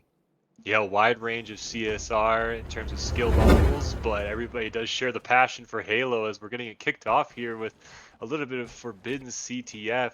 Generic looking to grab that sniper as he looks like he has the opposing team pushing up there on the top left side there. Battle for overshield in the top mid's going to be happening here. He's got another one, puts 2 down, and looks like they're going to be in a great spot here to grab that overshield. Gets the snipe. And the overshield, let's go. He's going to be in a great position here on Forbidden. And now, in terms of this map here, like, what are some of the things that you got to consider as a competitive Halo player on Forbidden CTF? Forbidden allows you to do a little bit more of cheeky plays. You definitely want to slay out up into their base, but as you see now, Generic, he's in this kind of rat tunnel down below going towards diving board. You can pull the flag and get away with it very quick on this map. There's a lot of different routes you can take, either up through flag ramp or up to mid or down here where Generic is on the rat tunnels. But Generic trying to play his life out with this sniper, goes down. Commander looking to see if there's any sniper is left over. 2 down for Nice Kitty. So we see there is a flag pull, but it looks like it's not going to be able to get far here as Hoodler, I believe it was getting the re there. Yeah, Hoodler, I believe, was getting the read there, but it looks now like he's going to be making kind of a push down this bottom ramp here. Yeah, lots of different ways to go on this map, and I think the one fun aspect of this, especially in terms of CTF, is that if the other team does get the flag pull, there's just tons of opportunities to overextend and still get back to stop them on the flag run, and so there's been a lot of just flags you thought were surefire things in terms of getting the capture, but they turned into dead flags. And so I think that's kind of what this map adds a little bit. I think it has a little bit of Argyle in it, but it seems like the verticality is a more important role than it does sometimes in Argyle. Definitely, I like that similarity you point out there for Argyle. It does have some kind of similar wraps in terms of where you can go with verticality. You can go out down below, you can go out through mid and see most of the map, where off to the side lanes are a little bit more with cover. We did see Hoodler was walking the flag down ramp, but he gets picked up. Hoodler now with a double kill. Perfect. He's putting in a Nice Kitty's base. Can he get the pull here? Revtastic is down on their courtyard near their diving board. I don't think they see that other member of Nice Kitty near courtyard, but Rev continuing this pull all the way through Rat Tunnel. He gets it pretty much all the way. Generic and Rap Hands picking up on Revtastic. Can Hoodler go down? Hoodler does go down. That is 3 down for Wild Hood Commando. And can the flag keep going here? No, it looks like Nice Kitty did stop the pull. They did stop the push, and Generic gets the re. Fantastic play by them. A tough break for him there, getting that flag pretty much almost the distance. If you would have rounded that corner, it probably would have been the end of that one, getting the first flag cap. But fresh snipers on the map here, looking to make a little bit of a difference here on basically a fresh reset. But two go down for Nice Kitty. As now Wildfire looking to rip some heads here over on the top side and make a push here as he gets one shot over there on the tower. It's cleaned up. The new sniper is up. Generic, you know he's going to go and snap that thing. Nullify with a 1v1 on Hoodler. Hoodler picks him up. There's 2 down for Nice Kitty. Hoodler sees the last spawner on Generic on their bottom sniper. Generic still has snipe in his back pocket. Revtastic deciding not to pull this flag yet. He recognizes he does not have the help if he does pull this flag, but he goes for it and instantly gets taken out by Sniper. He did have a good start of a play there. I think he got a little overeager. His team was not in a position to assist him with that cap, or that flagpole, I should say, so it's kind of going to be dead in the water. So we see Hoodler taking a 1v1 on Rap Hands playing his life, and Hoodler taking the little sneaky tunnel, but he gets taken down. Overshield coming up, Nullify has it. Oh, like I said last game, we knew these series are just going to be bloodbaths, and already Forbidden is just taking off. Absolutely taking off here, and it looks like this could be the opportunity they're looking for, putting some damage down on the ramp. Nice job by Hoodler, at least just buying them a couple extra seconds there, but Nullify able to squeak out with the flag, and he's going to be in a great position to get the first cap on the board.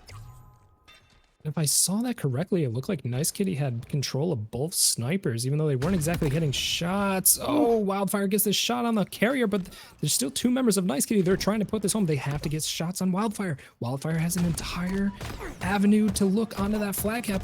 As Wild Hood Commando comes flying in, they can get the last kill. That is 2 down for Nice Kitty. That could be a re-flag being pulled. Oh no, Nice Kitty, you were so close, but so far. Wildfire finally going down, and that's just a fantastic stop right at the goal line, I should say, for Nice Kitty. Oh, tries to take a top mid there, maybe cut it a little bit. Could have maybe taken a safer route back through Sniper, as we've seen so far here. Doesn't really matter how far you get the flag here, the other team's going to get an angle on you. As it looks like we may potentially have our first, here comes the caster jinx, the first cap of the map. Ooh, overkill extermination for Wildfire coming for the re, and it looks like Wild Hood Commando are going to get the first cap here. What a fantastic play. That is something for the highlight reel. Fantastic play by Wildfire. Yeah, huge just momentum swing there, and then just absolutely ensuring that his team gets the first flag cap on here. And now I do know for the most part, Forbidden CTF games, they usually are low-scoring affairs, but so far here we've almost had a couple, almost 3 caps so far. It's been back to back. Each team is not allowing the other to get full setups. It just seems like one team slays out the other, pulls flag, and then they just kind of can't keep the other team from keeping them off respawn, and they just kind of fly an OE across the map, and then it just kind of shifts back and forth. As now looks like Overshield's gonna get the kill. Wrap hands. He took a little bit of damage, but he's still looking over that flag. He knows that there's enemies all around him. He's got to get the slays out to make some space for his team. Generic with Sniper looking at Hoodler, and he takes him down. Flag still being pulled here. Reptastic. He has flag in base. He's holding it in back base. Wildfire is protecting him. Wildhook Commando slay out. No, Generic gets the kill. Generic pushing up with that Sniper. He's getting super aggressive, going for that re.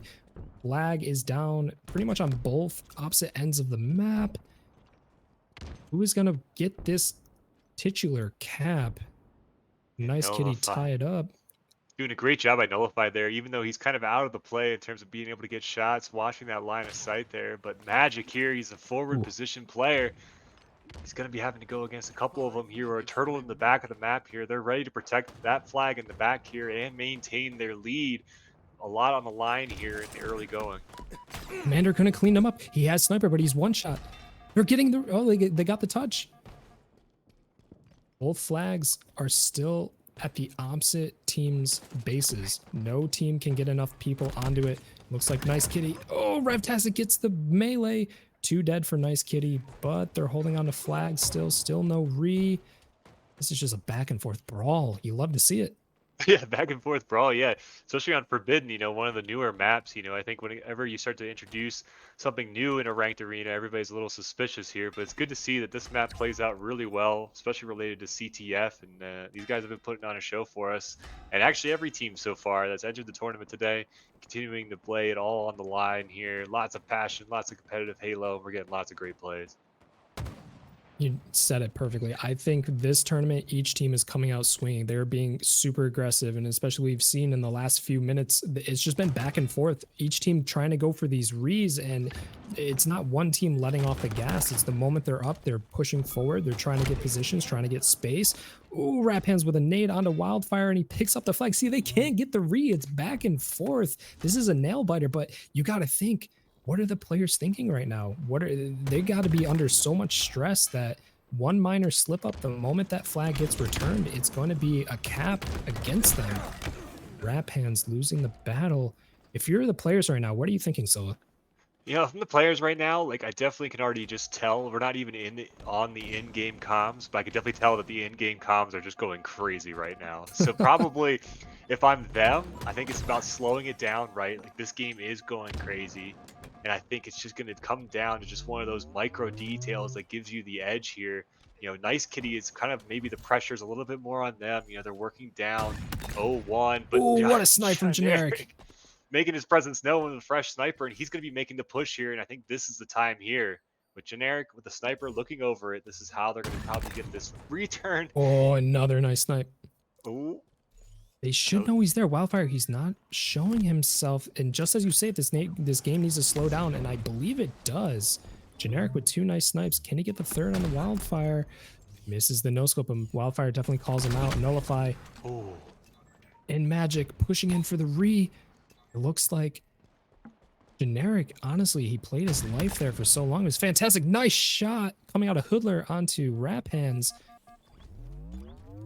Did we get a recov? No. Still no recovery. Man, this is just... Oh my, what a shot from Hoodler. Could this be the break that they need? Ooh. I believe it might be. No. Hoodler goes down to Magic. They got numbers, and they got a flanker here coming. Commander with a shot. Huge play. Oh, what a grenade. Commander goes down. Oh my Nullify with the sniper playing his life. Ravtastic now pushing in with the overshield, but the overshield is already burned. Ravtastic goes down. That is not what you need. He ran in with the overshield. He had no help from his friends, but still Wildfire is holding the flag on the other side of the map. And now you might think, okay, Nice Kitty, you stop the push. You have the momentum. But the thing is, as they're pushing across the map, every one of Wildhook Commando is going to be spawning around that flag. So you have to break a whole other round of slays to even be able to touch this flag. It is just back and forth right now.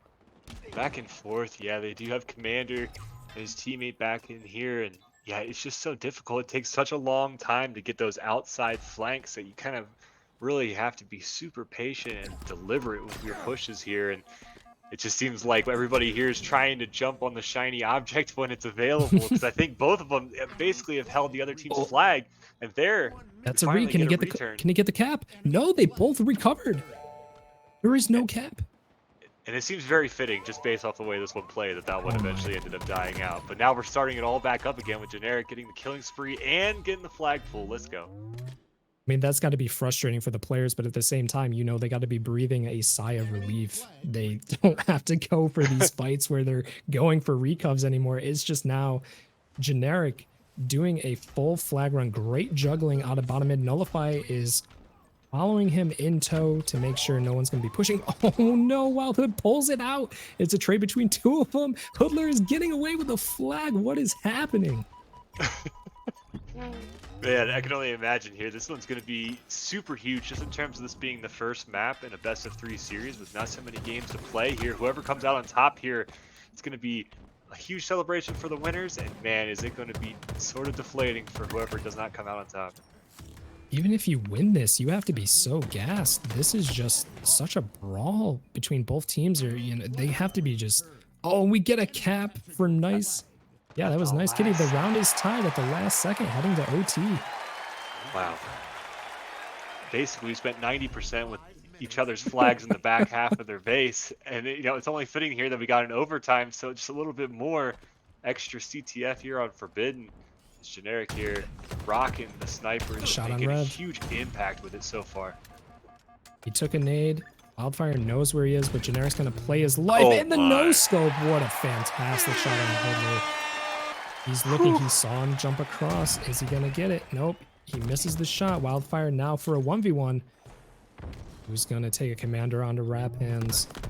Fantastic on Magic. Does Wildfire go down? No, that is 3 dead for Nice Kitty, and the flag is pulled. Flag is pulled. We are out here in the mid here. Huge 1v1 between Rev and Nullify, and Rev comes out on top, able to get the return and stop that one early on. 4 minutes left in this overtime. Still lots of time to play. They do have the sniper here. They're moving across top mid. Hoodler and Wildfire are ready for the pull. But Generic Ooh. Ooh. trying to shut it down. Hoodler here. If he can get a I couple don't think snipes he meant here. to pick up Sniper there. It looked like he picked up Sniper when he meant to pick up Flag, but he gets a 2-for-1 for free. Pulling the flag. Great juggles there. Oh, it almost messes it up. He doesn't want to risk Decides to it. go to the left. Nope. He's like, this whole game is on the line. Please get it over with. Let me go home. Oh, no, he goes down. Wildfire playing for his life, but he also goes down. Sitting right there.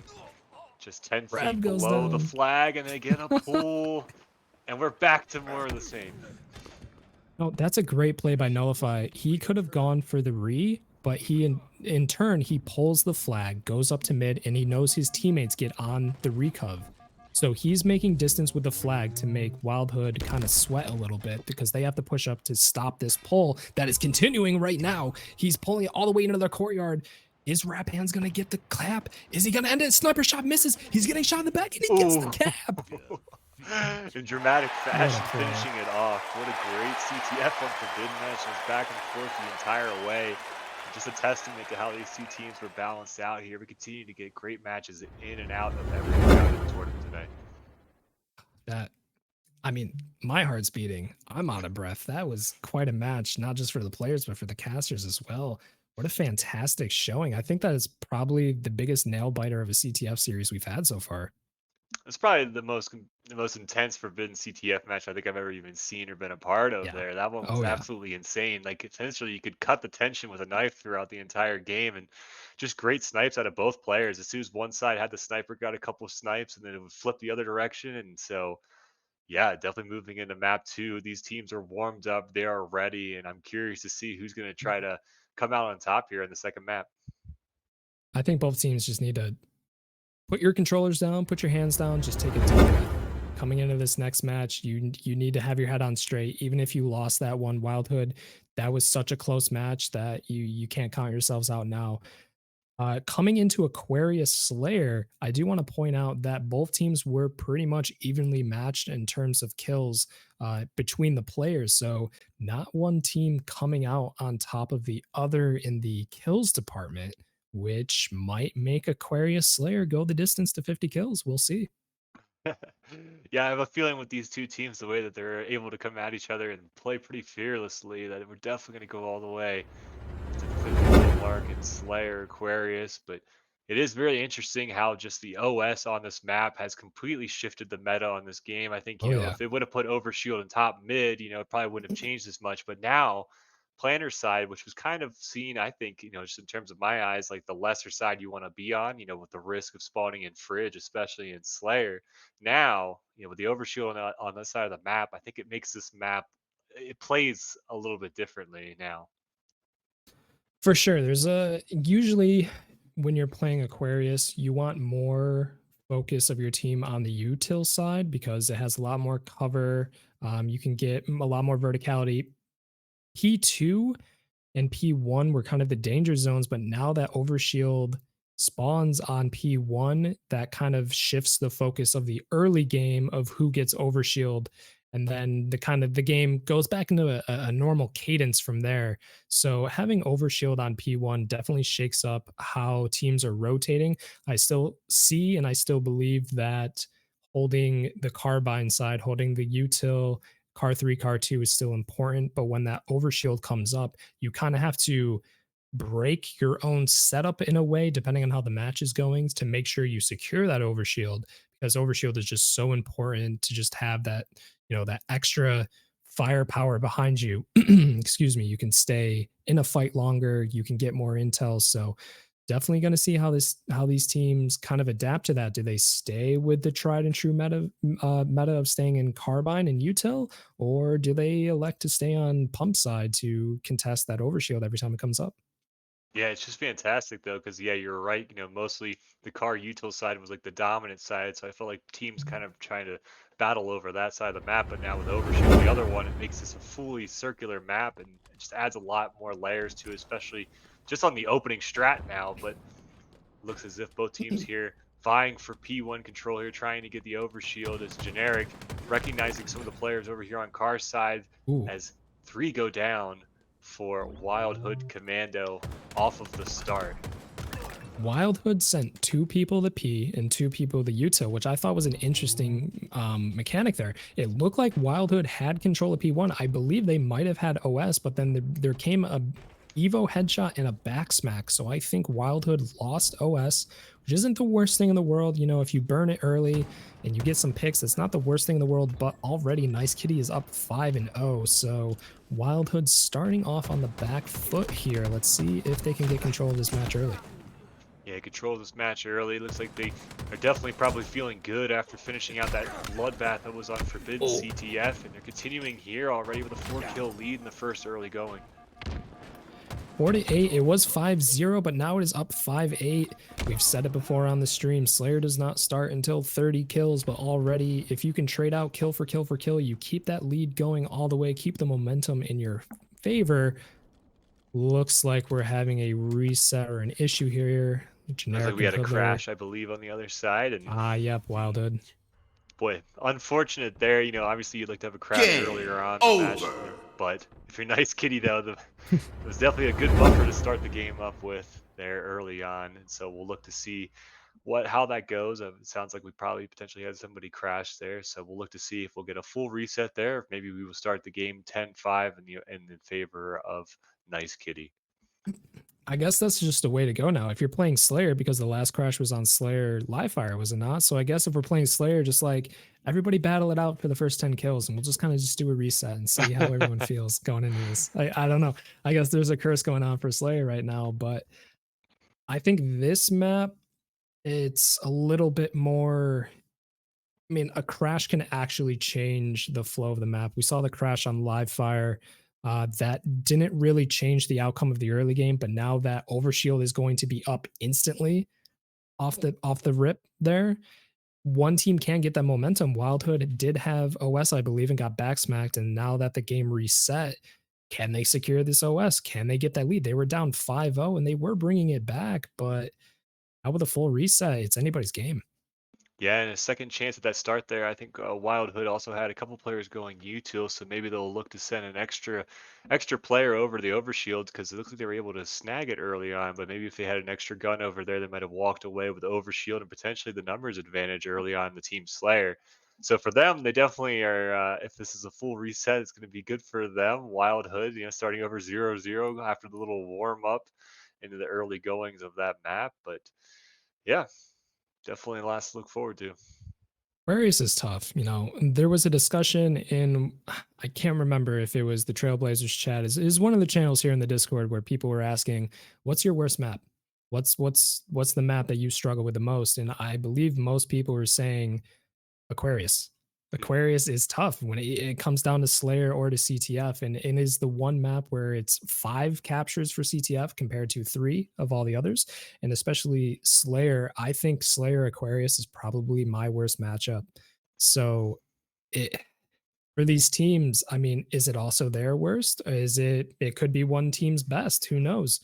But it's going to come out here on top of who can, like we said before, who can control that overshield, who can get the power weapons, who can keep the momentum in their control. I like to see the top mid control, the top car 3 control, because you have eyes on both sides of the map. And we'll see if when it comes down to about the mid game, about 25 to 30 kills, if teams are keeping up with that kind of cadence.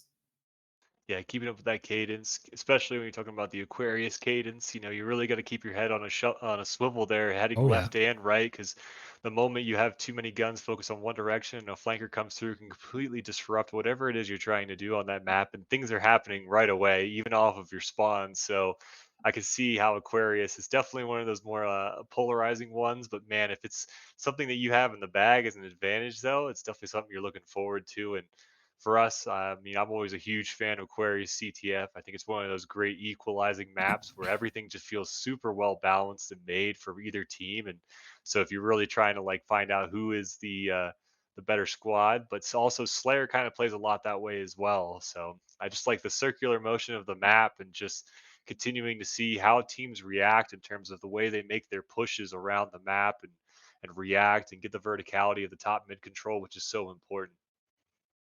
Like you were saying, you got to keep your head on a swivel, and I think Aquarius is the one of those maps, or probably the only map where it's actually hard to dictate spawns, especially if you're sitting up in P2 or in car 3, and most of your team is on one side of the map. You go, okay, we're looking towards yellow base. They're gonna go and spawn on blue base, and you go, okay, yeah, maybe they will, but sometimes they don't. Like Aquarius, it is a fickle beast of where people can spawn, but looks like I got a little bird in my ear. It's not going to be a full reset.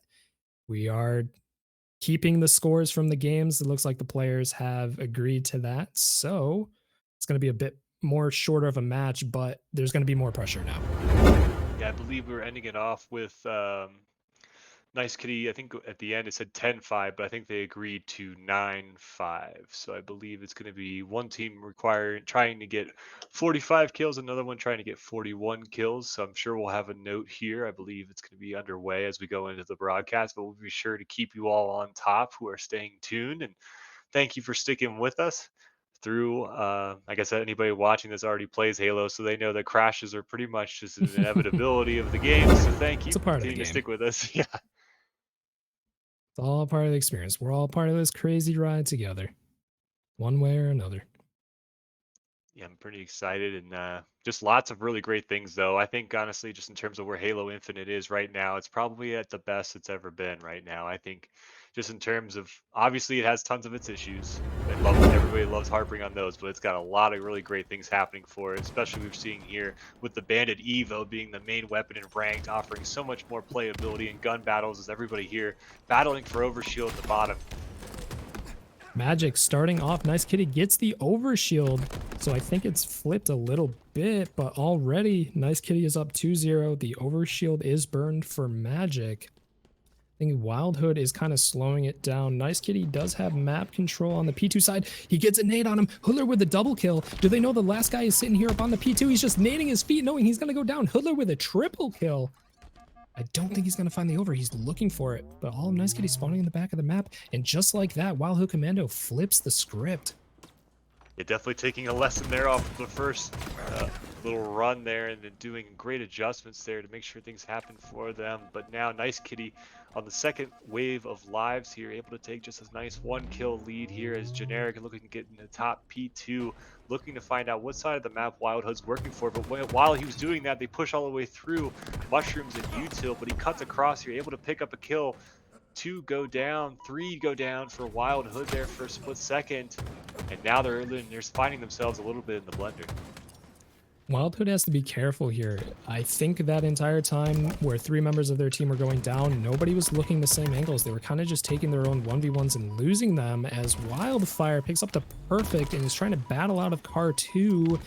3 members of Nice Kitty sitting here on blue. Util Revtastic pushing up through the connector as you see on the top of your screen there. Wildfire picking up Magic. Wildfire, you are alone, my friend. 3 members pushing through. Commander going down. And it's 3 members wiped for Wild Hood. And then just for a quick reference for you, Wild Hood Commando will need, I believe, 41 kills. Or it might be the other way around. Yeah. So Wild Hood will need 41 kills and Nice Kitty will need 45 in order to take the dub. As the next overshield is up on the map. Both team, this is only a 2-kill difference game, and honestly, one team needing 45, one team needing 41, that is really not that big of a difference from a normal game of Slayer. Already, the game is tied up. Wild Hood is kind of going back and forth here. As I said before, it looks like they were taking 1v1s by themselves. Rap Hands goes down, Revtastic onto Rap Hands, Hoodler onto Generic, and just like that, Wild Hood is starting to stitch it together. They're taking fights, they're sticking. You can see the pings coming out. They're working off each other, and that's exactly what you got to do because you need to get to that 41 before they get to 45. And already Wild Hood Commando is taking the lead. Taking the lead there and a great push there. It was a 2v2, but they were able to end up edging out the slim margin there, taking the 3 to their 2 as now they're continuing to read the spawns here. Wildfire and them looking to read where they're at, but while they were pushing into the blue side, they sneaked out to car 3 and were able to put down damage. 3 go down for Wild Hood, and Commander is out on an island here. 4 down for them essentially as now they have to reset. 18-18, plenty of game time left. Wild Hood Commando, you see Wildfire, he's crouching in the corner. He's waiting for his team to come up. I'm guessing in these comms, I'm having a premonition right now that they're trying to discuss, okay, what's our next move? They have map control. We're stuck in the base. They know 3 members of Nice Kitty are on the util side, and Hoodler had intel that the last member is up in P2. So it looks like 2 members of Wild Hood pushing towards P2. Generic getting a kill on Commander. Wild Hood, or Hoodler, has to turn around because it looks like the teams are just circling on each other like sharks. Wildfire and Rev in top mid, they both go down. What a fantastic play from Nice Kitty. Fantastic play. Hoodler here still to make some action, but isn't able to win, isn't able to get the double kill as Overshield still coming up there in the bottom of P1. Nullify staying alive here. The rest of his teammates showing up, controlling that side of the map, as now they're going to be looking to take this Overshield on the push. He's leading the charge into Util. He's sprinting into Util. Wildfire's got shots on Jenkins. Nullify. It's a party in Util right now. Both teams just battling it out. Wildfire, can he get a kill? He can't. But Nullify goes down from Revtastic on top mid. Commander pushing in. He gets the kill. Generic, can he get the 1v1 on Rep Hands? No, he cannot. And just like that, it's just trade for trade for trade. 2-kill game. Nice Kitty in the lead here. That score line is slowly approaching the half. We're already at the halfway mark of the reset score needed. And Wild Hood get map control. 1v4 from Generic on Hoodler. Generic with the melee on Hoodler. Oh boy. I think this is going to come down to probably a 1 or 2 kill game. Yeah, pretty much. And they're going to have to pay attention here because it could be 1 or 2 kills. They have to also subtract from the previous amount of kills they had in the first series before the crash. So everyone here is going to be having to pay attention here. And it, honestly, just a great performance here from Generic, leading the way for Nice Kitty with 14 kills and 8 deaths. He's doing everything for his teams in terms of leading the slays, but still the margin only 28 to 30 at the current mark. Is Magic here holding down car 3, looking to put some damage down, trying to stay alive here, but he gets picked off. Already Great stuff. 31 to 29, 32 to 29. If you're a Nice Kitty, you're feeling pretty good about this right now. Wildhood, I think, is just a little too inconsistent on how they're taking these fights. They're sticking together, but then once one or two members of the Wildhood go down, it kind of turns into a free-for-all almost about who's going to get a kill, who's going to get a trade. And Nice Kitty's coming out on top of that is now they're sitting in blue util. Revtastic trying to get onto generic, but he goes down. Nullify taking the 1v1 on Commander. Can he get the double kill? Nice. Yes, he does. Great shots. Nullify, great shots by him. Pushing He it up. also is putting in a great performance at 12 and 7 at the mark. Generic has been leading this Nice Kitty squad. Him and Nullify have been doing fantastic. Magic and Rap Hands, don't count them out as they both have a good amount of assists. Even though Rap Hands only has 6 kills, he has 9 assists, which means he's giving 15 kills over to his team, which is almost half. It is now 39 to 35. Who can break this P2 setup? I think, yeah, we're at the point. Everyone's slowing down. Everyone's holding an angle. Yeah, Wild Hood here. Looking like they're trying to get more coordinated on this push here. what a melee. Great play. Can he get the double? He does. When, Oh, did he? I don't think it gave it to him. I don't think he gave it to him. Nope. Hoodler got the Hoodler- double on Magic. And that's Ooh, it. That's all she wrote right there. I think it was the other way around. I think Blue needed I think it 41. was the other way around. It's all Right. good. Okay. It's all good. It's a nice kitty. A nice kitty winning that one there, you know, with all things considered, able to come out on top there. Really doing a great job of just kind of dictating the tempo of how Aquarius Slayer was playing and getting the spots they wanted to get in, and also great control of the power weapons and overshield, which will always give you a nice advantage when it comes to Aquarius. But they come out on top with a 2-0 victory in this best of 3 series in our round 5. And I do believe our next step in the tournament will be our grand finals. Which is, it's going to be a fantastic match. Nice Kitty is on top of their game there. I was putting a little shade on Wildhood because it looked like they were inconsistent in how they were sticking together as a team. Nice Kitty, they just been on top of it. All these matches that we've seen so far, they have just been doing fantastic as a team, getting their shots. Even though in that Slayer match, one guy was kind of picking up the most amount of kills, their assists were almost hitting double digits across the board. So that just shows you, even though one guy is getting a majority of the kills, the rest of the team is right behind him putting shots on people. That's exactly what you need to do to win a Slayer. So very nice job from Nice Kitty, I should say. And what a fantastic Slayer match. Yeah, fantastic Slayer match, fantastic Forbidden CTF match that I definitely will not forget. That was a really fantastic one, probably one of the most competitive Forbidden maps I've ever seen. Oh yeah. And for sure. And so for me, Silver Fox alongside Odds TV, and Nice Kitty will also be going along in the further the tournament. But we will be heading into a just quick break in between now and the grand final, which is the crescendo of our tournament for today. Anything you Love got, me a grand Odds, before finals. we head into the break?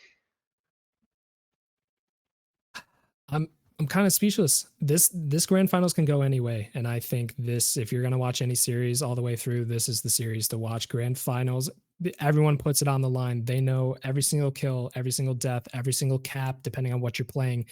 It can mean life or death for your series here. So honestly, this is I love me a grand finals, and I cannot wait to watch this. Grand finals is set to be a definite match you do not want to miss. So please stay tuned and hang through the break, and we'll be back shortly. Able to get this rockets into his hands and gets the first kill. Oh, does use them both, but goes down for his trouble. And yeah, looks like Honor's even kind of here off the rip now as things settle down.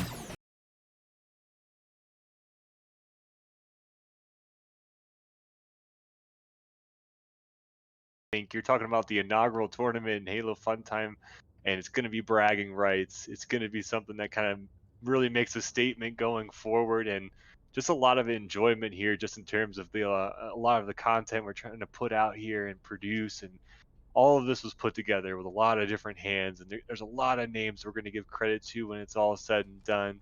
But it's just great to see it all culminate to this point here, which is going to be a heated rivalry on Aquarius CTF, as both teams looking to get the opening pick here and take map control.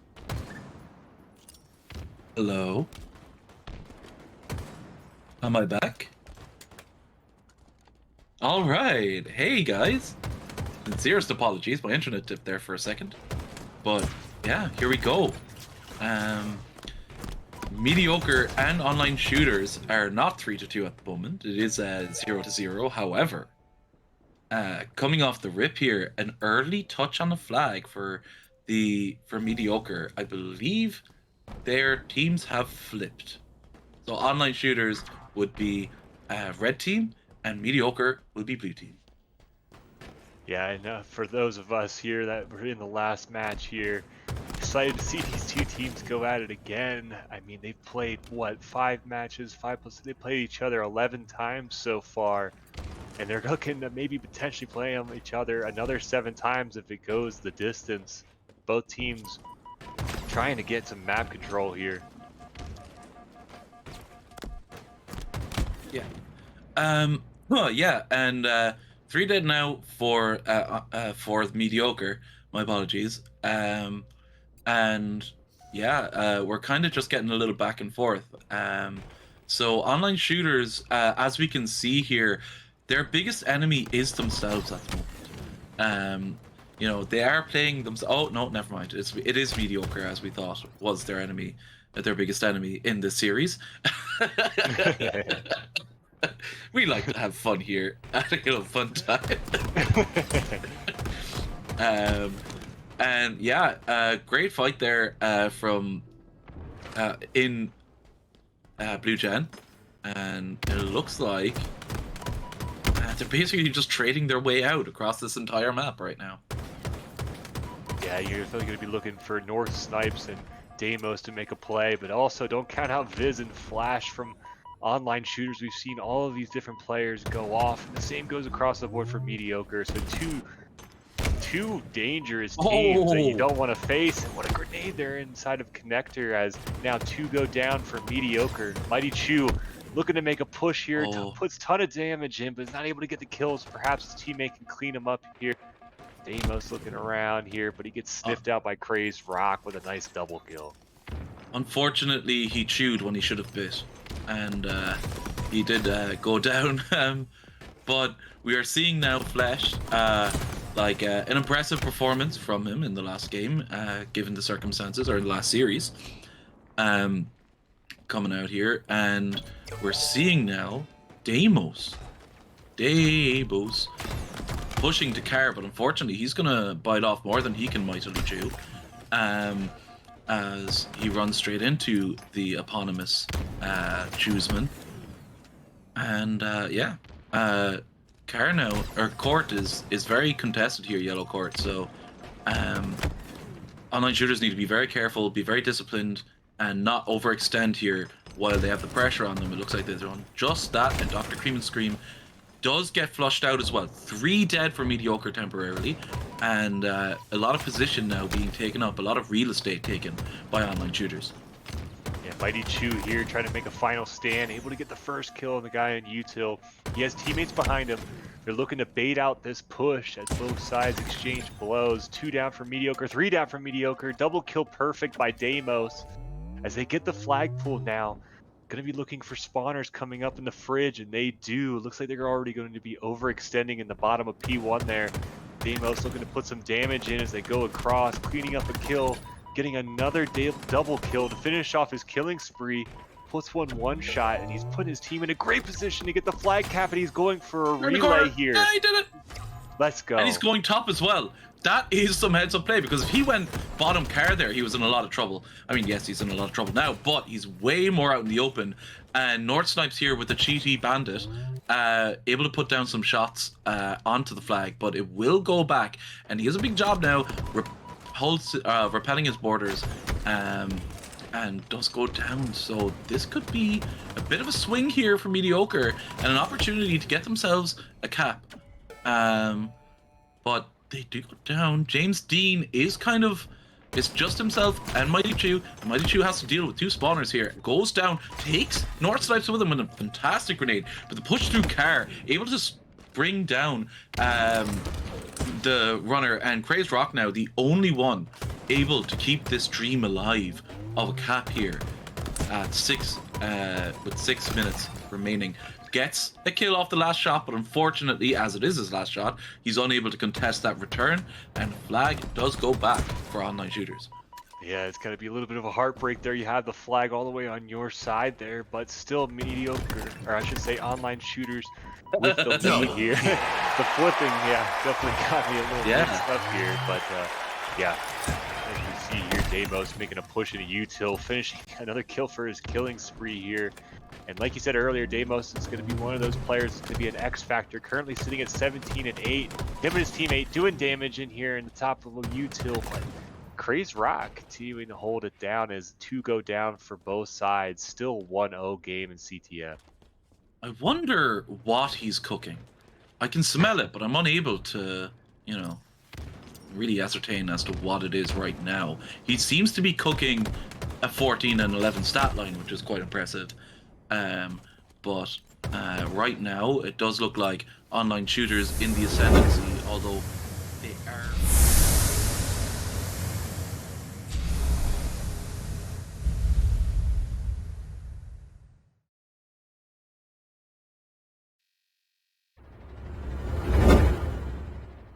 And we're back. Told you it was going to be a quick break, but yeah, finally, we've reached the moment we've all been waiting for here. We've been playing several hours of Halo all day.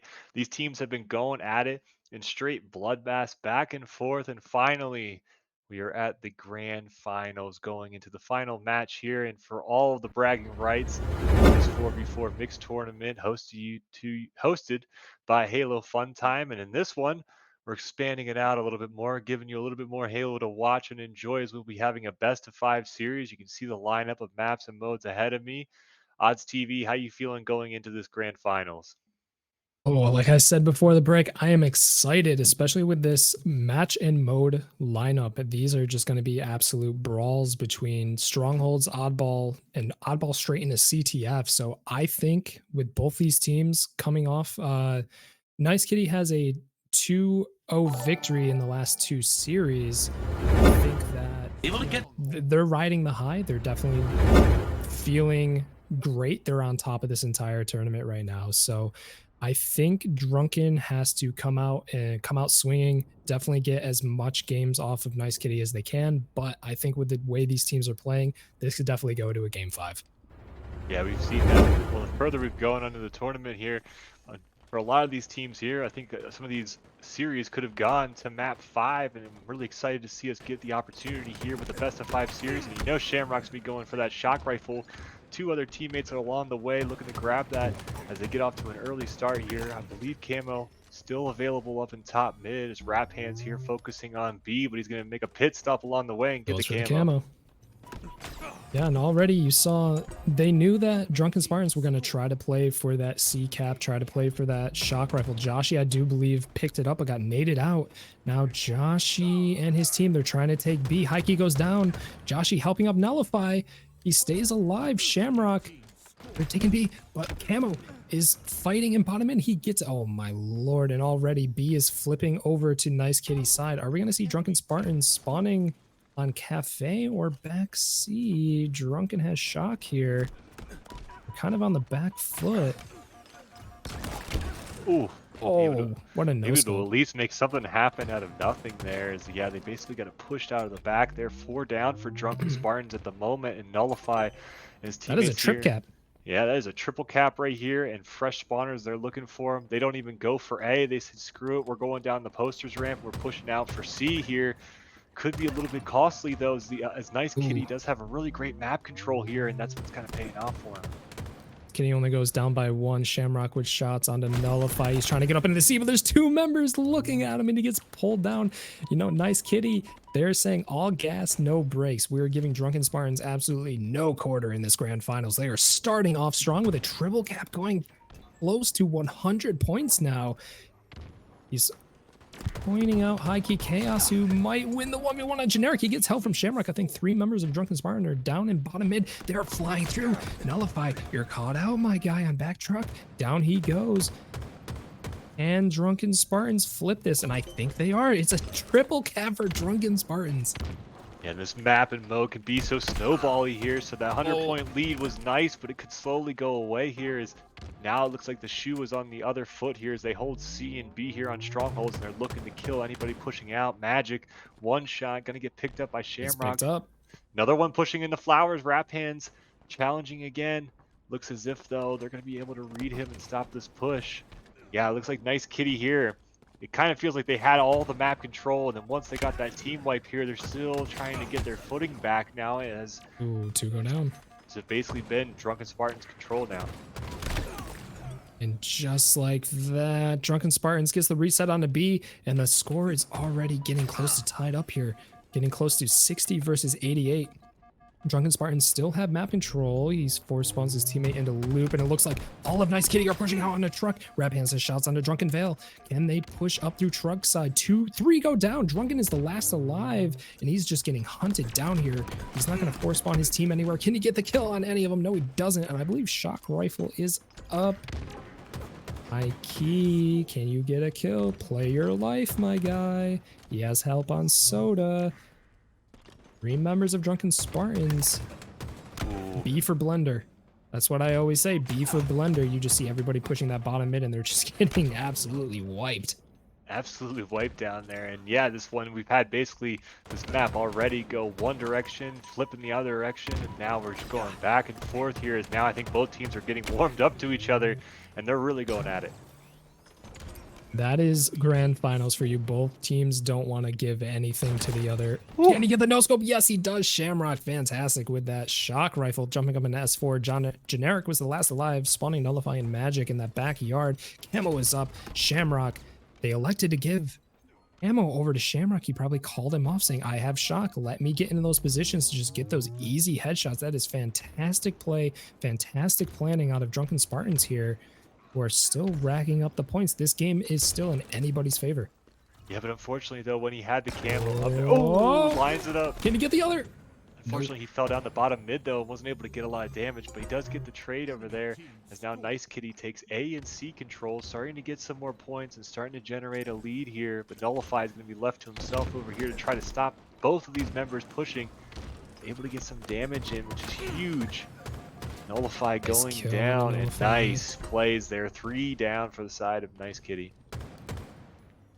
Somebody, yep, Joshy flying into bottom B. He knows the last guy, Generic, is on the B. He takes the 1v1, he loses it, which allows Generic to capture B for his team. The A-B setup, that is fine, because at this point, they can just play the Slayer game as their points go up. But it looks like someone on Drunken Spartans jumps into B, but instantly gets off. I believe it was Shamrock, which gets reset. Oh no, and he goes down. That's 2 down for Drunken Spartans. Spawns are going to be a little weird here. Who's going to be able to take this C? Holding the C cap's going to be huge. Oh, Joshy having 2 the one-shots there. You know, he wants that one back as there's 3 members there. Looking to work together with his teammate to put some damage down as they do maintain C control, but the clock is ticking in the favor of Nice Kitty at the moment. It's still an AB hold. Drunken Spartans are now getting points up on the B. They do cap B, so the CB hold is good, but already B going halfway over to Nice Kitty, but gets reset again. I say it once, I say it twice, I say it 3 times. B is for Blender. Every single time you go down there, if you're not winning the team fight whole-handedly, the game is just going to reset. And if you don't already have the 2 caps in your favor, you're just draining points at that point. Yeah, you're draining points and draining time. You know, time is so crucial and of the essence here, because we've already seen that this map can swing in any direction here on a given moment here, depending on who takes the numbers advantage here. As Generic going into A, high key beats him. Oh my gosh, that was huge. New active camo fresh up in the top mid as BC control is still in the way of Nice Kitty. There's 2 members of Drunken Spartan on poster stairs, and I think they stopped their push. I think poster stairs is a pretty good avenue to try to break the C hold, but the thing is you have to get off that ramp. You can push up because you have cover from C, so they can't see you. Shamrock picking up camo here, but yeah, you have to push up that poster stairs, because if you don't, you're just gonna get naded out. You get stuck. Shamrock, can he get the backsmack? He can't see him. He doesn't get the magic knows he's there. He gets the nade on him. I don't think anyone's there to pick up the kill. No, nobody there to get pick up the kills. 2 go down for Drunken Spartans. Nice trade up there in the top mid, but Joshy here, the last one alive for Drunken Spartans, while it looks like the rest of his teammates are going to be spawning out over on Cafe side. Potentially, yeah, they spawn over there in a hotel corner, so they're going to be able to make a push here. Josh gets called out in an island here on Melee. C. Huge control here by Nullify, just buying time and being such a pest on C. Was a triple cap in Nice Kitty's favor, but already Drunken Spartans. And just like that, they were capturing all three, but they only got A in the end because he lost that 1v1 on C. Joshy gets Oh picked my up, killing spree for Nullify. This guy's an animal right now. Basically held down C by himself in a 1v2, and he was one shot. Going down here in the bottom mid, still putting in damage. Get him! Let's go. 3 down for Drunken Spartans as now they cross the 200 mark. They can see victory on the horizon closing in, and Nullify here, he's just completely off the leash. Nullify, he's feeling it. He sees the blood in the water. He is the shark right now. Yep. Pushing up on the Drunken, takes him down 2 members. He's looking for B. B is capped, but that doesn't matter because Joshy's gonna go down on key turn. Or does he get out alive? There's no way. Nullify gets him, and now they can get the double cap back up on the B. But there is a cap going on C. You have to get off B now. Somehow Drunken Spartans is taking that momentum back. Yeah, taking that momentum back. You know, these teams are both very scrappy. You know, never count them out at any given moment here as they're looking here in the bottom of B. 3-4 go down for Nice Kitty. Nullify the first one up, spawning in the back of A yard here. He's going to have to try to cap A to stop the bleeding, but Shamrock's already on top of him here, getting the first kill on the respawners. That's just deadly right there. You're Nice Kitty, you do have a little bit of breathing room, but that is slowly, or not even slowly, that is rapidly closing on you. You were up by about, I don't know, about 60, 70 points. But the thing about Solitude is if you're not stopping the trip cap that's coming through from Drunken Spartans, that lead is shrinking. Such a rapid pace. Shamrock staying alive on the top gold here, high key. Flying around to market on generic. Shamrock with a 1v1. He decides to back out. He's looking for that guidance back B. He hears the call out. He doesn't need it. Drunken gets the kill on Magic. The whole time maintaining that triple cap for such a long time now. They're creeping up, ready to take the lead. They do have the BC hold. Shamrock, huge pivotal 1v1 against Generic down there in bottom mid, getting the perfect. He's buying his time life here at B, but looks like they cap it, but they might pay the price for it. 2 down on both sides. It was just 1 for 1 for 1 for 1 inside B. Who's going to come out on top? Because it seems like every time somebody spawns, they instantly run into the bottom of the B, and they're just adding to the pile of bodies down there. As Nullify gets the kill on High Key Chaos, Rap Hands 1v1ing Shamrock Sword, who's in the back of Truck, but he's going to have help. Joshy's in bottom mid. Drunken's on Truck. Joshy goes down at Ute, or at Prius. Fresh active coming up here. This could be it. Here's like a huge play. 2 down on the side of Nice Kitty. Oh my. They spawn bottom lift. Didn't see him. They know that Camo was in C. They said, wait a minute, no one's here. And somebody was capping it. They know Camo's around, but Camo's just kind of getting a position. Gets the kill on Shamrock. Trip cap. Are we going to see a trip cap to end this game? I think so, just for the way, the timing of it too. At the very least, it's going to give them just enough of a lead here that they can't really overcome. Nullify, huge shot. That was actually a great play by Nullify. Usually I don't like Camo going into the hill because it kind of sends up a flare to everybody that, hey, I'm camouflage, I'm inside the hill, I'm somewhere in this square. But it works out in his favor because he stopped the timer, he stopped the bleeding, allow his team to respawn. And Drunken Spartans, they're only 10 points away from winning this game. Great shots on a Nullify. And just like that, if you're Nice Kitty, you have to get onto the site. You have to stop taking these 1v1s. 4 Are go they down stopping for it? them. I think that's game. That's game right there, which is such Oh, no, it's not. Someone was... Okay, no, it is. All right. We're just ready. We're ready. This game is absolutely back and forth right off of the gate. I mean, the only really dominance we saw there was basically 2 sections of dominance there. It was Nice Kitty out of the gate, and it was Drunken Spartans there with that huge triple kill for, it seemed like almost for 2 minutes. It was like 3 waves of lives for Nice Kitty in which they were getting triple capped. And that was ultimately what was their undoing there on Stronghold Solitude, as that map can be so snowbally at times. It was a close match. Honestly, they were going 1 for 1 for these punches. Even though one team would go down 3, they would instantly keep it right back. They would get the momentum back in their favor. So we saw a lot of almost triple caps, or if it was a triple cap, it only lasted for a little bit. So it, great showing from both teams. They're able to slay out, and it just shows that the firepower behind both of these teams, the games are just that close. That is how good of a grand finals we have it right now. These games are gonna go the distance every time. Yeah, both of these teams been playing all day, been playing really well just in terms of playing together as well as we do have a mixed tournament, but the chemistry is definitely on point here as both teams are able to really pull things together when timing is needed. And now we're going to be moving into the next set of maps and modes and moving on to Slayer Streets. Definitely going to be a good one for them to kind of really duke it out. I mean, if you are the team that lost here, Slayer Streets is going to be a great map for you to really take it to the other team, as it's such a smaller, tight knit map with a lot more close engagements. I hope I see from both these teams that they are sticking together. They both know how to play Slayer. We saw it on the live fire match between the two, I believe, where all four members were staying in spitting distance of each other. And I think Streets, they're going to have to keep that momentum. I think it's going to be kind of a whirlwind. Each team's going to be rotating on each other, looking for picks. I don't think we're going to see a slow match until it gets kind of close to the end. And like we've been saying, both teams can bring this close close match to 50 kills. Is It's probably going to end up like 48-45, and you're going to see one team completely slowing it down. So it's going to be a fast rip match, I believe, all the way up until the end, to see which team can control power weapons, can just have the better position when it comes down to those last few kills, and hopefully one team doesn't choke it. That's all I got to say on that.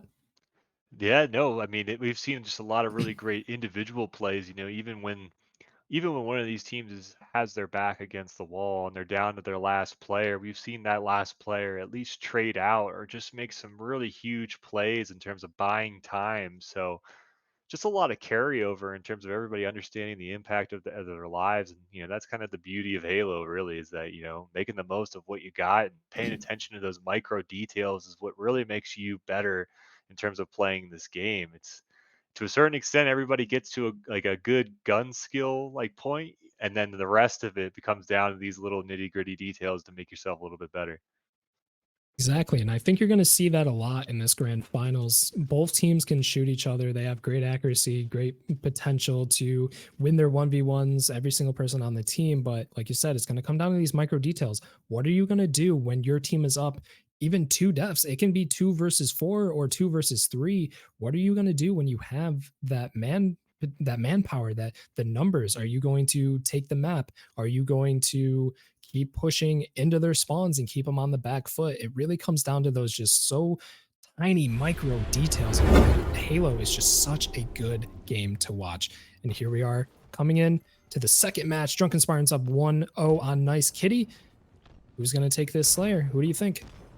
Hard to tell right now. The active camo's been sitting down there in the mid, but looks as if we might have a bit of a restart here.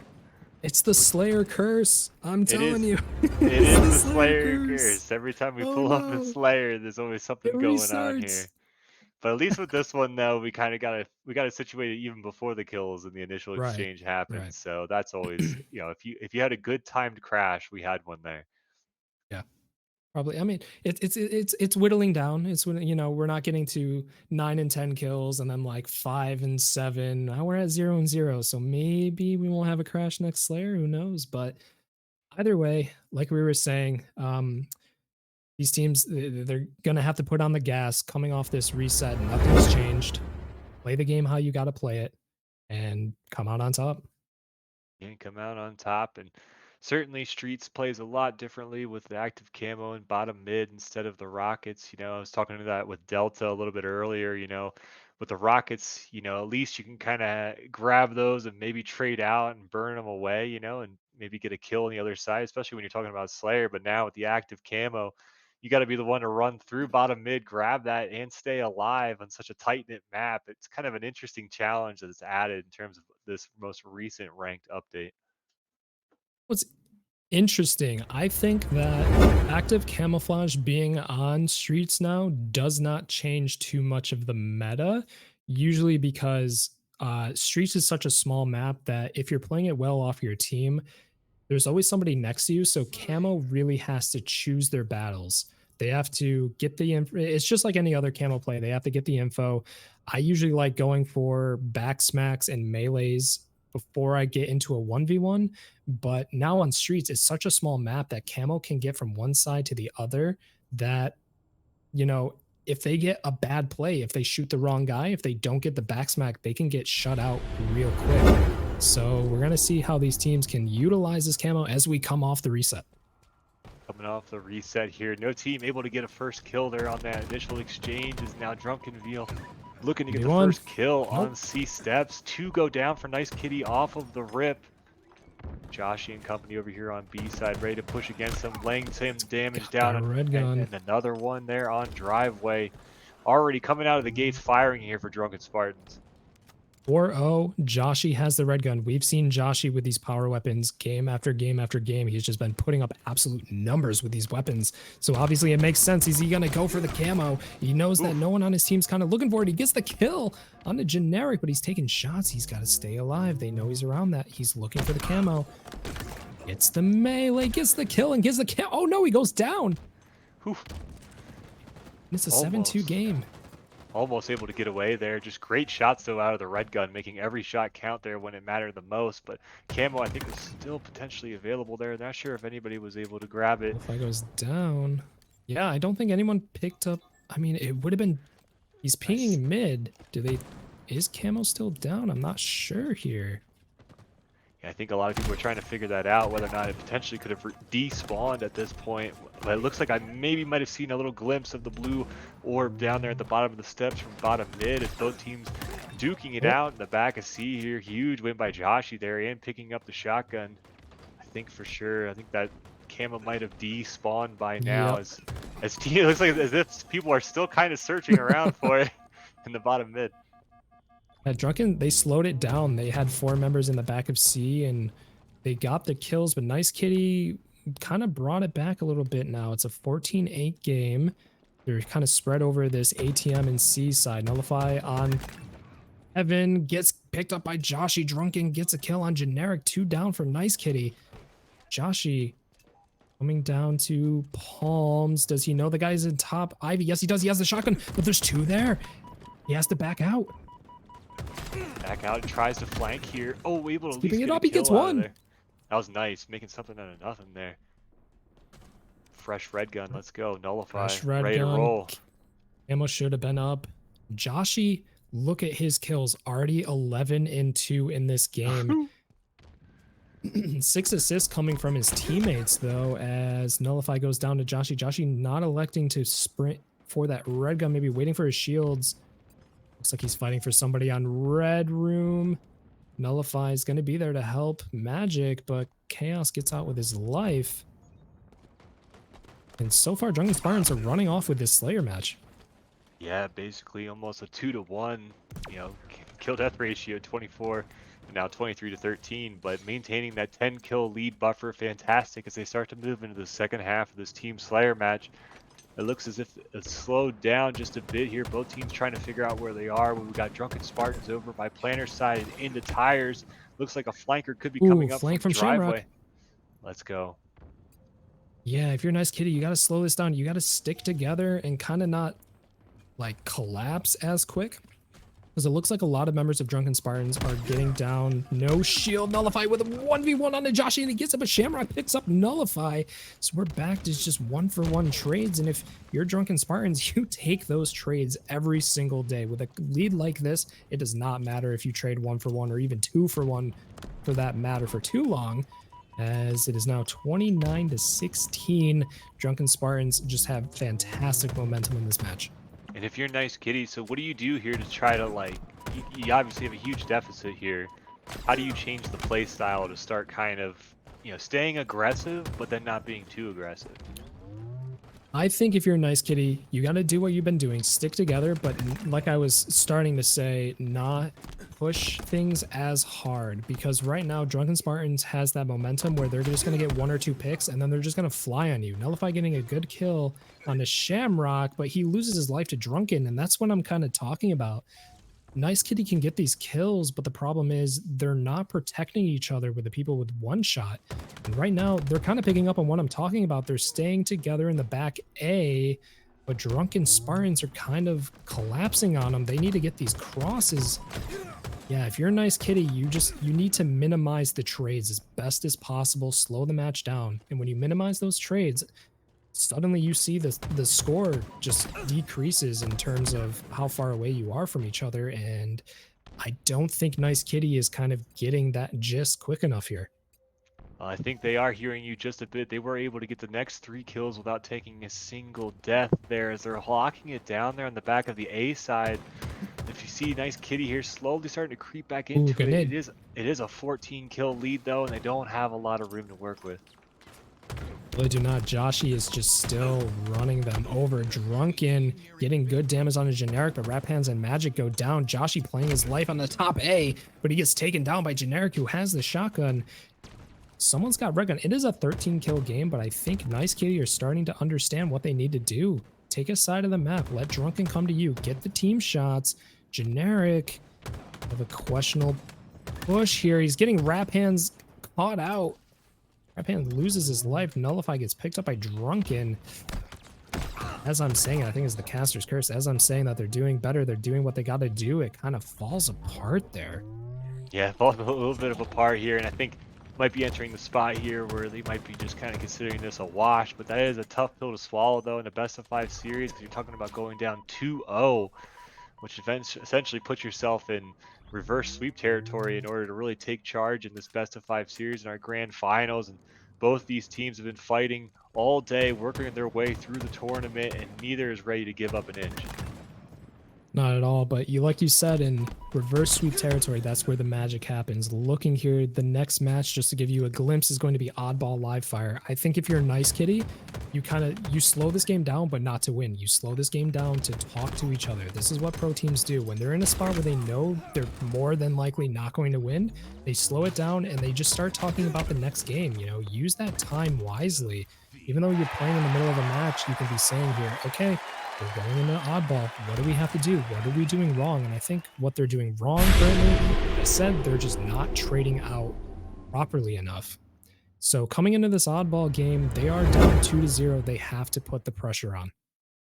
Yeah, they definitely have to put the pressure on, but definitely it's going to be that give and take. They are down 2-0, so I could kind of understand a little bit of the hesitation, coming out too overly aggressive because you don't want to come out all fired up and then still get knocked on, well, you know what. But anyways, moving into the third map though, live fire oddball though, it's going to be a great one just because there's a lot more time in that gameplay. Usually Slayer matches are a little bit shorter, but oddball, it's really kind of a grind and a marathon, and both Oh teams yeah.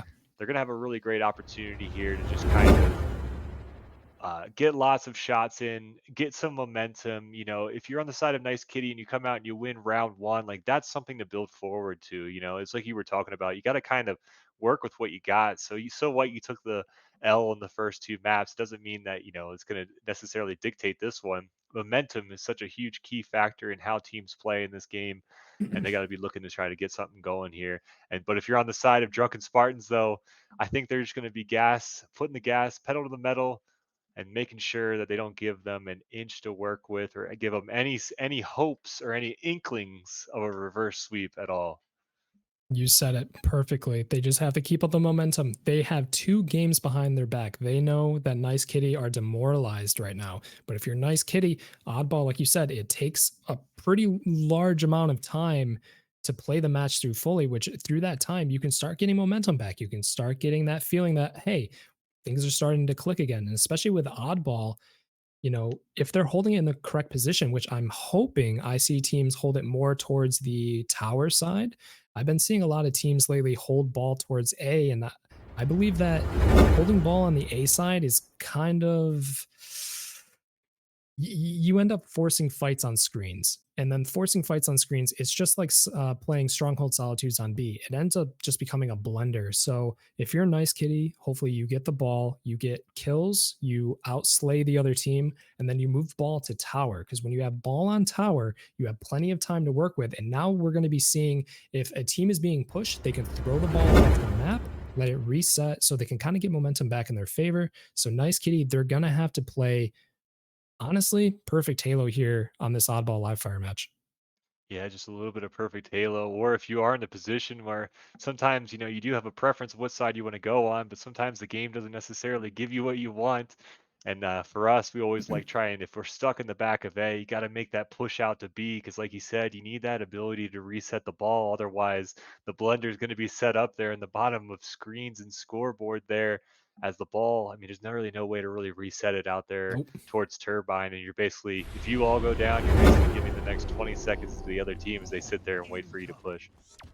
Exactly. So we're going on board here with Nice Kitty on, actually no, Drunken Spartans on Drunken Veal, his namesake. He's pushing aggressive up through cuts. Magic, I don't think he got the green gun as Generic gets a double kill on Joshy and Shamrock Sword. Drunken having to back up as he's the last member alive. Does Nice Kitty grab the ball? No, they don't. They had 3 members of Drunken Spartan dead, but they didn't grab any ball time here. Yeah, no ball time just yet. I think both teams kind of trying to feel each other out and try to get the Slay lead. Drunken Ooh, Feel able Camel's to take gone. down the Camo. That was nice, but the sniper here in the bottom mid doesn't see him coming in the backside. And now 3 go down for Nice Kitty, and that's not necessarily what you want. Is now they have the ball, the sniper, and tower side control. Generic looking to try to disrupt him a bit, but he's gonna have to wait for the rest of his teammates. Generic's got that QT. He's the one in the position to kind of get those cheeky flanks, kind of like Magic is doing through green, but High Key Chaos stops him on the dirt side. So no flank coming through Nest. Rap Hands getting the melee onto Shamrock. Josh getting the back onto Rap Hands, but Drunken doesn't get the ball off the match. The map. Generic throws it off tower, but now he's caught in a 2v1 situation. And already Drunken Spartans, they're putting that pressure up 25-3 in the start of this match. Yeah, it's 25-3, taking away already almost a third of the way on their way to the round 1 victory here. Still too early to decide it, but they're doing such a great job there. Joshy whipping the sniper out and putting damage down. That's the first pick on it. They get a second pick on Nice Kitty, trying to push him. Looks like Rap Hand stuck in the bottom mid, trying to make something out of nothing here as Generic's going to be pushed up here on the Turbine side. They do have a bit more numbers here and a lot more line of sight on this tower setup here, putting damage, but Drunken Spartan's doing a great job milking time, staying alive. Ooh, but it looks like their nice setup perfect. here, their setup here is closed. Ball reset. See, that's why I love holding ball on back C. The ball guy can't get shot, but he sees almost all of the map from that top tower. Generic getting so aggressive, pushing in the face of Drunken Spartan spawn on A on screens. He's playing his life.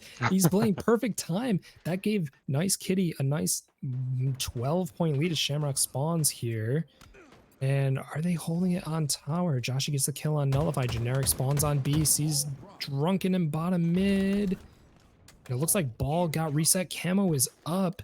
This is still an, I want to say this is anybody's game. Drunken Spartan's up 58-21 with Nice Kitty on respawn. Yeah, fresh power weapons coming up here. They could be a bit of the difference maker, but 2 go down for Nice Kitty. They are able to get 1 down on the side of Drunken Spartans here, but it looks like the rest of them here are going to be able to still continue to milk the clock here and get a chance at Sniper as High Key looking to get it, but I think he got stuck by his teammate. I think so too. I'm not sure what happened there. Maybe his grenade got stuck in that little box. I'm not 100% sure, but the rest of the team start to flush in here as Nice Kitty finally getting a little bit of the numbers advantage and some map positioning for ball reset. 2v2. I think Drunken is going to be on the late spawn here. Nice Kitty picks up these. He doesn't know the High Key's in the bottom, and he's just panic throwing grenades, trying to get damage as his team comes in to help him. High Key rotates through cuts with Joshy. He's going to chase down Rap Hands. Rap Hands trying to run for his life, staying in that top. Nope, he goes down. And just like that, Drunken Spartan are just washing over Nice Kitty. Yeah, washing over him there just throughout the match. It's just been a numbers advantage in the favor of Drunken Spartans as Nice Kitty just not able to get the team fire going. They do have the chance to win a lot of pivotal 1v1s, but if you see from the side of Drunken Spartans, you know, that a lot of them are just cleaning up damage that their teammate already set them up with, and I think that's why they had such a commanding lead there in the first round of Oddball. And more to that point, if you look at the kills here, even though we went a whole round, not a single person on either team, High Key Chaos is close, but not a single person on either team has cracked double-digit kills yet. So you see, it's just been a game of coming off spawns, they're picking up ball, and they're holding it good. But Nice Kitty, he's got to drop the ball on bottom mid, and they get the nades on him. No, Shamrock taking the 1v1 on C plat against Generic. Generic wins it out. Magic's on the back tower. 2 down, 2v2. Mikey Chaos, he's on the camo. He's going to be dangerous. Yeah, this is going to be huge for him here as he's able rocking the camo there. He's going to be rotating the ball with camo here. Rotating it out. Nice job here. He's going to be able to basically put the bait out there. Gets into a pivotal 1v1, and camo is now down and off of the field. Still numbers advantage a little bit in the favor of Nice Kitty. As soon as I say that, 2 go down for each side. The battle is ensuing here in the top of tower. Shamrock looking to stay alive here in the bottom of mud. Looking to do the jump. Can he hit the jump on stream? Hit the jump on stream. Oh, he hits his head. But he sees Magic in the back and he gets the easy pickup. So I guess maybe he wouldn't have gotten that kill because he would have went in the back. But Generic, he throws ball off. That's actually perfect. It buys time for Nice Kitty to respawn, but the problem is Drunken Spartans already has that set up on bottom mid as Rap Hands gets a backsmack on a Heike Chaos. Shamrock with a snipe onto Nullify. And it's starting to look like this Slayer match all over again where they're just trading 1 for 1 for 1, but the problem is, Nice Kitty, you have to get points with that oddball. You have to hold the Flaming Skull, my guys. You can't just slay out back and forth. It's not working. The confidence, though, from Drunken Spartans here. They know they have Nice Kitty members in the back. Nice hitting the jump on stream. They know that they have Nice Kitty there in the back of tower, and they still continue to make the push. As, yeah, it's basically just been a Slayer match here as we still only have a 7-2 game here. Now, Nice Kitty maybe potentially in a spot here to milk some time and get something, but they do get a quick reset here, knowing that they don't necessarily have total control of the side of the map. But now they can start to work together here and get a couple more kills and get the advantage and start holding the ball. Generic getting the kill on Shamrock, and it looks like Drunken Spartans are going to flip up the meta here. They're going to take it into A because he's force spawning. His team is in the back A. Shots coming down from mid, but now Nice Kitty has to scramble to get this setup broken. But I think it's going in their favor as one person pushed in from screens, Generic pushed in from A or big door there. So Nice Kitty got the momentum back in their favor, even though Drunken Spartans kind of shook it up there. Yeah, they did. They brought in the back A there, but they did have the enemy team basically knocking at the door. But still, nothing too crazy in terms of the ball time here over in A. As it still is just an absolute bloodbath back and forth. Each team exchanging blows here. As soon as one goes down from one side, it goes the other way for the other team. As now Drunken Spartans, they do have a bit more of a setup here inside of A. They have more people than Nice Kitty. Magic here. They don't know Playing it he's here. slow. Oh, get him. Can he get the back? No! The ninja on stream with the oddball drunken. You hate to see it. Magic, you had such a good setup there, and all members go down for Nice Kitty. That is just tragic. Yeah, and unfortunately, just a little bit, if there was something that was kind of a symbol of how the series has gone for him a little bit, it's been, yeah, getting so close there, and then the unfortunate swing in the opposite direction. As Drunken feel now, they definitely are starting to feel themselves a little bit here. They're getting a significant lead in the second round here as they push to the 50-second mark to Nice Kitty's 16. As now the ball looks like it'll remain in A for probably a good portion of the rest of this now. And that's kind of the thing with it going in A, is it doesn't seem like it'll ever leave A once it finally gets there. Unless somebody does some crazy rotate, which I'm not sure is going to happen, but Generic tries getting the ninja on the Joshi. But, you know, Nice Kitty holding this in A, I honestly think this can work in their favor. Like we said earlier, they were kind of playing it like Slayer, and holding it in A kind of turns it into a Slayer match. But just as I say that, the caster curse, everyone in Nice Kitty goes down and ball stays on that back window. So now Nice Kitty, they got to break a whole setup while time is ticking. Yeah, the A setup is so difficult, especially if you're pushed all the way back into A. You know, it's really one of those things where if you're going to hold it A, you really hope that you can get more map control and push the pressure away, because when things start to collapse in A there's just so many different angles to cover. As 3 go down for Nice Kitty for a split second. They are still in this game here. It's only 64-42. A lot of games still left in the second round. Yeah, 67-42, even though Drunken Spartans are just racking up time here. Honestly, oddball, it's one round of slays to get about 20 to 30 points, give or take how many people go down. But Nice Kitty, you gotta break the setup now. It's less than 20 points until Drunken Spartans wins the grand finals. Nullify with a melee on a Heike Chaos, Shamrock with a Evo on the Nullify, but Drunken Spartans, I think that's all she wrote. Yeah, a little Oh. bit here. They do have a push here. They're going to definitely kill Oddball, but Shamrock is here to capitalize on whatever damage was left on him. He's just He getting says, the screw time. that. I'm just going to go for the double Do that beatdown for with the nice Oddball kitty. if you challenge me. Josh, he gets a kill on Magic, and that is... Oh, he got the Oh, backspec, but almost. too little, too late. 2-0 going for Drunken Spartans, and I believe the entire series.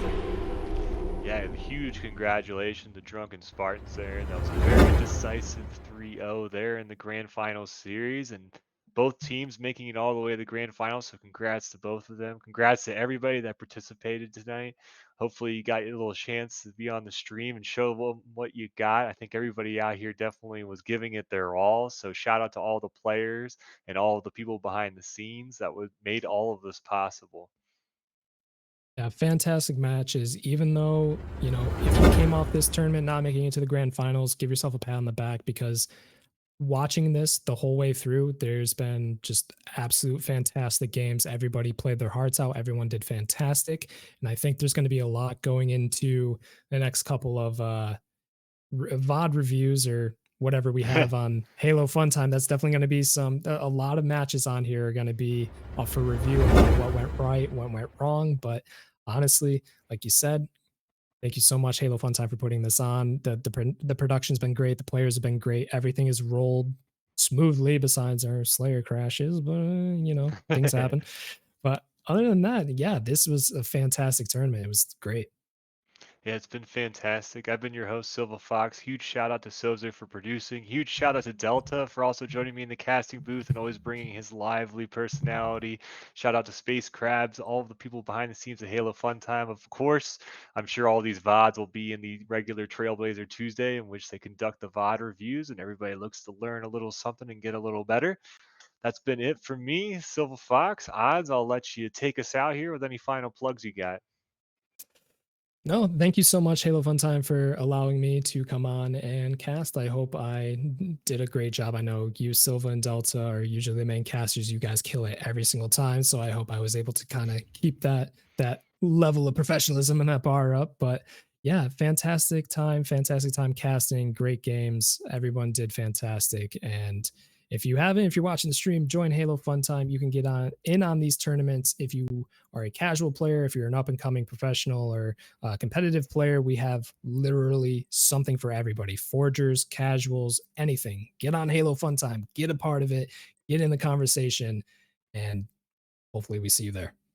Couldn't have said it better myself. Thank you all for tuning in, and be sure to check it out. More tournaments are going to be on the horizon, so you all take care and keep on gaming out there.